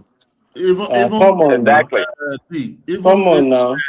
even if I they beg. release the children, the government can still apprehend those criminals. The Owo massacre, those people escape, but they're able to locate all of them and catch all of them through just a phone. That's the way they started arresting the first one. It was running to Kogi from this They thing. don't catch some for Undo again yesterday. Now. All those people were sentenced to life in Death. No, not life, oh, not death. death or something. I Then said that they give death them all of them death penalty. You understand? By by hanging, firing all squad. of them. So they're able to capture all of them. Okay, sorry, Mike, I'm done about 5 minutes. Go to the next person. Thanks. Okay, who's next? Because I think it's Remy now. I said it was before. Let me talk. Okay, whoever is next, just go ahead. I don't know. Let me go now. Isaac, have you? Isaac, don't go. Isaac, Don't don't go go. already. I beg. Me. Remy, do your. No, 5 let me. minutes. It's me. I'm already. Let Mr. J go since Remy no dey talk. Okay, Mr. J, fraud. What kind of name is that? Option A, fraud. Option A, fraud. Nigeria. Now they hide them again. Option A, fraud. The primary they did now. They said Option A. Oh, the Nigerian man. I mean, my brother. So my own submission is that exactly what I wanted to say. That's what King Daddy have said part of it. But I don't know why Nigeria, whether we call them emergency lovers of Nigeria, or I don't know, that people will just be praying that because you want to rescue, you want to buy a bandit, that the children should go for it. But I'm afraid of the way people talk, what people talk these days. But Nigeria, we are all hypocrites in the one way or another. And those boys, that boy that was using this that video, that generated AI video of Tinubu, that the one they said a very dark man they wanted to arrest him for. They have arrested that guy in Benin. So and people were saying, no, they are able to crack this one down. Why are they not rescue those one in they tracked the guy. The guy that they tracked the guy in Benin. Wow. And Nigeria, he also goes to the example of what Peace was complaining that they're able to track the one who kidnapped Adelabu's people. If that's the only government people, if they don't mess with, they go catch you. No. You see, those one is terrorist. This one is different. Like that boy, that one is different. It's not harm. It doesn't ever hold anybody hostage. You understand? It's easy. Now they talk that they're able to track that device, track them, but they don't even track the bandit phone. You see, we majority of us live in abroad for many years. I don't know why we're supposed to be educating people, but we complicate more than those one in Nigeria. Yeah, even if it's one, they cannot go hostage here abroad. Yeah, they go negotiate upon all their intelligence, everything. They go negotiate. They will negotiate. They will not lose anybody. Even I've seen where they hold people hostage here in abroad. You understand? Yeah. It take them months. Even if it take them months, they go negotiate. They go negotiate. If they have hijacked many flights, why are they? Let me be honest with you. Why are they not coming?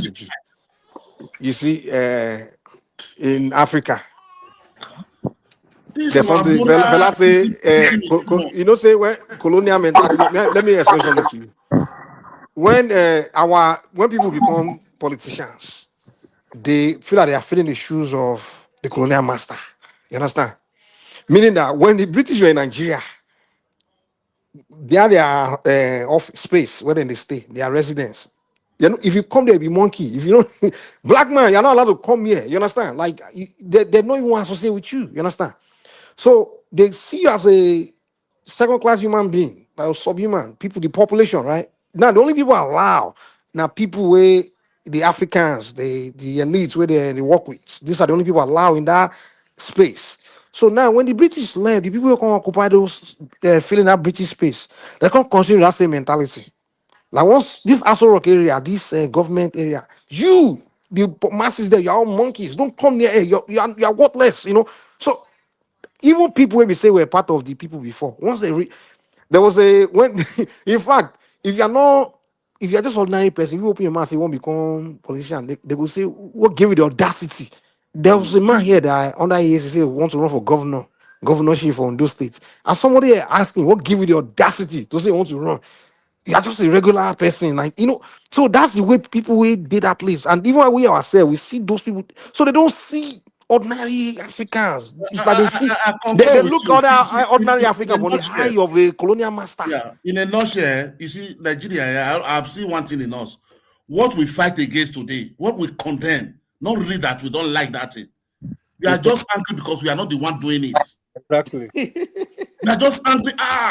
We are not the one there doing this thing. That is why. Not that they love Nigeria, they love you, they care about you. They are just angry. I'm not the one doing this thing. When they cry of corruption, they are just not that they love you, they care about you. They are just angry because I'm not the one looting that money. They're not the one there. That's They are it. not the one there. That is just what I say about these people. No idea, nothing. They don't have any other plan that they'll give. They are going to solution or anything. They are just angry because I'm not the one there. Nigerian, please, can I come in? Let me finish, my brother. Sorry. You see, if you see Nigeria, everything they condemn when they're outside, when they get that power, they will do times 20 of that thing. Worst. And that's Even the mentality you little have to power, change. just give it little power, even in church choir. It will need to show you people power. Only choir in church. Choir, imagine. It will show you power.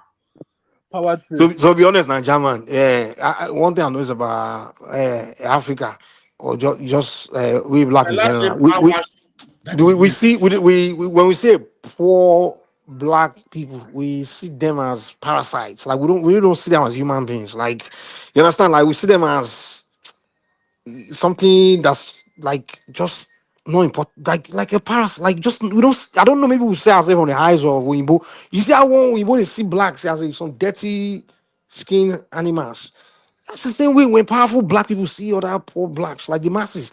And until you get out of that environment and actually live around other civilization and see the way they see themselves, right? And then you can now come back and be like, so I'm not really supposed to be looking at somebody that's poor as not as something less than a human being, that kind of thing. Because we're all in Nigeria now. You know, even your house girl treat her like animal. You know, your papa, mama bring a house girl from a village or somewhere. You treat the house girl or house boy like animal. Like you're just an animal. You know, but in Africa we just see those poor people as less than like no importance.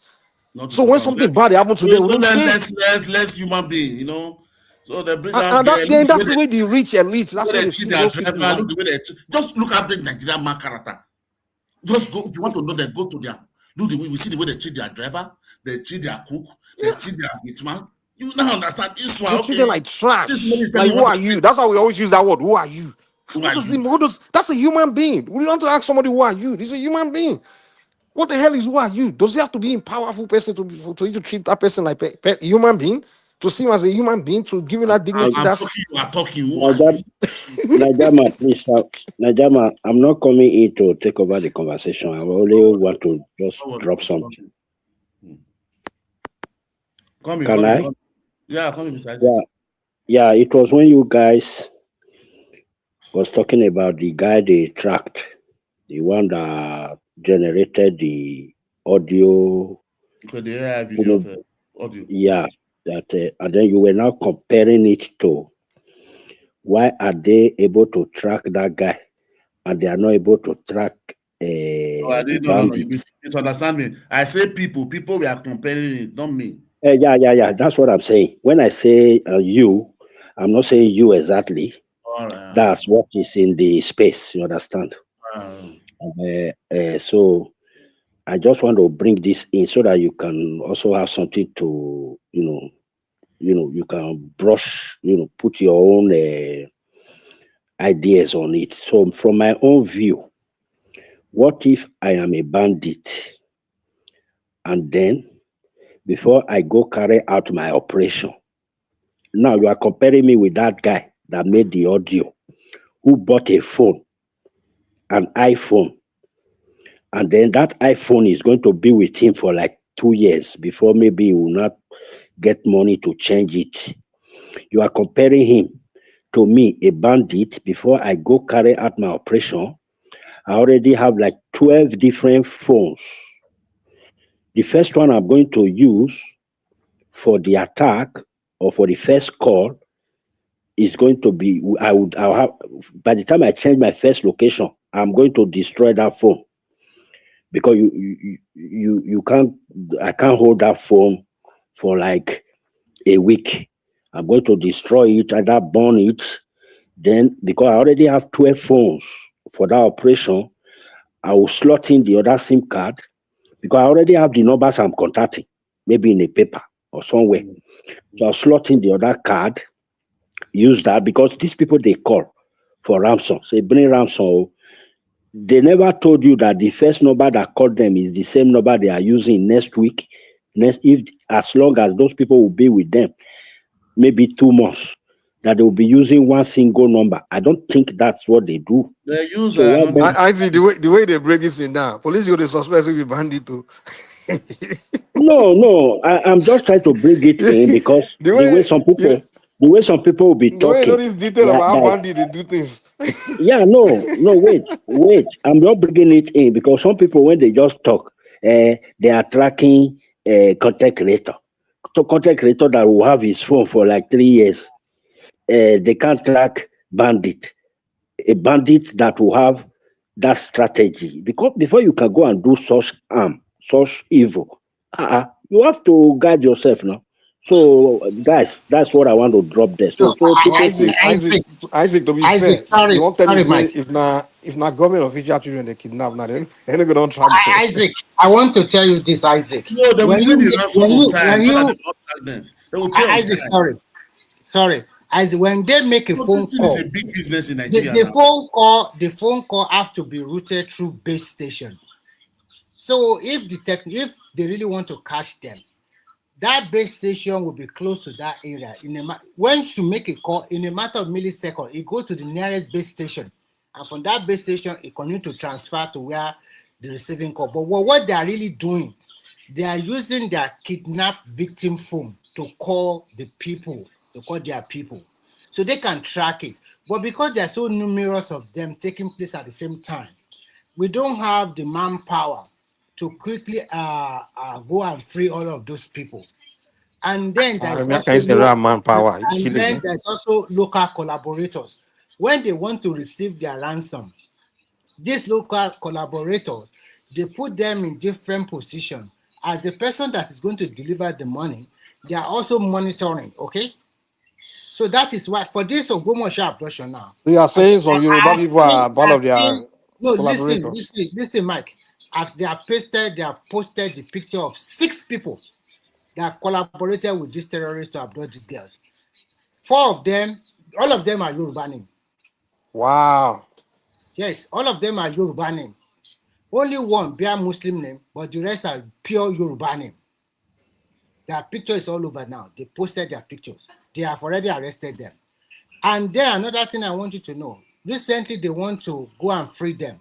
Unfortunately, Nigeria lost a military officer because they want to free them by force. And that is why immediately after that incident, there's another video. You see that woman, they point a gun at her, and she is pleading with the state and federal government not to use force. The problem we are having now is because of the children. And being Nigerian so emotional, if these children are crossfire, they died, what do you think the government will look like?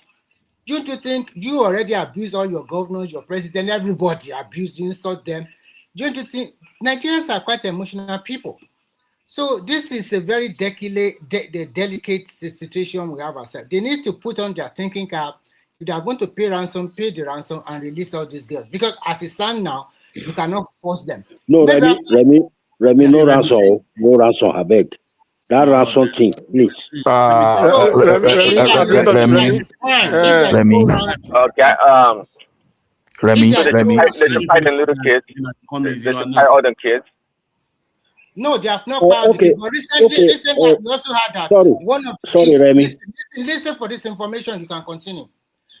Recently, as of 2 days ago, they said one of the kids died because of malaria or whatever infection in the bush. So one already died, apart from the one they beheaded, the principal. Don't believe that information, though, because a lot of fake information today. Okay, except you heard it from the first. But the one of military officer was confirmed by a very good public that knows what is going on. That one is true. Truly, Nigerian government want to use force to release them. Remy, do you believe they surround the place? Yes, the army they are did. They already surrounded the place. They are still in that. Okay, that's so why they that are means ready to move. They are not ready. They are unable to move away. so that means at the end of this whole thing, those bandits will not escape. No, there's no way for them to escape. Okay, so if they escape, I will come here and Let me No, they tell you must something, escape man. because when they Me, escape, oh, they oh, can't oh, oh, come oh, back. oh. Remy, or anyone. the Bayo Do we know the Adelabu identity sister, of man. this? I don't think Do we know say the identity of I this don't bandit? think it's the real bandit. Oh. I think it's just Okay, people Everybody, trying fine. to make money. everybody want to talk at the same time. Let us talk to that. Sorry, Let me quick finish my question. time. Do we Let me know the finish. Okay. identity of these bandits? Are they from where? North, east, south, of what? What So far, we it's only the what, Yorubas they've arrested. so far what we've learned is that these people are a sect of former ISWAP and Sarudo kind of Asaru, go terrorists. break Yeah. away from my. But it's also quite glaring that they have local collaborators in which they have posted their picture, photo all over the internet now. There are 6. I will not lie.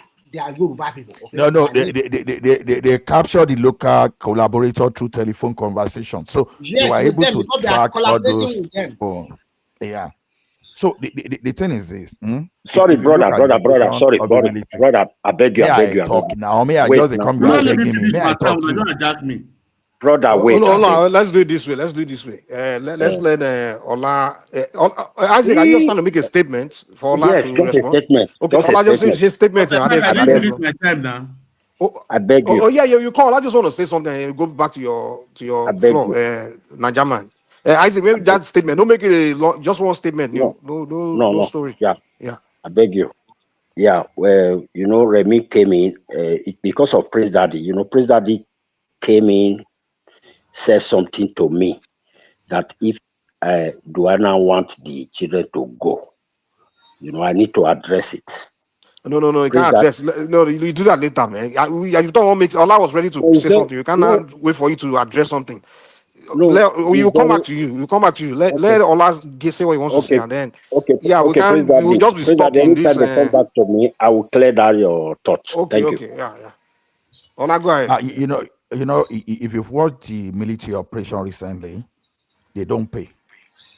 Now, what happened is this: the kidnap victim. What we've learned from the recent military operation is this: many people that they kidnap, they stay in the hostage for like 3 months, maybe some of them more than that. But recently, when they intensified operation, what we know the pattern has been like: once the military bust those people, they leave their victim and run away. So the likelihood of those guys trying to harm those victims is very, very low, because if they harm those guys, the military can bombard them with full force immediately. So they are not stupid. So they are smart to that extent. So I think the problem with that of your state is their demand is not what can easily be met. Now, Sheyi Makinde and the Speaker of the House, Who's fighting his the way they wife? are talking. Remy, are you fighting your wife? Mute yourself, Remy. You cook jollof rice early morning. Chicken, bro. Remy, I thought around. Remy don't worship me. Remy, they fight over Pepe. Disgrace himself. He's fighting Remy over don't people. worship me. I'm sorry, guys. Very much. Remy, Orata alone. Basically, I think the US is on ground to help out on this matter. It's just because of that fatality. I think that's why they are being careful. But from what we can get from Sheyi Makinde and the Speaker of the House in Oyo State, they are not ready to negotiate, because you are asking Oyo State to go and amend their law to accept Sharia and to give you soft landing. Basically, you are saying we are overthrowing the government of your state. So you see how difficult it is. By the time bandits start giving those people order, because I think money is not the issue. Even they know that if you give these people money, they are going to buy more weapon. They are now asking for their commanders. So all those the top commanders, the daily ones. So it's a complex issue, because if it's a matter of money, even the government is no longer paying money. If I were to trust the sources, so I think at the end of the day, they will get those children and those teachers, because I don't know. I believe that based on the operation recently, the military are going to get them out very soon. I believe so. So I Yeah, think we should. Yeah, you are right. The best is going to get them out. Yeah. Because why? They want those guys to be exhausted. When they don't have anything to eat, they don't have anything. By then they will they will succumb, to pressure. And what the because military is one thing they've managed to do is that they didn't allow them to escape to Republic of Benin because immediately that thing happened, the local hunter, everybody, they were after them. So this now when the military joined, the military asked the hunters to back up because they told the hunters that the sound of the gun they were shooting was more of anti-aircraft gun. Because when they were hearing the sound, they wanted so Baba. Hold on, Najama, are you done with your? Because I thought we had the floor. Are you done? No, you didn't come in. I've never made any. No, Najama had the floor before this intervention. You not collect floor from my hand. You and Mr. Isaac, you want to let me finish? I did not collect any floor. Continue quickly after you. I'll make my submission. Yeah. Remy, I was calling you Nigerian, so that's why. Sorry, I was doing other stuff. Okay, so so when Najama finish, you go there. Let me just finish just a little more, at least 1 or 2 minutes. Maybe I'll round up now. So as I was saying, you see, I think for me, look, first and foremost, let's look at all these people demand that these people really kidnap out their politician stood. Because I don't know why they will be. They said they should bring 1 billion to pay 1 billion into account in Benin Republic. Release the terrorists currently held in Agodi and Abologo prison. 2 e-loss vehicles. Amend of the state law to introduce Sharia law in Oyo. So all these people, so I thought kidnapper only they only bring the ransom to them, they take it and they find their way. See, the military, what they are doing, I'm very, very applauding them, you understand? They want to hold those people there. Let all of us be here, let us die here, because one thing, one problem we have, which Nigeria are not looking at, but we don't make research. This Amnesty International is one of our problems, who are bettering all these terrorists in Nigeria. Because anytime, that's why you see the military, anytime there's casualty, they only come to deny. No, there's nothing, because no army general want to leave office and go and face ICPC. That's why they only deny all those things. When they catch all these people, when they want to send them, you will see the Amnesty International will come. No, they have right to leave. They cannot, charging them to court, using millions of naira that's supposed to be feeding these guys, taking a lawyer for them. You understand? And you see the international, no, they don't have to kill them. They have their right to leave, this and that. These people, at the end of the day, they will come, make sure they grant them amnesty and integrate them back to the society. 713 million, that is what Europe give to Nigeria to rehabilitate all these bandits back. And these people, they're not even happy. If you kill them, you're a problem. That's why that is the main problem of that country that these people are giving us. Because I believe Nigeria, even during the military era, when we are outgrowing, all this demanding, they didn't take them to court or anything now. They go how many days? All of them are firing squad. We see that they tie them to drum. That is the way you always go. We don't go to Barra. We stay in Barra that time. There's a place they only come to do firing squad. That time in the Barra. All these criminals, they must bring them every week. But then now you just say democracy. Sometimes the democracy just make me get annoyed. Sometimes criminal, you are seeing this person have destroyed life. You have to take them to court, fighting for human rights. What kind of right is that one? What about the people that the life they have taken? And you have to integrate them, you have to give them pardon. So I think I will stop there. I don't understand, because those are the main problems we still have in that country. Those are Amnesty International. And no general want to go and face ICPC, go and face a mass human this thing after he leave office, That's another problem. Thank you, everybody. Remy, you can come in now. I'm done. Okay, thank you. I think you guys, you have spoken very well. There's not much to be covered. But one thing I realize is that we are not the same set of people from region to region in that Nigeria. See the proactiveness of the people living in the southern part of Nigeria, especially the southwest, immediately after this abduction. If our brothers in the northwest and northeast have taken this kind of decision, we wouldn't have found ourselves in this situation. Because, and sometimes I think this our literacy level that is very low, especially in the northern part of the country. Because education is a process to the unknown. Remy, be truthful now. Why are you people against Let it? me You finish. didn't want to protest I against know what I'm you. saying. Let me finish. Let me finish. Actually, they use that stupid religious ideology to like fuse them and together and control them. For God's sake, and that religion, Holy Book does not. That is not the way it's supposed to be. How can you, for God's sake, a man of 20 or 22 years old without no clear-cut job, no job, nothing, and then they will just be giving me wife just like a piece of cloth. And before he is 24, he already have more than 20 children for 4 different wives. And those children, they just put them on the street. Just go after 1 or 2 years old. Just go on the street, be asking for harms. I mean, give them money, and then later they'll say they are teaching them Quranic education. That's a lie. Because religion is a way that makes people to succumb to the will of someone, not necessarily the will of God.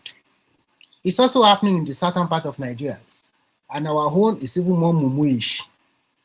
Because our own is through all those big GO and big AFA in the southern part of the region. And when they also do their sermon, at the end of the day, your salary is not even enough. You contributed money to them, and they are flying limousine, Cadillac, and private jet. So we are both mumu in both north and south. But the only advantage we in the south have, at least we still have that freedom to talk.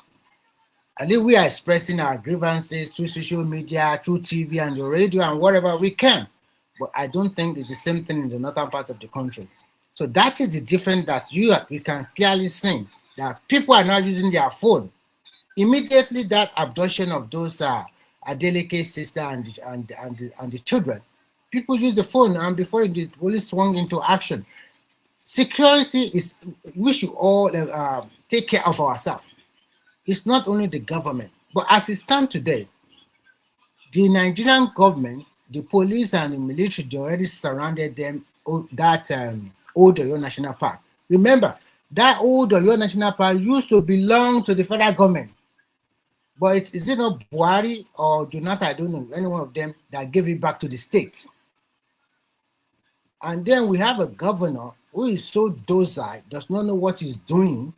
How come, for God's sake, over that student abducted from your state, and you just sit idle like that? You didn't do nothing. And by the time your senses was right, then you went there after 2.5 weeks to go and check the parent. What kind of governor, what kind of person are you? But that is just blaming ourselves. The solution to me, in my opinion, is that if we, like they are wearing them out now, and when you wear people that are mad, when you wear them out, they will continue to point gun against one another. There will be somebody that will say, I'm tired, 2 weeks, no action. We thought we can get the money so quick, or we can get these people out, but it seems that things are not really coming forth. So I think that is the game plan of the government.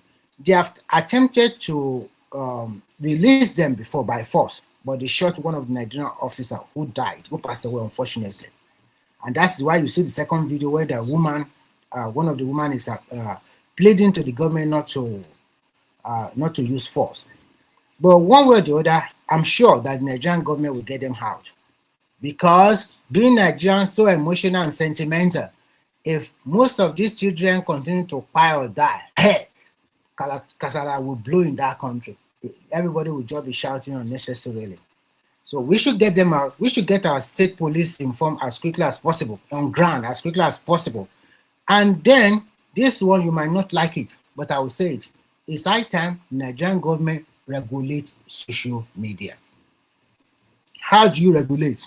Henceforth, from now, anybody that is going to have a social media account in Nigeria should register with his NI number or international passport or ID card, so that they will know your handle easily, so that you cannot continue to post fake news.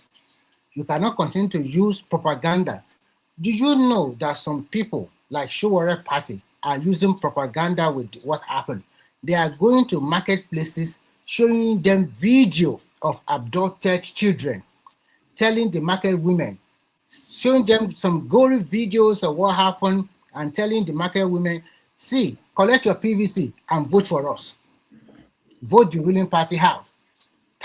Come on, that is what we are saying. But that is not something bad. Now, that is politician now. No, They are playing politics with the life no, of they are That is playing what anything you have to defeat your No, opponent. can you calm down? Let me make my So submission. Tinubu did the same thing too. Remy. Tinubu do the same thing interject to take away Jonathan. What are you for? I do not interject you. Those ones, the things they are doing, first and foremost, this is not the time of campaigning. Secondly, No, Tinubu doesn't wait in time of campaign. They started in 2013. can you let us finish now? I did not interject you now. You interjected me before. Calm down. I did not interject you. I never interjected you in this platform. The time you spoke for, was it your time? Was it not my time? The time you spoke for? I did not interject you. It's another person that interject you, and I comment on that one. Okay. There's no need to fight though. What I'm just trying to say is that that kind of activity is not good. Because you are playing... Sorry, if you don't mind, that social media, you understand, already we have enough. Ola Remy said doesn't want interjection. Maybe I asked him if he doesn't mind, and he just didn't respond now. I kept quiet. Once I kept quiet, I want him to. I know Remy. There's only your highlights I can interject. No, yes, now I know. Me, I said no because I don't want anybody to counter him. Hold on. So Remy, that social media thing, you understand? We don't, to be honest, if you ask politicians to regulate it now, then go up beyond as it is now. There's no anonymity, no total anonymity on the social media. Don't be deceived because, okay, look at it this way: you have phone. Every phone has public IP. Even if you borrow your friend's phone, you use your friend phone, if that person is caught, it's going to produce you. So Okay, at the level I am not totally looking at it from the angle of terrorism or banditry alone. I'm also looking at the content being churned out. Recently, a young because let me finish. A young Nigerian girl came online, stripped herself naked. Come on, man. This is something. This is you not can part be of caught. That's what I'm saying. You can be caught. So for me, I think if we easily have an online account with our NIN number, that is the best way to control social media. No, don't do that. Don't hand over your national data to foreigners. The reason why, that is my opinion. I'm not saying they should enforce it on them. No, I know it's dangerous. So it's not really dangerous because we are not so sophisticated or modern like the advanced country. We are not. Okay. We don't know what is moderation. We don't know what is moderation. We thought that. Like, for example, you go online, you see some people just insulting and abusing. Do you know that the social media, more than 70% of the content is demarketing the country Nigeria? And when you now see the consequence of the action of our people, when you are living abroad or you want to get a visa and they deny you, so sometimes what you also do also is also not good for the country itself. So at the end of the day, when you regulate it, people will be very mature enough not to transfer fake news, not to propagate fake news. So some of this action will be called because this democracy will copy from the Western world. I'm telling you, it does not suit Nigeria 100%. The recurrent and recurrent expenditure is so enormous, and this is a country that is poor, considering what is our income that we get from crude oil per year and non-export. We are just talking about a little bit about $40 billion US as a revenue. So the rest we have to borrow money for infrastructure. So when you now look at the whole entire thing, our revenue is how not many up to minutes $40 now? It's billion. more than 10 minutes. You say 5 minutes. It's not up to $40 billion. Our whole revenue, non-oil or non-oil, is not up to $40 billion. Okay, so you can see, so it's not up to, so that is a poor country. Where you can go to some other country. I'm living in a small country here where our budget is over 100 billion euros of 7. We are borrowing nearly half of our budget. We are borrowing nearly half of our budget. So you can see, and you can see that apart from all these things, we don't have enough money, and at the same time we are making babies every now and then without no proper plan for the future. And then an average Nigeria does not care about future generation yet unborn. He cares about how he's going to enjoy everything by himself now. He doesn't care about whether the grandchildren that or children that are going to born in the future. He does not care.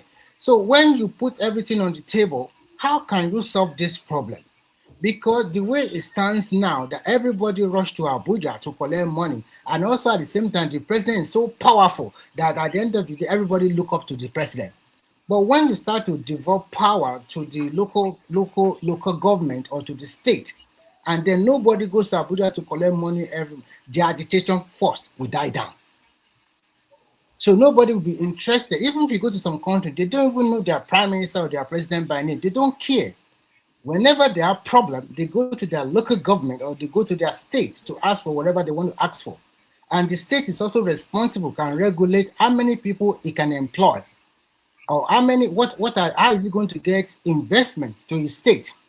So the competition will be there in the long run. But the way it stands now, I'm sorry to say, everybody just doing whatever they want. And if you want to put that country in a very good structure pedestrian, an average Nigerian does not like structure. They don't like it. They just want to be doing whatever they want, bribe whoever they want to bribe, be the lord in their local government and their community.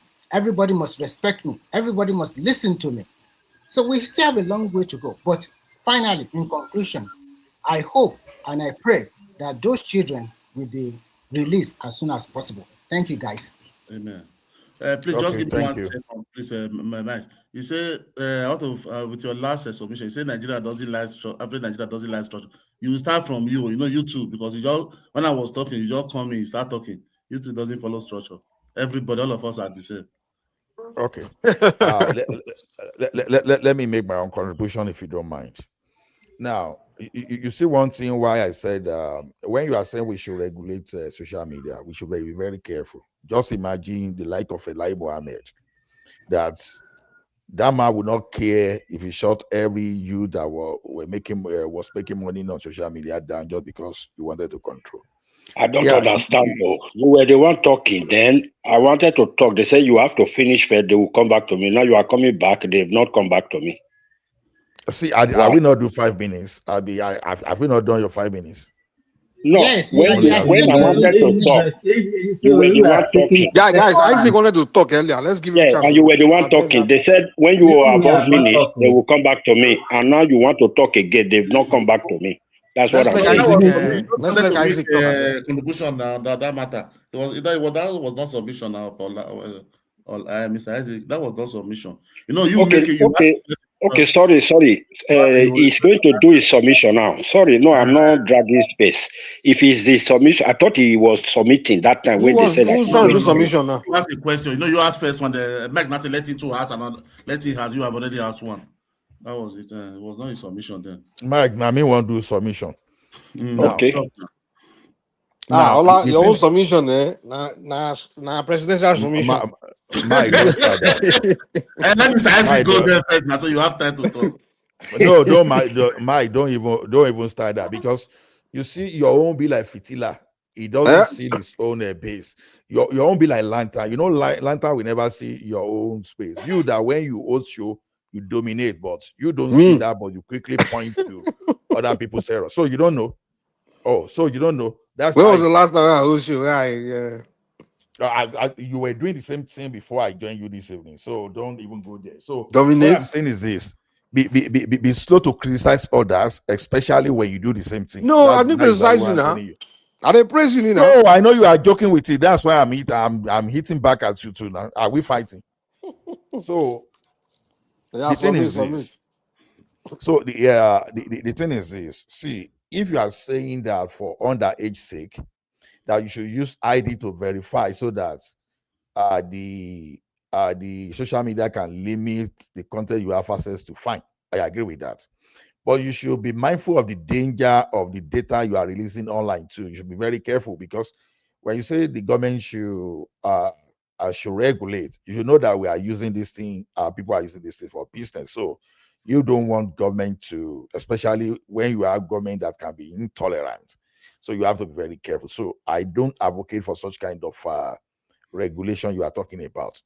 Then, if your fear is that people will misuse social media, let me tell you one thing. There's what they call public IP.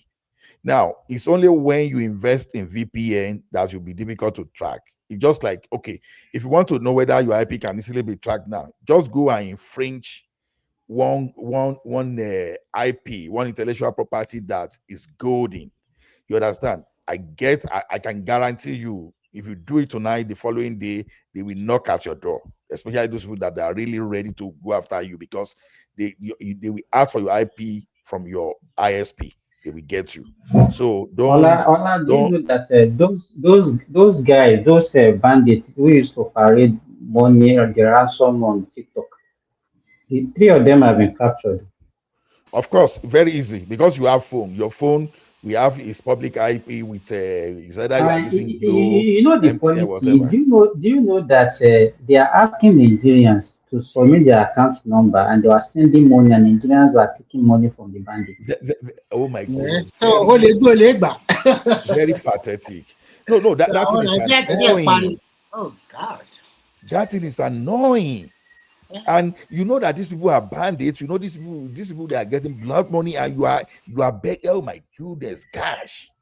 Ola, do you think that all these demonstrations, let me say this, do you think that all these demonstrations because people care about the life? It's not as if they care. Most people that are complete, they don't care. They are just it's politics that everybody's playing.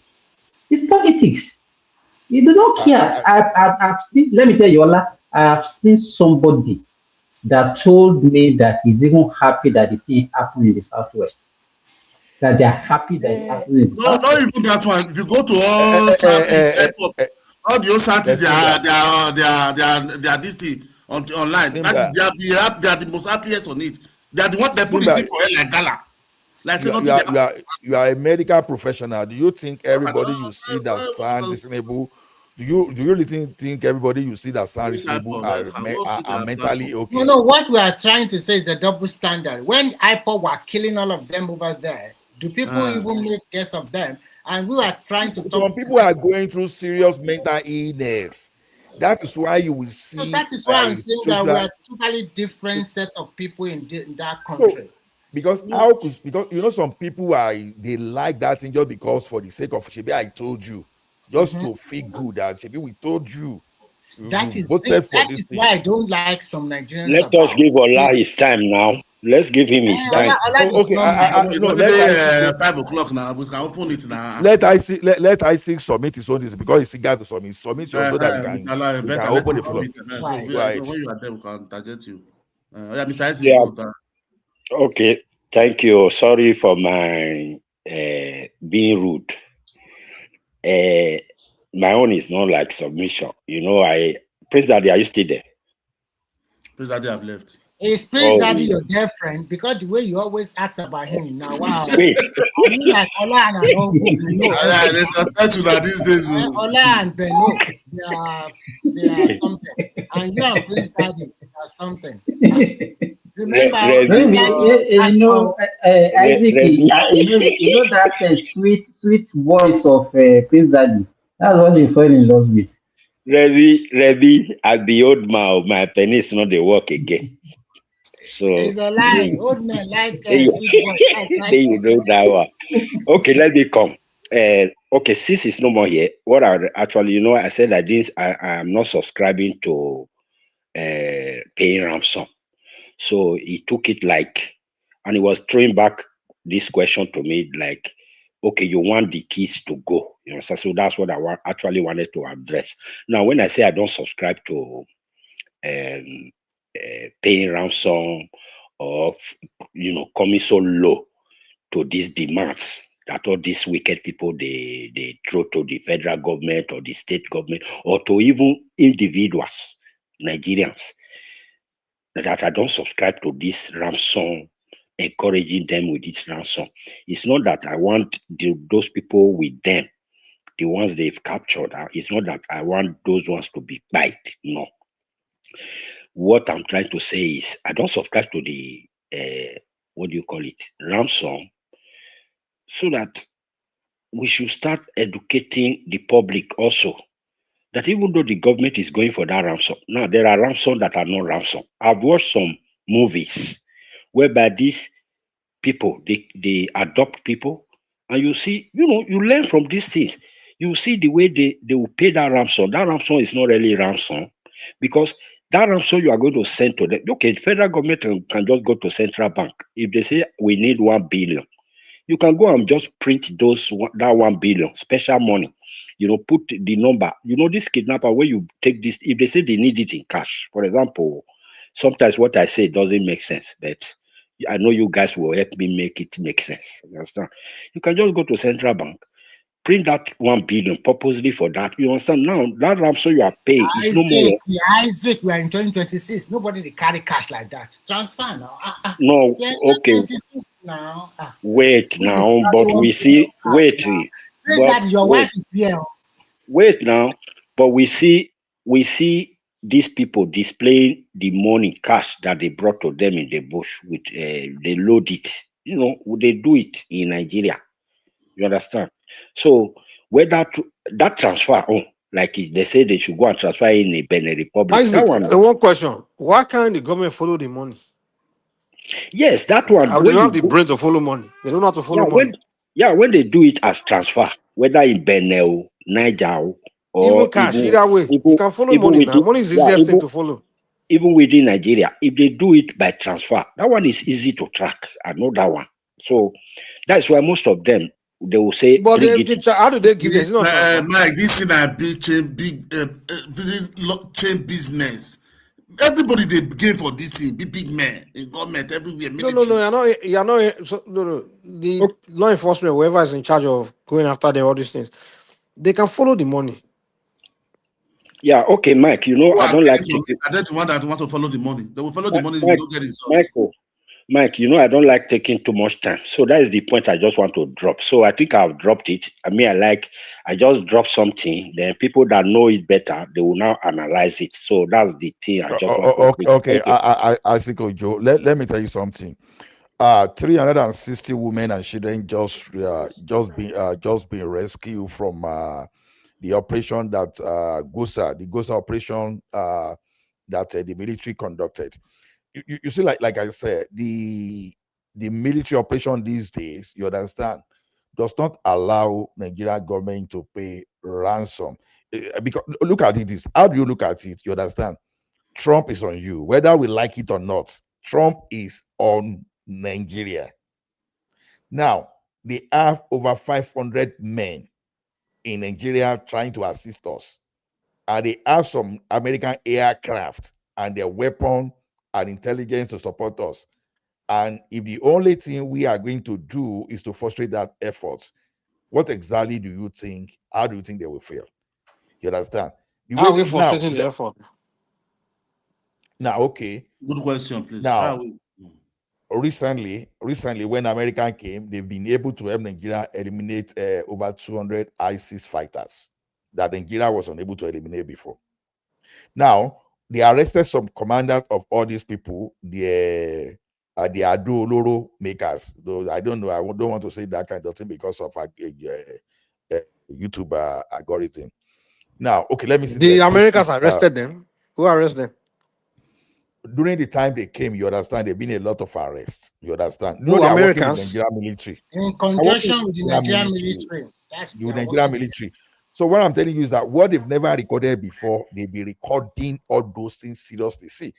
See the number of, there was an operation the other time, if I remember, a soldier was saying, we pay over 600 of them. When was the last time we heard that kind of thing in Nigeria? You understand? So now when they are intensifying effort, and this guy, they are running away from the country, they are crossing the border, and some of them came to the southwest. And even the one in the southwest now, they are already surrounded. So they are in that bush. Before, they will have escaped to, let's say, Republic of Benin. You still didn't answer the question how we are frustrating their efforts. He already answered you now. He said in collaboration with the American intelligence. Frustrating. Let me explain what you mean by frustrating the effort. Mike. You said Nigeria. Now, all these things that Allah is telling you now, let me say, Nigerians will never share any use of successful rescue. In fact, last May, more than 300 abductees were rescued by Nigerian military.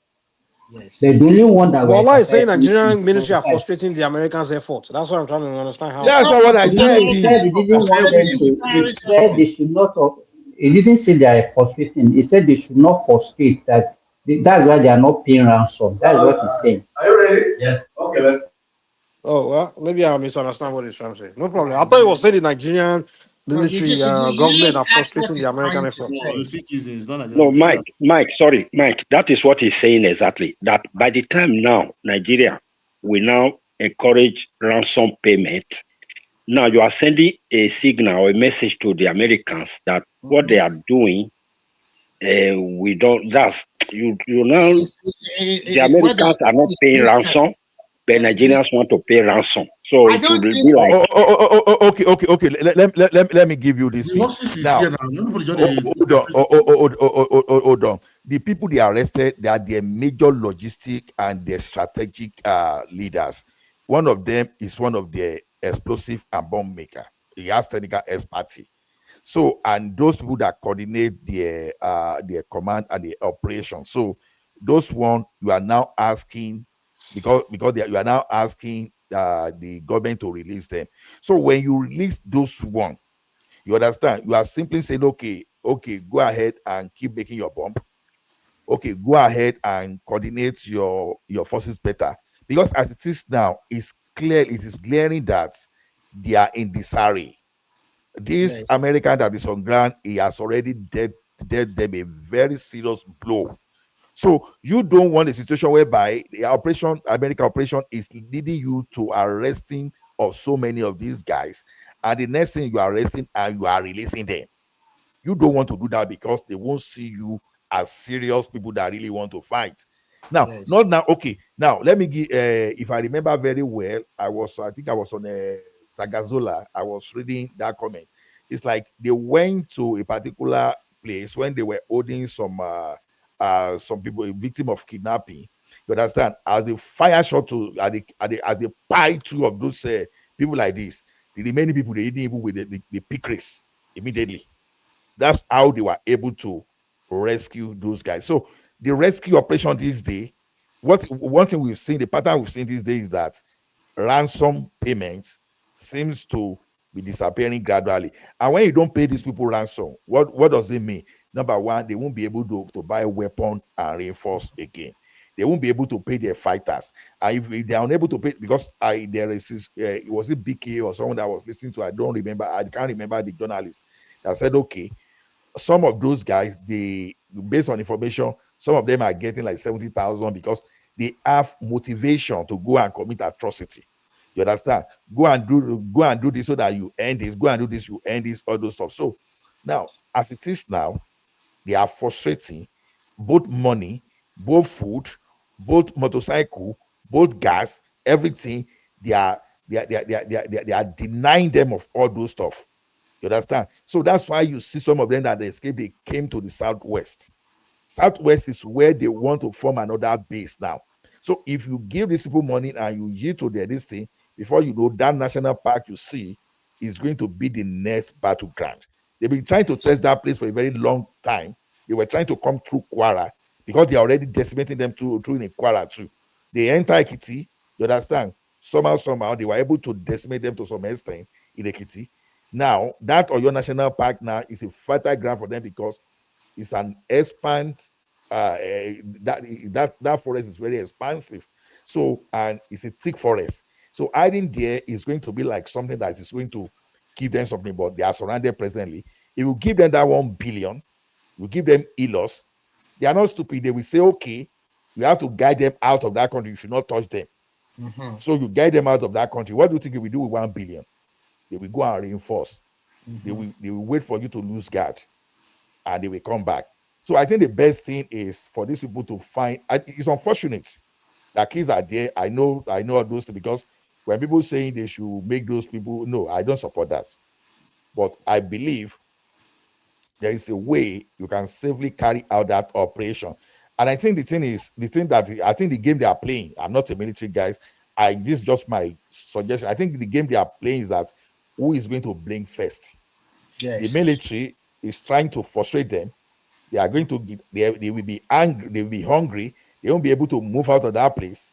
You understand? They will be closing by. So then who is going to bring first? Who is going to catch? So I think America is helping them on that matter of that place too. Even Sheyi Makinde came out openly. If they're hungry, the children will not be hungry too.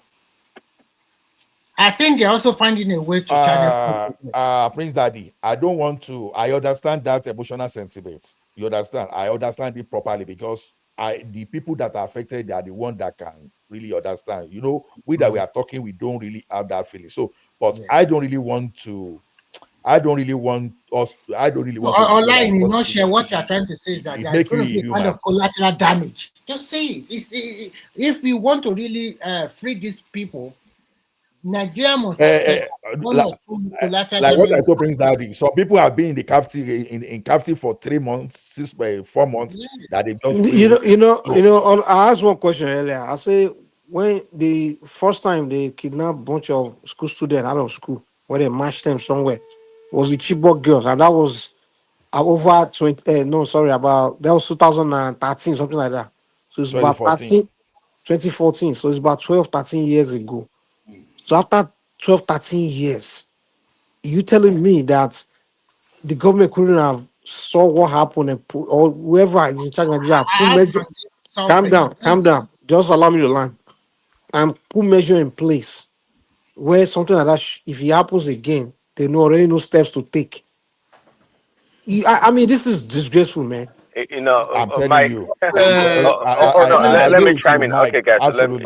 13 years to figure out to make sure something like that doesn't easily happen again. Mike, you know, sometimes you kind of disconnected when you're talking about Nigeria or Africa. I don't know. When have they ever done anything as such? I mean, actually, I can tell you, I can almost tell you that they've learned. And that's what I'm saying. It's disgraceful. When something happened, the first thing you do, what you need to do is study, understand why it happened, and put measure in place to make sure if it happens again, this is steps you're going to take. Well, I agree with you. I would think they would have had like a to match a bunch of students away from school. Match I would them. think they would have like a formal report on the Chibok girls, what happened, what they did, and what they would do in the future. But I don't think there's such a thing. In a serious country, and it's disgraceful, and that's what I'm saying. So you agree with Mike, me? I agree with you. I agree with you, but your expectation of the Nigerian government sometimes it takes me aback. Mike, do you know that's the expectation of any human being with common sense. Mike, do you know today that they're returning any human? If something happens to you, Prince Daddy, if children in your family gets kidnapped, the first thing you do is to make sure how did it happen. And in the future, you put measures in place to make sure no kid in your family get Mike, today situation doesn't play again. That's the first thing. I agree with you, Mike. I totally agree with you. Nigerian government have put measure in place. The fact that happened, I agree with you. Ola, please, can you let me say this, please? I think Mike and Prince Daddy, to me sometimes I see that it's like you are not from Nigeria. What do you mean? This is a fight that have religious coloration. This is a fight. Let me finish first. This is a fight that majority of the local people support it. This is a fight that the local people in that region, they don't even want to rat their brother's house. They don't want to say nothing. They were happy they're doing that. So, but this one what does that have to do with my point? Matching student from school. But look at what happened to when immediately happened in Ogbomoso. Remy, this one happened in Oyo. This one happened in Oyo, so they don't want to rat them out in Oyo. What sense of point? Okay. No, just hold on, Remy, don't defend How does that make sense now? Tell us, Mike, please tell us, Ali, you are the one that normally say that people will say something and they won't be able to explain. Explain what you want the government to do, just so that we have a broad knowledge of what you are talking about. Yeah, tell us. And make it short. 13 years ago, they went to match. Don't give us story. Just tell us this. I'm not giving you a story, and I'm telling you what I'm trying to. He asked a question. Can I answer? 13 years ago, some people went to a school to match all the students, match them. It takes time to match them into a bus or whatever, and take them somewhere. 13 years ago. And if I'm a government, I'll say, okay, so someone can come to a school, round up all the students, match them away. I would have said, okay, this will not easily happen again. So every school that's vulnerable, or where it's I will put a picture of how someone can enter a school, and I will put either every school principal will have a sensor where if something like that is going to happen, you quickly alert the police or this, or I'll put a hold on, a police, every school, every principal in Nigeria or designated group of teachers, we have where their proper primary assignment will be. If something like this is going to happen, quickly dial this number or quickly push this button and quickly alert this particular person. That's the measure I would have put in place in every Okay, school that's quickly, vulnerable. quickly to respond to you. And that's just a basic thing to do. The Fine. basic thing to do. And you're You are telling not me, following. You are wait, not wait, following. wait. No. Do. I don't Stop want it, to stop lose it, my thought stop on it, this. stop it, stop it. I know you want to, the only reason you are doing all these defensive things because you support the No. president. So I calm just down. want to So tell you stop this. it. Just one I statement, support and then you Tinubu too, and I want continue. him to win, but I'm not going to see him be playing this One fanatic statement, crap. one statement, and then you continue with your line after just one statement. If you are following Nigerian thing, you remember they abducted some children ago, and there were some soldiers. After all this, they put soldiers in all these vulnerable schools, and then Nigerian military was compromised. The soldiers lose their the school is supposed to guard. They went Okay, the away. one that happened in Kebbi, the They one that went happened in away. Do you Kebbi. know about this? You don't know. I'm telling you that Nigeria are being compromised. You are not. You are so not that's the following solution what's they put going on. to. Let's Wait, wait calm a minute. down. All you are doing here is just trying to play I'm not. defensive I'm politics, telling you the which fact doesn't on even hold ground. water. I'm just telling you. What you just present here doesn't even hold water. If you are telling me that they put soldier in every school in Nigeria, that was okay. It makes sense. At least they made a move. They But I'm pushed at telling you, vulnerable schools. That is what they did in the northern part they of the didn't country. know all these. They Calm did down. it. They did it. Okay, whatever How they far to did to Kebbi? hell, the Wait fact, now. whatever they did to Oh my hell, the God. fact that They spend billions of naira on that. They call it safe school guy, program. just You calm don't know down, about man. it now. And then All you you are are telling doing here is me. playing defensive crap, I'm which is not playing any unnecessary. defense. You don't know about the system, and you are coming I out to don't play. care. What You I'm don't telling know. you is, Look, man, dude, you don't know stop it. being, stop defend, You Let don't know me, it. you let sound me, ridiculous. let Listen me, to me and Listen, say you let, listen, Remy, you don't know a jack. You don't know a jack about everything. You don't know nothing. Don't call me stupid. You don't know a jack. this is Just not a No, you sound competition now. ridiculous because you are supporting you want Tinubu. to I start support speaking. Tinubu too, You but sound I'm not going ridiculous to be like a God. fanatic. You You always sound like sound obedience. ridiculous. You don't know Remy, nothing. you are Your not life different is from very obedience. shallow. Listen, you are not different. This is why Don't tell me listen. Just say whatever you want to say and don't abuse your this is the reason why Choma got frustrated and had to cross out because Patuski she's earlier. Because rude. a lot of you Always guys like are that. becoming, you becoming, you are not different from obedient anymore. You are. Listen, just let me talk. One voice. A lot of you guys are beginning to not be different from obedience, where you just defend indefensible because you like the No, but candidates. Mike, don't let us dwell There's some, much on no, that. no, It's I'm not trying, okay. but It's Remy is making it okay. worse. There are some It's things. okay. Hold It's on, calm okay. down, calm down. I support Stop. Tinubu. Don't. Oh, what do you want to gain from that, Mike? Stop it now. No, let's I'm stop even playing this wondering. politics of making I'm yourself look wondering. ridiculous. Because See, now see, you guys are beginning to look like obedient, where you can't even Let me. I want criticize. You to. can't I have even. to forget It's not about even like this I one. came to Let me. I criticize want to. any I have a your government question or for you, anything. Mike. no, Sorry, Mike. Mike. Are we trying But especially to Remy, because dialogue? so fanatic about Tinubu, Are we anything he trying says to that is suspect dialogue, and you or are we just talking, want to talk? you make it government, you criticize government, you start attacking, Mikey, start getting you are not emotional. a woman Just now. like Obi, no, the guy gets so Leave that emotional. Look at the way one. he's just coming at me, just because I'm It's pointing out okay. It's okay. failure, It's some okay. things that are just obvious.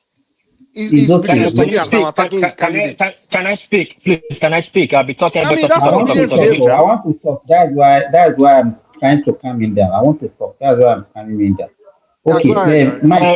Wait, Okay, Remy, can you hear me? you Can know. you hear me, Remy? Oh Can you hear God, me? who's this? What And is? I'm not Yes, talking. yes, Can What you is? hear yes, Guys, me? I can guys, yes. hear one you. voice now, one voice.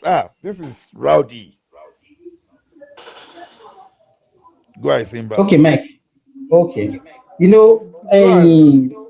yeah, what you say, it makes sense. But whenever we try and maybe trying to find a solution, we should also look at the practicability of that solution that are provided. Okay, you said they should put maybe a sensor or something, but I don't even know a sensor. Oh, no, Everybody it has doesn't a have to be a phone. sensor. At least a phone, Wait a now, wait designated now. person. And they have wait now. You know, let me tell you the problem of that country. You know the incident that happened in Kayama. Hmm? Kayama to Ilorin. Kayama is part of our state. Kayama to Ilorin. is almost 500 kilometers.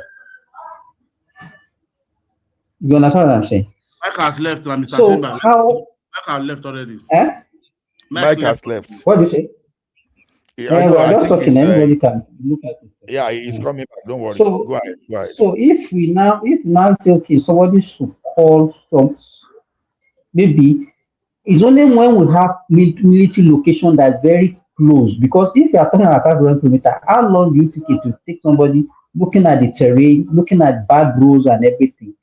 So when we try and say, okay, let us look at this solution, we should also look at the practicability of whatever solution that we are providing.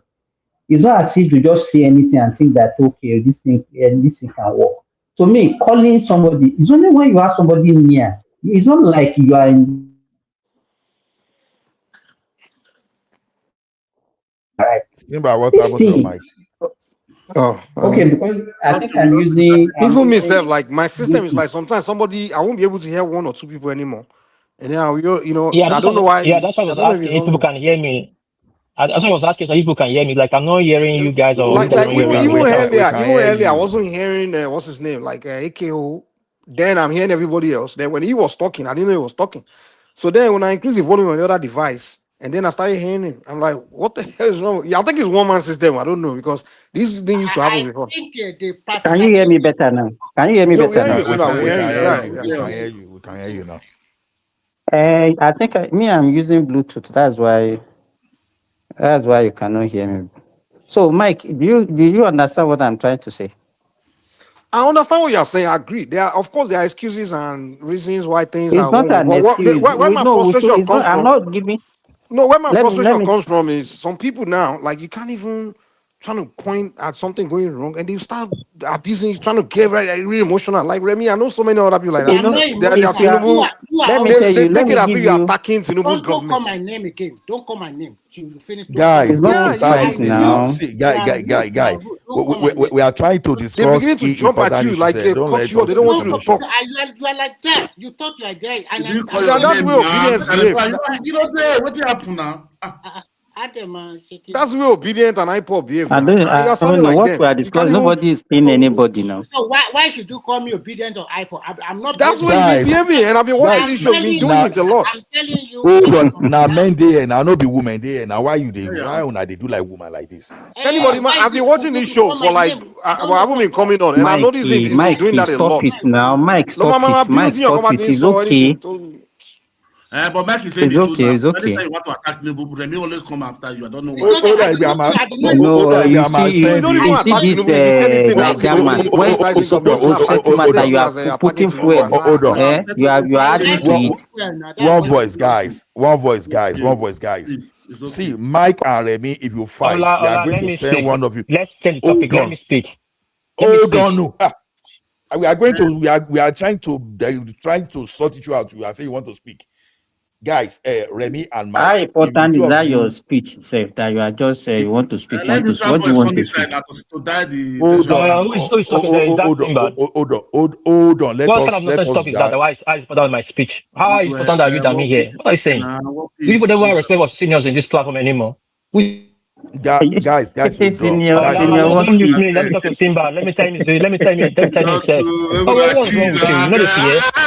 No, they fear. All Just right. call the time you say what's actual mind. Not try Simba, again here. Not try Simba. Mike is fine. It's talk like now say you. to change It's Okay, like say let's you go move put it to things the in order. background. Everybody will talk now. Okay, one at a time. Let whoever was talking finish what you're saying, and then what please come after that person, and then I think Simba, you're talking, right? Okay, man, no, Yes, me I'm they talk. talking. Okay, In fact, I Simba, wanted finish what to you're engage you saying, so and that then we let what can please. even. Yeah. What I wanted to do with you is Hold on, to Simba, see. before you continue, sir. Simba, before you continue, sir, just hold on. See, Remy and Mike, if the two of you fight again, we are going to send one to Mandara. I will send the other to Sambis. Me, I'm not fighting, Please. though. I'm not fighting. Please don't fight again. Ola, listen. I don't want to fight No, anybody. that's enough. No fighting. Remy is No, see, okay. Remy, after I don't want to say Remy. anything after Tell that, him to please. stop calling my name. I change your name to We are not Mandela. a Well, change your woman. name now. If you don't want them to call your name, Change right? your name to Mandela. Why? Leave I Remy don't na like woman behavior. How you don't want to call your name? You know they should. See, are we here in the midnight fighting or who is right and who is wrong? Let me let it go. No, Let it's bygone be like that. bygone. He's a very arrogant person. I don't like this kind of Oh my God. I don't know how much people they pay you. Anyway, let's move on, Sha. Yeah, Mike. Simba, beg, Mike, finish. please. You are trying to gaslight me. You continue to say that. Simba, shall the short green down I'm by. gonna have your mic every night. We're I already never above 5 hours. You can I move never us to the mentioned Tinubu. background, I eh? am Let them telling go Simba, you. now. finish your Like point. hours now. Hope is coming. See, 10 people, you want to go backstage. Michael, No, please give no. us. When okay, go ahead. What please? Be like that. Don't keep quiet. Mike, Go please ahead. give us time. Give us the Thank time you, we will thank you. use. Let me speak. Let's have a orderly house. Meanwhile, this security issue is really giving everybody a headache. We are yet supposed to criticize our government. Criticizing a government doesn't mean we are playing politics. If government do something good, we praise them. If you are Exactly. going wrong, we will criticize them to go do the right thing. For example, e.g., when Bayo Onenuga fell into the hands of Northern on the social media, start tweeting on verified posts, you saw how the Nigerian citizen came out to criticize him. And that makes them to take the appropriate step to apprehend people involved, apprehend the people involved in it. For crying out loud, we are all Nigerians. When this thing was happening during Buhari time, we said, oh, because it's the North. Now it's happening in our backyard. We want to shift the blame to politics. It's not fair. Let's call a I spade a was a spade. supporter of Buhari and I criticized him whenever I was doing something wrong. And I voted for him twice. I'm not Let's that call kind a of spade a person that do spade. fanaticism, like I'll just start saying you're not wrong because I support you. I can't do that. One This is piece. what I One was. piece. Just give Huh? Is one it, piece. what piece? One piece. Mike, is it not what you are the moderator? You are giving what piece opportunity to talk, and you have taken away the. Okay, what Let him please talk and continue, Jare. finish Yeah. now. Yeah. Okay, yeah, thank you. I just watched a Delabu rescue mission, and previously when I came here, I was talking about like they should go in there and go rescue these people. People say, "Oh, it's too tense, it's too this, it's too that." But Delabu mission, rescuing his sister, they went there, go blazing. They went there, go blazing, and get the kids out. We can watch it. Now, our soldiers or whoever is going to rescue these young people, they said, "No, it's too difficult." Are they not paid to do that? Are they not trained to do that? To go extract? Even That is their abroad, job now. police Wait doesn't now. face terrorism.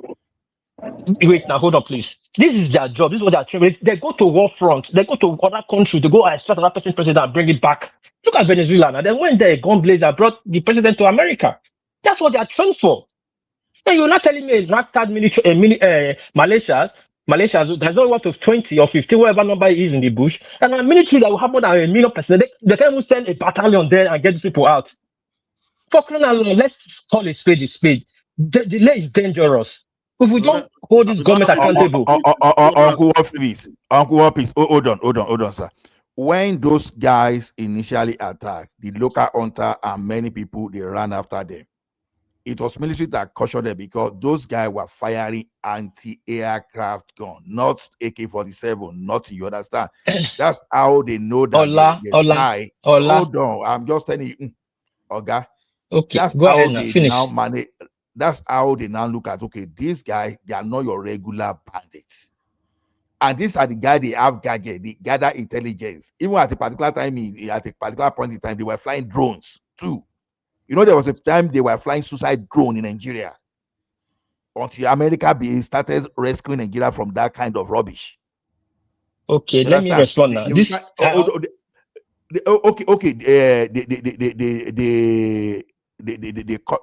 don't know how to say this. They pie soldiers and put their head off. You know what it means to wait now, soldiers you're go to the barracks. populating things. You are merging things that would happen in that place to this one. The one that is not your I'm talking about right now. I'm not summing all together. I'm talking about particular one we are talking in Oyo right now. Now, you said they have anti-aircraft gun. That will make it more easy to catch these people. Do you know what's the logistics to move those weapons? If you have an aircraft gun, that means you are stationary. In a military tent, you are a stationary, you are a sitting duck. In a military tent, you're supposed to be moving. Now, for me, I know those kids, from my opinion, they're not in Nigeria. Oyo and Togo and Benin, they're borders, Nedoko route. They're in between borders. Let's say the truth. They're not here to move. They didn't move far before they surrounded them. I'm not arguing with. That's just my What opinion. piece? Now, Sorry, what piece? Let me ask you a question. What is so difficult in Nigerian government making a rule that every school in Nigeria must have one phone and one person designated to have that phone and have a special number where when this thing is starting to happen in your school, just quickly call this number to alert, and then You understand? Wait. So See, let me alert tell you, let me is just help you there. it's an alert number that School they are being self kidnapped in this school right now, and then there's that alert.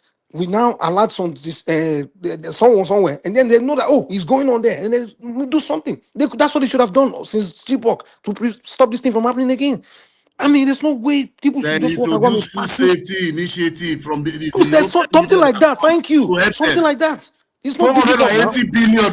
They have embezzled the money. That's what they are probing in National Assembly now. It's just a matter of policy. You must task every school. Like you must have one phone, one person to designate that phone to hold that phone. It's all the time. As long as there are students in that school, that phone must be in this location. And the moment this thing issue is about to happen, maybe terrorists come quickly. Just you don't even talk. Just call that number Mike, to Mike, alert. let me ask you, what time do you think that response can? How fast do you think that response can be? Looking at No, the moment the wait now, alert. Go ahead, finish. Yes. you understand? These people will not tell them that they are coming. They will come suddenly. So let me now ask you. They will And they because go to where there's no security presence. I don't think that there's no school that will not see somebody that will have a phone. You understand? Let's say they have a number to No, call. Simba, you are even missing something. They go to where there are no security presence. That's what I'm saying. That's what I'm trying to tell him now. No. I'm telling you that an alert. No, let me ask you. That's why I gave the example of Kayama. Kayama in Kwara is about 500 kilometers from Ilorin. Okay, so where are you now suggesting that we should have military location like that would be like a stone throw to every school so that within maybe 5-10 minutes of any attack, the military will arrive in that place? Is that what you are suggesting? I never mentioned that they should have military and everything. I Because never said that. you So also don't give me information that listen. wait now, Mike. You asked me something, I give you Whatever chance to solution respond. that you are trying to perform, you look at the practicability. Let's say they have a phone and they call somewhere to move, let's say even in Southwest where maybe we have constellation of leave north, because one town to the other in the north can even take 2 hours, 3 hours, 4 hours. The emergency response that you are expecting I from them, never talk about how many emergency minutes? response. You are shifting my argument. I'm What? telling Okay, you. Let me tell you what I'm telling you. Let me tell you what I'm telling you precisely. Let me tell you, Simba, let me tell you what I'm telling you precisely. Just give me a chance, man. Let me just respond to. No, say, Prince, please, just give me a second. Let me give you what I'm precisely saying. I'm telling you that every time these children are picked up, there was no alert to anyone. It's usually after they are picked up, it's the next day or the 2 days later where the bandit will now alert us. Okay, we've carried these people. There was no alert system. At least if there was an alert system, we can say, okay, alert So you was want to done. tell me But that this one that happened, there that day that there happened, was no they are not. alert. Nobody was aware. Nobody was aware that There the was no an children were alert. taken. There was no an alert. What do The you mean by government there was didn't. no an alert? Did the government tell you that they Is alerted it us? okay? Are you basing your judgment on when you know or when the government know? It's a fact. That is not the fact. Now, okay, so that's the fact. Nigerian government. Are you telling me the Nigerian government has designated number for every Wait, school to an Mike, alert system for every school? Mike, No, okay, Mike, hold on. Please, let me You said, just put my own. you said they didn't meet them, yet the soldier and police, they were still able to catch up with the hunters that were running after those guys, and they asked the hunter to go back because the type of weapon that those hunters cannot follow them. You understand? That means that for soldiers and police to get to that place, that means that they were even quick enough, despite having a long distance to that place. So they definitely alerted. The problem is when they started buying, let's say you cook rice now, and someone buy rice for 5,000 from you, give you 30,000. You have 200 loaves of bread, and someone buy it at once. And meanwhile, this is where the government failed, and this is why I'm always mad with the governors. The guy from that place, their rep in the State House of Assembly, he alerted Seyi Makinde 2022. They shouted about that thing that they needed. He kept asking for security presence there. Seyi Makinde and co never acted. That's where they failed. That because they be suspecting movement around that area since 2022. since 2022, and this is 2026. Intelligence of 2022, that is what is failing Oyo State now. So they be testing ground in Kwara. They've been looking at how to enter Southwest. They try Lekiti, it's hot. They try different, and they now try Oyo State now. So the thing is, they actually alerted. But what they should have done earlier is that they should have made sure they put security persons there. Like those people that thought they were making business, they should have known that they were not making So now the government are coming now to tell us that this is a step of what happened. We are alerted at this time of the hour. Have they come out to tell us that? So how did the police and military got to that place? How? Well, because How did they get to that place? after we find out that they've been kidnapped, the next day is when now they started moving. Next day, K. Whatever, maybe 2 days later or even a week later. So I don't even know. Who told you? Ola, who told you they were alerted? No, they show it on TV now. The first line of people that ran after them were the hunters. Ola, can I chime in a little bit? Go ahead. Ola? Okay. Go ahead, sir. What Go I'm ahead. trying to say is this. About 14.5 billion naira was voted for Safe School Initiative. And presently, the National Assembly, they were probing it because the money was not used. And what that means that a lot of vulnerable schools along the borderline of the Northwest and Northeast and some other parts of Nigeria, they sent soldiers to them to go and guide them. There was an abduction about some few months ago in which about 200 plus students were taken from that school. And then the soldiers there, somebody called them to leave their duty post. What I am trying to tell you is that Nigerian military has been compromised. The people of that place are also compromised.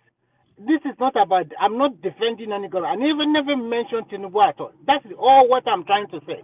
The idea you brought is already, the people, the government have already taken care of that kind of idea. That means Nigerian people are highly corrupt and they're not doing the right thing. 14.5 billion money, where is the money? Since 2013, during Jonathan, they have been funding it. And then at the end of the day, we didn't get a good result. At the end of the day, that's all what I've said. And I was, to be frank, I am not here to defend. I always base my own submission on facts and figures, and I base my own submission on objective. So why is nobody being prosecuted? So go and ask the federal government of Nigeria. They are the ones. Exactly.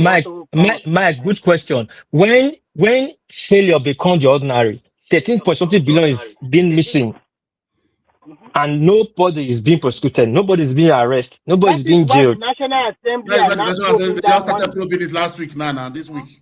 Yeah, now, so what I'm trying to say is that money they have spent, not once, so that money was not released once, so what I'm trying to say. They started What I'm to trying to say, the European Union. Sorry, Nigerian. What I'm trying to say is that Nigerian people, we don't say the truth. Our people, because of money, they can do anything. They can compromise the system, compromise the system, do whatever. This is the kind of, so sometimes that's why I brought the idea that we start that federal allocation, we should just scrape it. So that every state government will just find a way to make their own money by themselves and take care of their people by themselves. But this way that everything comes from the central pool, is that agitation, pull and push, will also continue. But once we can just get ourselves, your money is in your state. So the people in that state, they will defend their state. They will make sure that nobody comes from another state to come and hijack their resources easily. That's all. Thank you. Thank you. I mean, just give me 1 second. Mr. Wapis, it's been a while. Hello, Wapis. Yeah, I hear you. My brother. I greet you. Where you see? In my office, my election my say now, busy, but my easy now. And when I even know, but when I go in the Japan time or look, you guys, sorry, guys, I'm speaking Bini. I want to say that. When I want stuff for you, I don't say you're not going to speak it about for you. Anybody, all of us will wait there like. Anyway, let's go back to this topic. It's good to talk about it. Mike, let me tell you what they just said. Let me just tell you the one said. So you know, no, Nigerian said, who do you think? No, when he said, who do you think is going to bring more money here? So what is going to say, since Mike don't serve in the U.S. military before, say you go command more money. So say No, actually, let me you just say don't know my. their language. They say Olana Oh, for but it's Ekiti. Africa. I think it's They say Ekiti. Wait, Everybody, good morning, anyway, Wazir. Alpha. sorry, Remy and Simba, you guys have a point. That you guys don't have a point. But the situation we are right now is not a time for points. It's a time for result. Let's at least use some people to do an example. If we keep giving these people excuses to be doing all these things, then of politics and different moving the goalposts, is this innocent that will suffer. These poor children will not suffer. They cannot see at the level where they have rescued her and the kids. But common children will be inside the bush. Like somebody just said, I think Prince had a good question. What will those kids be eating? If you are starving the terrorists out, the kids too will be suffering. But the terrorists won't suffer because they have their means of eating. They have One piece. everything with them already. One piece. Good morning, everybody. Would you, can I Because come? you know what's my biggest frustration? Like, is that when all these things happen, we don't. It's like government don't address us, and that's where my biggest frustration comes from. Like, there's no what do you call it, press conference, all those kind of things. It's like you just They have done ignore. it now. You are not listening to Minister of Information since then. They have been released even with Vice President. Now, not even they watch news. Now, they come here, they talk everything when they exist. The Minister of Information have spoken different what the initiative of the president. Shettiman have spoken. Are they speaking to the? Now they giving us detail of things Yes, what and they're happened. giving us details how the president have initiated. Actually, to me, it should be the governor should be the one even doing the press conference, not the president. I mean, I'm not even like Minister of Information. What words do you want to hear from? In a state, the state governor. In fact, we go after presidents and all these things. To me, when something happens within a But state, this is not a police national issue the now. state governor, the local. Let me tell you, when something happens within a locality, the people that should first come and speak should be the whoever the local head of police in that local government or the CP and the governor. They should be the one to speak first, give us details of what happened in their locality where they are governing, or exactly what happened, and then the government, the president can now, or But the federal can now bring their own input to it. Good morning, everyone. Mr. Awa, can I Yeah, get but give us we need details action. on We where don't to. need their talkie. That is what we need. All these you know, every day by day, 2-3 times a day. So Mr. Ala, good morning. Can you hear me? We can hear you. We can hear you. Go Okay, ahead. I just want to make some statements. I've followed the show from the get go, so I'm aware of quite some of the intrigues as the show progressed. But out of that, and I think one thing we don't realize is this: the individuals involved in the kidnapping of the children are professional terrorists, and that's the way to describe them. They are professional terrorists. They are not just a bunch of miscreants. They are just not a bunch of bandits, former headsmen, illiterate heads. No, there's a dimension of professionalism, professional terrorism. Now they would have a brigade of illiterate handy men that go about doing the job, but there's professional terrorism involved here. Now, the intention is for them doing what they've done is for them to elicit a reaction, an emotional reaction, and they've been very, very, very successful because we can all see the way all of us are reacting. I'm very sure that in our personal dealings, in our communication with our friends and families, when this matter has come up, it is come up and is brought up about a very, very emotional, angry response. And that's exactly what they want from the civilian population, and that is what they're getting. That is natural if you have when it comes to children. So that should Yeah. not be anything Yeah, but I'm just extraordinary. trying to say Okay. that there's some intentionality to the way they've actually gone about this, even their demands and all that. The intention is to elicit the most extreme. Because to be frank, we have not been as the Nigerian population, although there's been a lot of terrorism and a lot of insecurity across the country, the response of the people has not been in accordance to the extremists, to our extreme the insecurity has been, and the number of people that have been displaced, lost their lives, lost their property.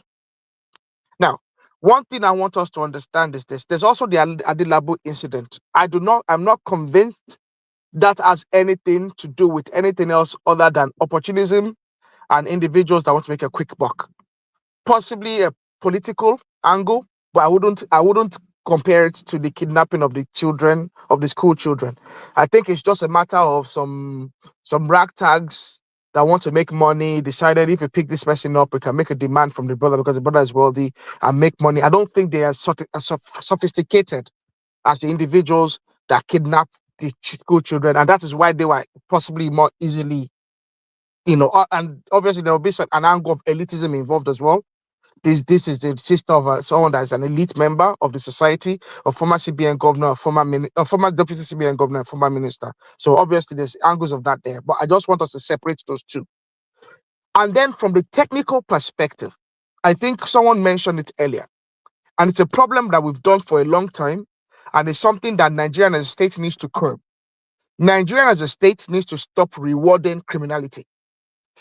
Because the one thing that criminals have found out is this: if they put enough pressure on the government, and if they do something that jeopardizes the security of the citizenry, that the first response of the Nigerian government is to try a way to settle it. And that is why we even coined a term in our society called political settlement. We are always trying to find a political settlement to every miscreant and every incident of insecurity and extreme violence and extremism from members of our society. We did a political settlement for the militants in the creeks. We are now doing a political settlement for Boko Haram members because now they are doing repentant Boko Haram.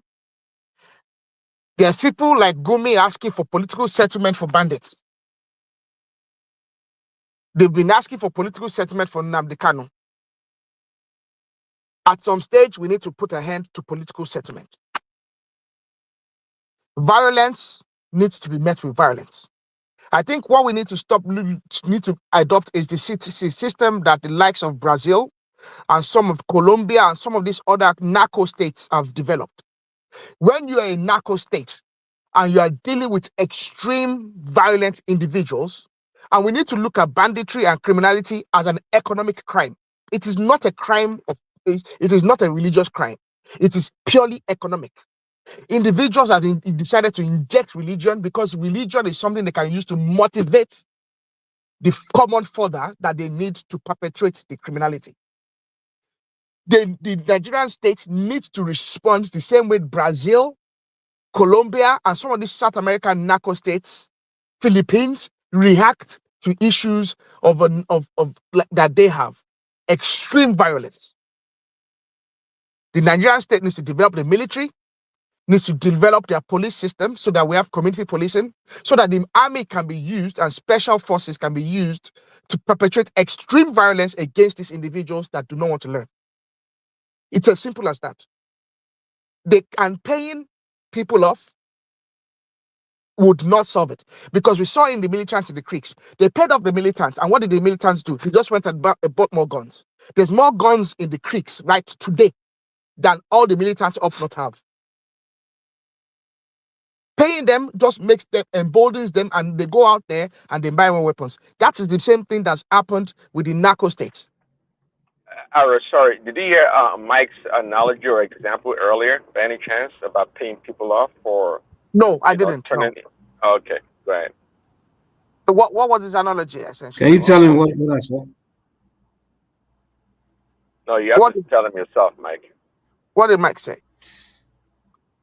Okay, what I said is the government should put a reward system where you announce to the Nigerian population, like, if you have any information, or if you know anyone that is suspect to be a bandit or a terrorist or any of these criminals, if you can give the law enforcement information that will lead to successful apprehension or prosecution of those people, we reward you with 50 million or 100 million naira. Well, that's good. The CIA does that. The American government, you have situation where They all do Exactly. that. Well, my friend here is against it. He said it's a dumb idea. This guy told me it's a dumb idea. Drug lord Escobar. Escobar had a big bounty on his head. The former Mexican drug But lord already, that was arrested. They are you have doing a big bounty on their double head. speak? You just said you're against the payment of money to bandits or terrorism, but now you're Yes. supporting this. Okay. But no, but What is now Hold on. Before you responded, one thing you didn't know is this: for everything you do, when you have the good intention, then you have unintended consequences. Yes. Now, exactly I to that listened point, to and that's what I was trying to highlight or accentuate earlier with Mike. Okay, tell us I the listened to unintended Prince consequence. Daddy made that portion of stake. a bounty on the head Now, of criminals. That's normal. They disagree. Mike, I'm still, they are yet to I tell know me Mike. what they disagree. I know Mike has watched the good, the bad, and the ugly, and he has watched just for a few dollars more. So maybe he look at all those bounty buyers and all those stuff. So he can't introduce them. The question is this: every government things in Nigeria, because we're still a developing country, is going to become business. It's going to become like a subsidy scam and all those stuff. People will manufacture bandits. Yes, that's the only problem. Yes, that came to my head. Yes, even people that have enemies, would just go and report someone they don't like and claim that the person and make false claims. Exactly. Someone can look at Mike now and say, Mike, he took my girlfriend. No, okay, but give me a scenario. I think what the Nigerian government knows please, we will continue. Let me make this statement. Let me make this statement. The Nigerian government knows the big bandits leaders that they are after. I think rather than actually opening it up for you I think the Nigerian government should encourage people to betray their neighbors that they suspect is a bandit, which happened in Maiduguri and was successful in Maiduguri. Remember, when the Boko Haram were inside Maiduguri town, it took the local population of Maiduguri to actually start outing individuals that were members of Boko Haram within their midst. And that also is what actually ultimately led to the issue of the Human Rights Watch saying that there was actually a rampant abuse and possibly innocent people were caught up in the whole accusation thing. It's like a witch trial almost. Before you go too far, what I'm trying to say is this: there's nothing wrong with the Nigerian government putting a bounty on the head of big asset criminals.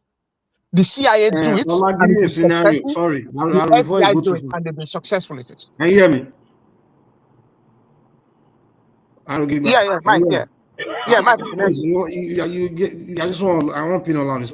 Please give me a scenario how someone will manufacture a bandit and the government will prosecute an innocent person. Give me a scenario. Just give me a scenario. The thing is this: the way you said it, you want it to be open. Meanwhile, they be placing. I can't hear you. You're far from your mic. Small mic here. Okay, you see the issue of a bounty you are talking about. The government has been doing that. Even later, I got to know that those repentant Boko Haram, they're actually using them to leak intelligence what is happening in their camp. So all those repentant Boko Haram, they are not just, some of them are not just repentant Boko Haram, but they are just intelligence assets to the security architecture. So, but the way you said it, you understand, if you open that into the public, it becomes a serious problem. You understand? Because the way you were putting it the other time, like usual bandit, this is a pie or a life. You understand? Produce. So I don't know why you guys find it difficult to just answer a simple question. I said, give me a scenario of how they will manufacture a bandit. How they will manufacture a bandit? When you say pie or a life, you said people will start manufacturing. Hold on now. When you say pie or a life, that's not what I said. That's not what I asked you now. I said, I don't know why it's always frustrating having a conversation with Nigeria. I don't know. You disagree with somebody. I just said there is. I said we said the bounty. The people. Listen. This is argument we're arguing here. Forget that pie one. That's not what that one was 5 hours ago. We talked. The one I said now. I agree with that. People that have information that can successfully lead to apprehension and prosecution of someone as a bandit should be rewarded. Someone brings that they disagree. And you say, oh, they will start manufacturing bandits. And I say, give me a scenario how someone will manufacture bandits, and then the Nigerian government we end up prosecuting the wrong person, innocent person. Give me a scenario. I can give you one, Mike. Mike, I can give you one scenario. But let me give me one before you and don't do what he does and start talking something else. Please go ahead and give him. Okay, so the scenario I'll give you will be the complicity of a security official. Let's say a member of the DSS. He knows a naughty boy, okay? He knows a naughty boy. The boy is naughty, you know. He's not a bandit, but he's just a petty criminal, okay? He's a petty criminal. The DSS officer knows about him. The DSS officer knows for a fact that the federal government is going to pay 50 million. The DSS officer, with the collaboration of maybe some fellows, maybe some friends, associates that are not members of the security apparatus, will get those individuals to make a false claim. The DSS operative uses the instrument of his influence in the security apparatus, then legitimizes the claim. So you can actually then have a situation where a small team of security officers involved, maybe DSS or military security intelligence, will be manufacturing bandits using petty criminals. And just because at the end of the day, they have a financial gain. Okay, you know, that's an excellent example. We've actually happened in America. So what you're telling me now is that our own government and law enforcement will be so corrupt, and they'll be the one. Are they not already corrupt? Okay, so now you're saying Mike lives in La La Land when it comes to Nigerian matter. So calm down. So now, our own. You're not telling me. See, Nigeria. Oh my God, man. So now your example. You know, give me an example of Nigerians, ordinary people. What do you call it? Manufacturing bandito. You're not telling me that our own government and the official people are manufacturing bandits. So because of that, we should abandon that idea.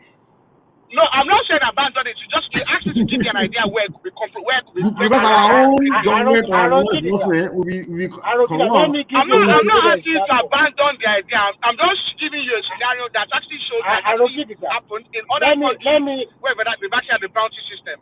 I mean, it happened in America. It happened in the UK. The Metropolitan Police were notorious for padding the numbers and actually padding the stats crime, and manufacturing fake crimes, arresting people for crimes that were never committed. That's in a developed world. Even it happened in a school system whereby to get more federal funding, they pad the grades of kids. But anyway, let's focus on security. That's a good example of Aaron. And there are many more. We can permutate why, especially the amount Mike is talking about. You think that amount of money will go to other people? Why the police system? Why the police? Yeah, the police test. Thank you, Gary.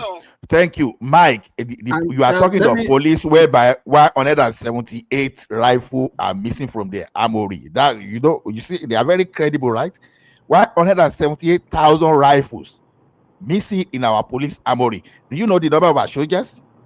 Our soldiers are barely more than the number of rifles missing in our Nigerian police force armory. And you say those are the people. So basically, what you're telling me is that the problem is not the idea. The problem is your police. No, where you throw it to the masses. See, no. Obviously, the problem is not my idea because the problem is not my idea. The problem is your. Hold on. Your ideas are never wrong. Just like I tell my junior brother all the time. Your ideas are perfect on paper. They're never wrong. But just like Simba said earlier, the practicality of your idea or example, you have to look at it structurally in the space that you're talking about. Arguing against my idea. You should be arguing against something different. No, Mike. Why are you arguing against my idea? Argue against something different. Argue against there is nothing against your police structure, not my idea. My idea is not wrong. There's nothing bad if your idea is wrong. It's not a disease. There's nothing bad. It's just a thought process. Everybody will be wrong at any point in time. So what you need to do is agree my idea and then argue against potential corruption. Argue against corruption, not my idea. You're telling me that police will corrupt, we do this. So we should not solve monetary problem because police are corrupt. The scope of your idea is what is wrong. Now, when America wanted to kill Osama bin Laden, the scope because it's too wide. Because if you say, okay, if you know the commanders, hold on. Okay, if you know some key commanders of a Boko Haram, anybody that can give you the link to them, which the police have been doing already, you understand, you are going to give them a particular amount of money because you are targeting the top list. But when you now say any bandit, so see, normal amugo on the street will become bandit to some people. You understand? Normal petty thief that is sleeping on that bridge will become a bandit to some people. Really? How does I all those people that are sleeping on that bridge. Mike, I want you to look at one scenario. This bandits. Well, that defeats in the purpose of what we was talking about and to loot the banditry and give me a second to respond to the last point. Prince Daddy, please give me 1 second to respond to the last point. Okay. Somebody, remember, I said, if you give us information that can help us lead to successful prosecution of someone, that's what I said. Now, if somebody lied that somebody is a bandit, has there an information to help me prosecute the bandits? All I have to do is go investigate that person and find out he's not a bandit. If you lie, say that I'm going to the street is a bandit. It doesn't mean because you said I'm just going to arrest him and prosecute him. Prosecution is a process. We need evidence and facts. One more. Stop it. Let me just say this. Prosecution, you need evidence and proof that someone is a bandit. So because somebody calls somebody and tells he's a bandit, doesn't that mean you can successfully prosecute a bandit? No. The information it gives you, you analyze it, you look at it, and then you take it to investigate. If that information allows you to successfully get the facts and establish a case to prosecute the bandit, that's when you get the reward. So you can call everybody bandit all day. You're wasting your time because that's not enough evidence to prosecute anybody. Okay. Mike, can I respond to you? Sorry, Aro, let me quickly chip in. The incentive for people to collaborate is the money you are offering them. So that means, I'm considering a country that has been bastardized and mesmerized by corruption. It's very easy for your law enforcement agent to collaborate with some bandit and then Nasser, Ola, and Co., who always sit down under the bridge smoking weed or whatever. They can plant it, they can plan against you because the money is huge. The incentive is that is the problem because at the end of the day, it creates more bandits. Yeah, because at the end of the day, these are any suspicious elements. But they are not bandits, but they are any suspicious elements. Sorry, you know what? I gave a great analogy earlier that went over Mike's head, and I was told him about the issue that the British had during the colonial era in India, the country India, right? Whereby they had a problem with some poisonous snakes that were killing their people. Okay, and they made an incentive program that anyone that turns in a snake of that nature will be given a monetary award, right? And people just started breeding snakes. Exactly to the point. The amount of things people started picking snakes. So to Remy's point, exactly what happened in the country. People started breeding snakes to increase the population so they could turn the snakes. So people will start breeding bandits, right? No, wait. Mike, wait. Let me tell you this. No. So, Mike, now we're catching bandits all day. Then fine. No, Mike is funny. Mike, I agree with what you're saying. I believe in what you're saying. I agree with you. But I'm just saying that inevitably there would also be some. We need to realize that these are things that could happen, and I think it is the duty of the government to make sure that whenever there's a report, there's a tip-off by a member of the public, which should happen anyway without any financial inducement, that they do their due diligence and do a proper investigation. Now, one thing, Mike, I want you to understand is this. They don't need to actually they need to put a bounty on the head of big names. Remember when Mike, let me say this. When the Americans went to Iraq, remember they had a card. They had a play card. The American soldiers were given to distributed to issued to American soldiers. The play card, it was just game card like for playing cards. And it had a picture of the big targets on them so that those soldiers become, they actually come to understand, see the pictures and the identity of those individuals. And they can actually say, oh, And if they come across them on the street, they can identify them easily. Let's say those guys are trying to hide in the cab to pass a checkpoint. Yeah, but So it's wait. Let me finish. Now, let me land. Mike, I've not landed. Now, the idea of a financial inducement for the big names and putting a number on their head is this: those individuals need regular citizens for them to pass and move around undetected. Between when they're moving between one city to the other, they probably have girlfriends. They probably have some prostitutes. Wait, Mike. They probably have some prostitutes that they see. They are putting a bounty on their head so that those people betray them for money. I got you. Listen. I got you. Putting bounty on the head of I agree with you. Just wait. I agree with you. I don't disagree. Putting bounty on the head of big names, yes, of course, that's part of it too. But also, we have to put bounty on the head of those that are not known, because a lot of these bandits, right? They are just pocket of gangs, right? We understand the big men. Wait, calm down. We understand the head of Boko Haram, the head of ISIS, those ones. We understand those ones that this one are actually organization and they have a head. We put bounty on that. But we also have some group of criminals that are just forming gangs. We don't know their names. Most of these bandits, we don't know them now. Government don't know. We know. The ones in Benue, the ones in Fars or York, they are just some are just gangs forming gangs together. They really don't have a face of a leader when Nigerian government know. So these kind of ones, the only people that will know them will be their mother, their brothers, or their friend, or someone that grew up with them that know. The community knows them. Most communities know them. They know or their community or something. Exactly, or community. Those are the only people that know them. So instead of the Nigerian government just chasing shadow, we just have this incentive where the people that are aware of them, you give them reason to come forward and come and leak their secrets to us. So that's the whole purpose of this. Yeah, but you can't make it big money. Lieutenant Mike. The thing is this: that thing you are talking about, honestly, in Nigerian society, you don't really need it. I don't know of the North, but I can talk of that Yoruba for sure. All you need to do is to enable and to support the local vigilante. Look at what they did in Ondo State, I think 3 or 4 days ago, when they go use jazz. To capture all these things. People started cursing and saying you should have dealt with them inside the bush. Why are you bringing them? All ideas are welcome. You can't say you don't need an idea. All ideas are welcome. Both your vigilante ideas welcome. Mine is also Mike, welcome. So don't say you don't need my own. You only need your own. Don't do that. No. I said Nigeria, it's only problem in Nigeria. They're killing ideas. That's the problem. I said maybe in the government room. So that's what they do all day when they all sit down to bring ideas. We didn't discard your idea totally. We are just saying that it's not going to be general. It's going to be. You say you don't need it. That's what you just said. We don't need it. How can you say you don't need an idea? Okay. Let me change my word. Okay, you trim your own idea to the top commanders. Okay, your idea is not totally bad, so let's just take it that way. It's what I'm saying is not totally bad. No, it's not totally. No, see, so that is bad, but not totally bad. No, hold on. If you move it to the general, it's not a good idea. But if you move it to the top commanders, the top it's not a good idea to catch local bandits. It's only general bandit that we should be catching. Lieutenant Mike. Maybe you are a bandit, man. That's why I don't want it. I don't know.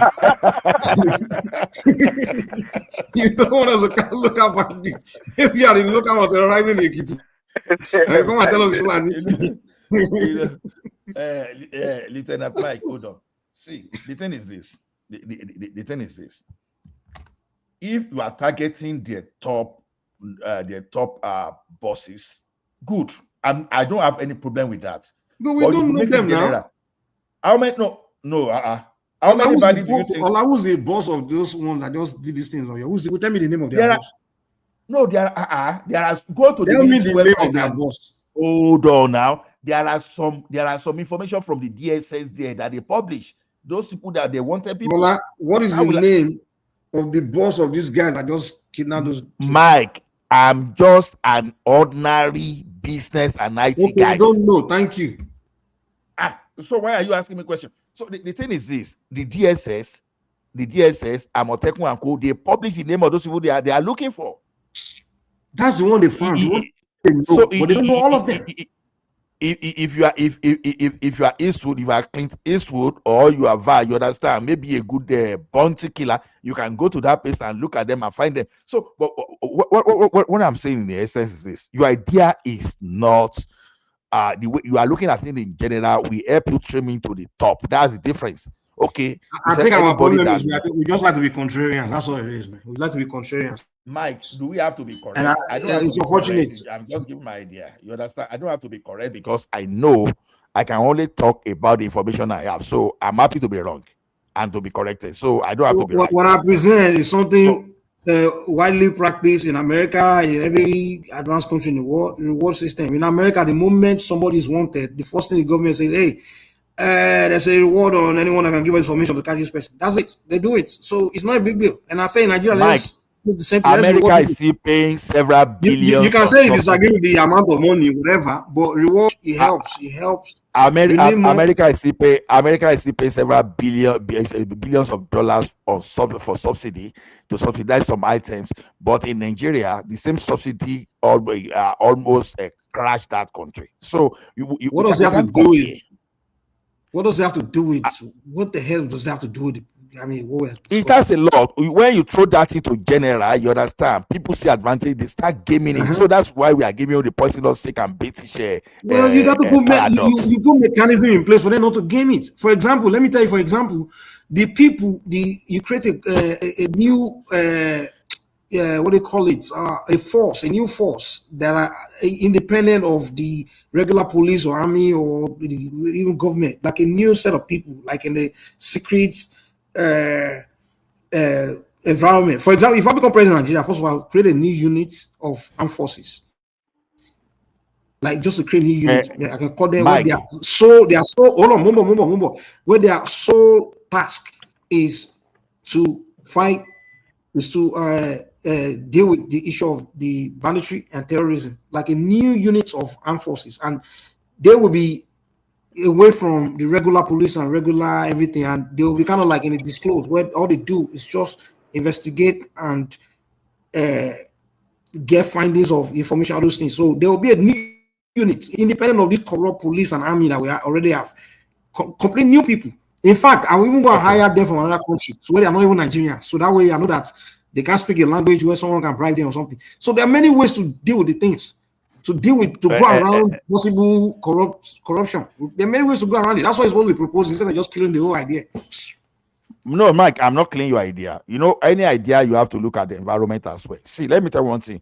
I'm not even joking. I'm not bantering. You sound so innocent, so straightforward in whatever you are saying, to the extent that we will need at least thousands of you in a key strategic place in Nigeria for them not to do that, not to corrupt and game the system. Let me tell you one thing. During the Obasanjo period, there was a DPO. Politician. Hold on, Remy, hold on. During the Obasanjo, there was a DPO. Continue. There was a DPO that gave a gang of armed robber target that he wanted a particular money for weekend. You understand? I think it was 2002 or thereabout. I can't remember. Is it around the Ota or thereabout? I can't remember that location in Lagos. There, a DPO was giving a gang of armed robber targets about the money that he needed, and that's supposed to be your police. So what we are saying is this: our orientation in that country, you understand, our orientation is totally different. Where you are talking based on your professionalism and the environment you are, where things work normally. But in that our own, it is money first. Okay, now look at this one. Look at those people that were giving information to those people that committed crime in that of your state. Those people were apprehended. They apprehended one woman today now, a woman that they say, okay, that she was acting like a mad woman and informant to the bandit. Now, when you look at a woman giving the information to bandits, and normally you want to assume that kind of a woman will have a child. You want to assume that those people that rented, that looted 178,000 guns out of a Nigerian police armory, you expect that they have children, they have family. But this guy, they threw that question to the wind and started selling, or maybe started giving their weapon to individual people to go and use that to commit crime.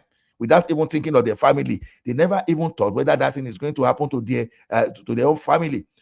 See, there are some kind of heinous crime that is going on among even though today that people don't even talk. Maybe Allah, they are in you the are background. presenting argument against corruption. That's what we should be doing. It's a separate argument, which we need to do. I think the first thing we need to do in Nigeria is to deal with the issue of corruption. That's the first thing.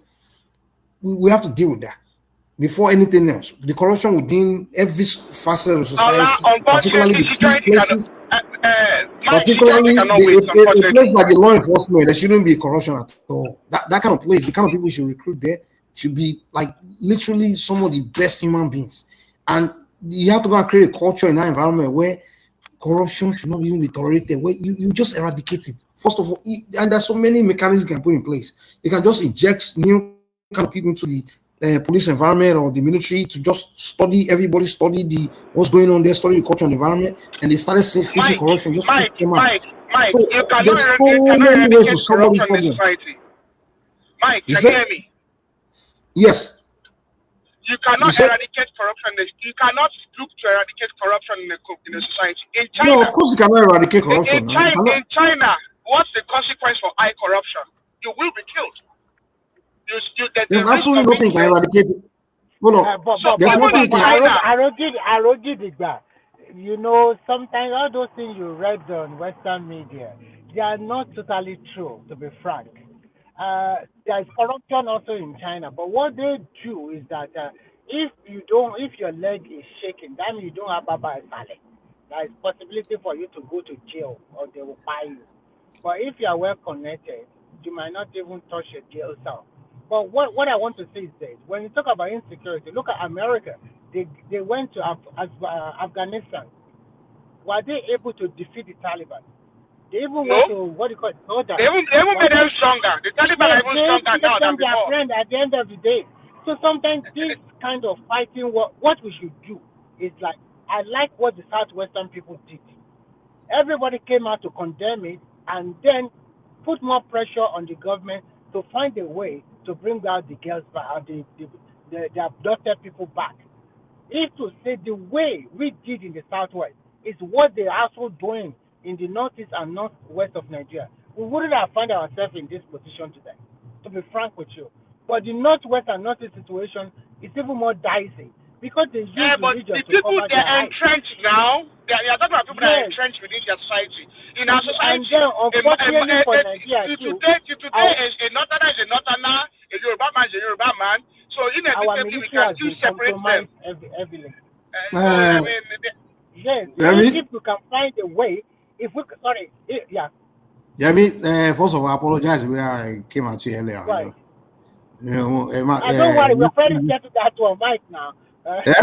You know, so. I don't have any beef. Yeah. All right. Yeah. I mean, you're a good man. You're a good person. So, even if I disagree with you, I have no business disrespecting you. So, first of all, I have to make that clear. It's all right. If for me too, I also apologize for shouting because sometimes Mike, o ti ń ṣẹ̀mí láti bí ọdún márùn-ún. You have not apologized. They never apologize. You have not apologized. What is? Yes, Remi Ṣolóògùn tó lọ ṣe ni because this one that Mike is apologizing. Àwọn ọmọ ológun ní sọ̀rọ̀ Remi ṣe bí jẹ̀bù Remi. lọ́bìnrin ọba president kí lorúkọ ẹ̀ náà bàbá tí ló ń ṣoògùn fún wa àti Mike àwọn méjì àwọn ní babaláwo. àbí Prince Daddy ní babaláwo ẹ ni. Mike àti bàbá tí ní babaláwo ni òun ní láti tẹ̀mí náà ṣe adẹ̀síkẹ́ra wa ìtọ́jú. It's all right. You can continue. I'm listening. No. The thing. Okay, I'll allow you to apologize if I don't offend you. No, I beg no. You know, say no. Me don't even forget. You see, I don't apologize. You go reject that. That's why you see. I know you now. No, because as a man, when we don't shout with that. I don't move.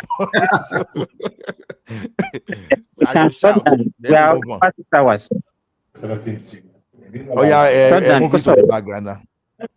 It's Mike. Mike is the moderator now. We can't override it. Okay, so I won't go background again. And now they say maybe we go background because it's past 6 hours. Okay. Yeah. Let me hand this. So anybody that want to come inside can come inside.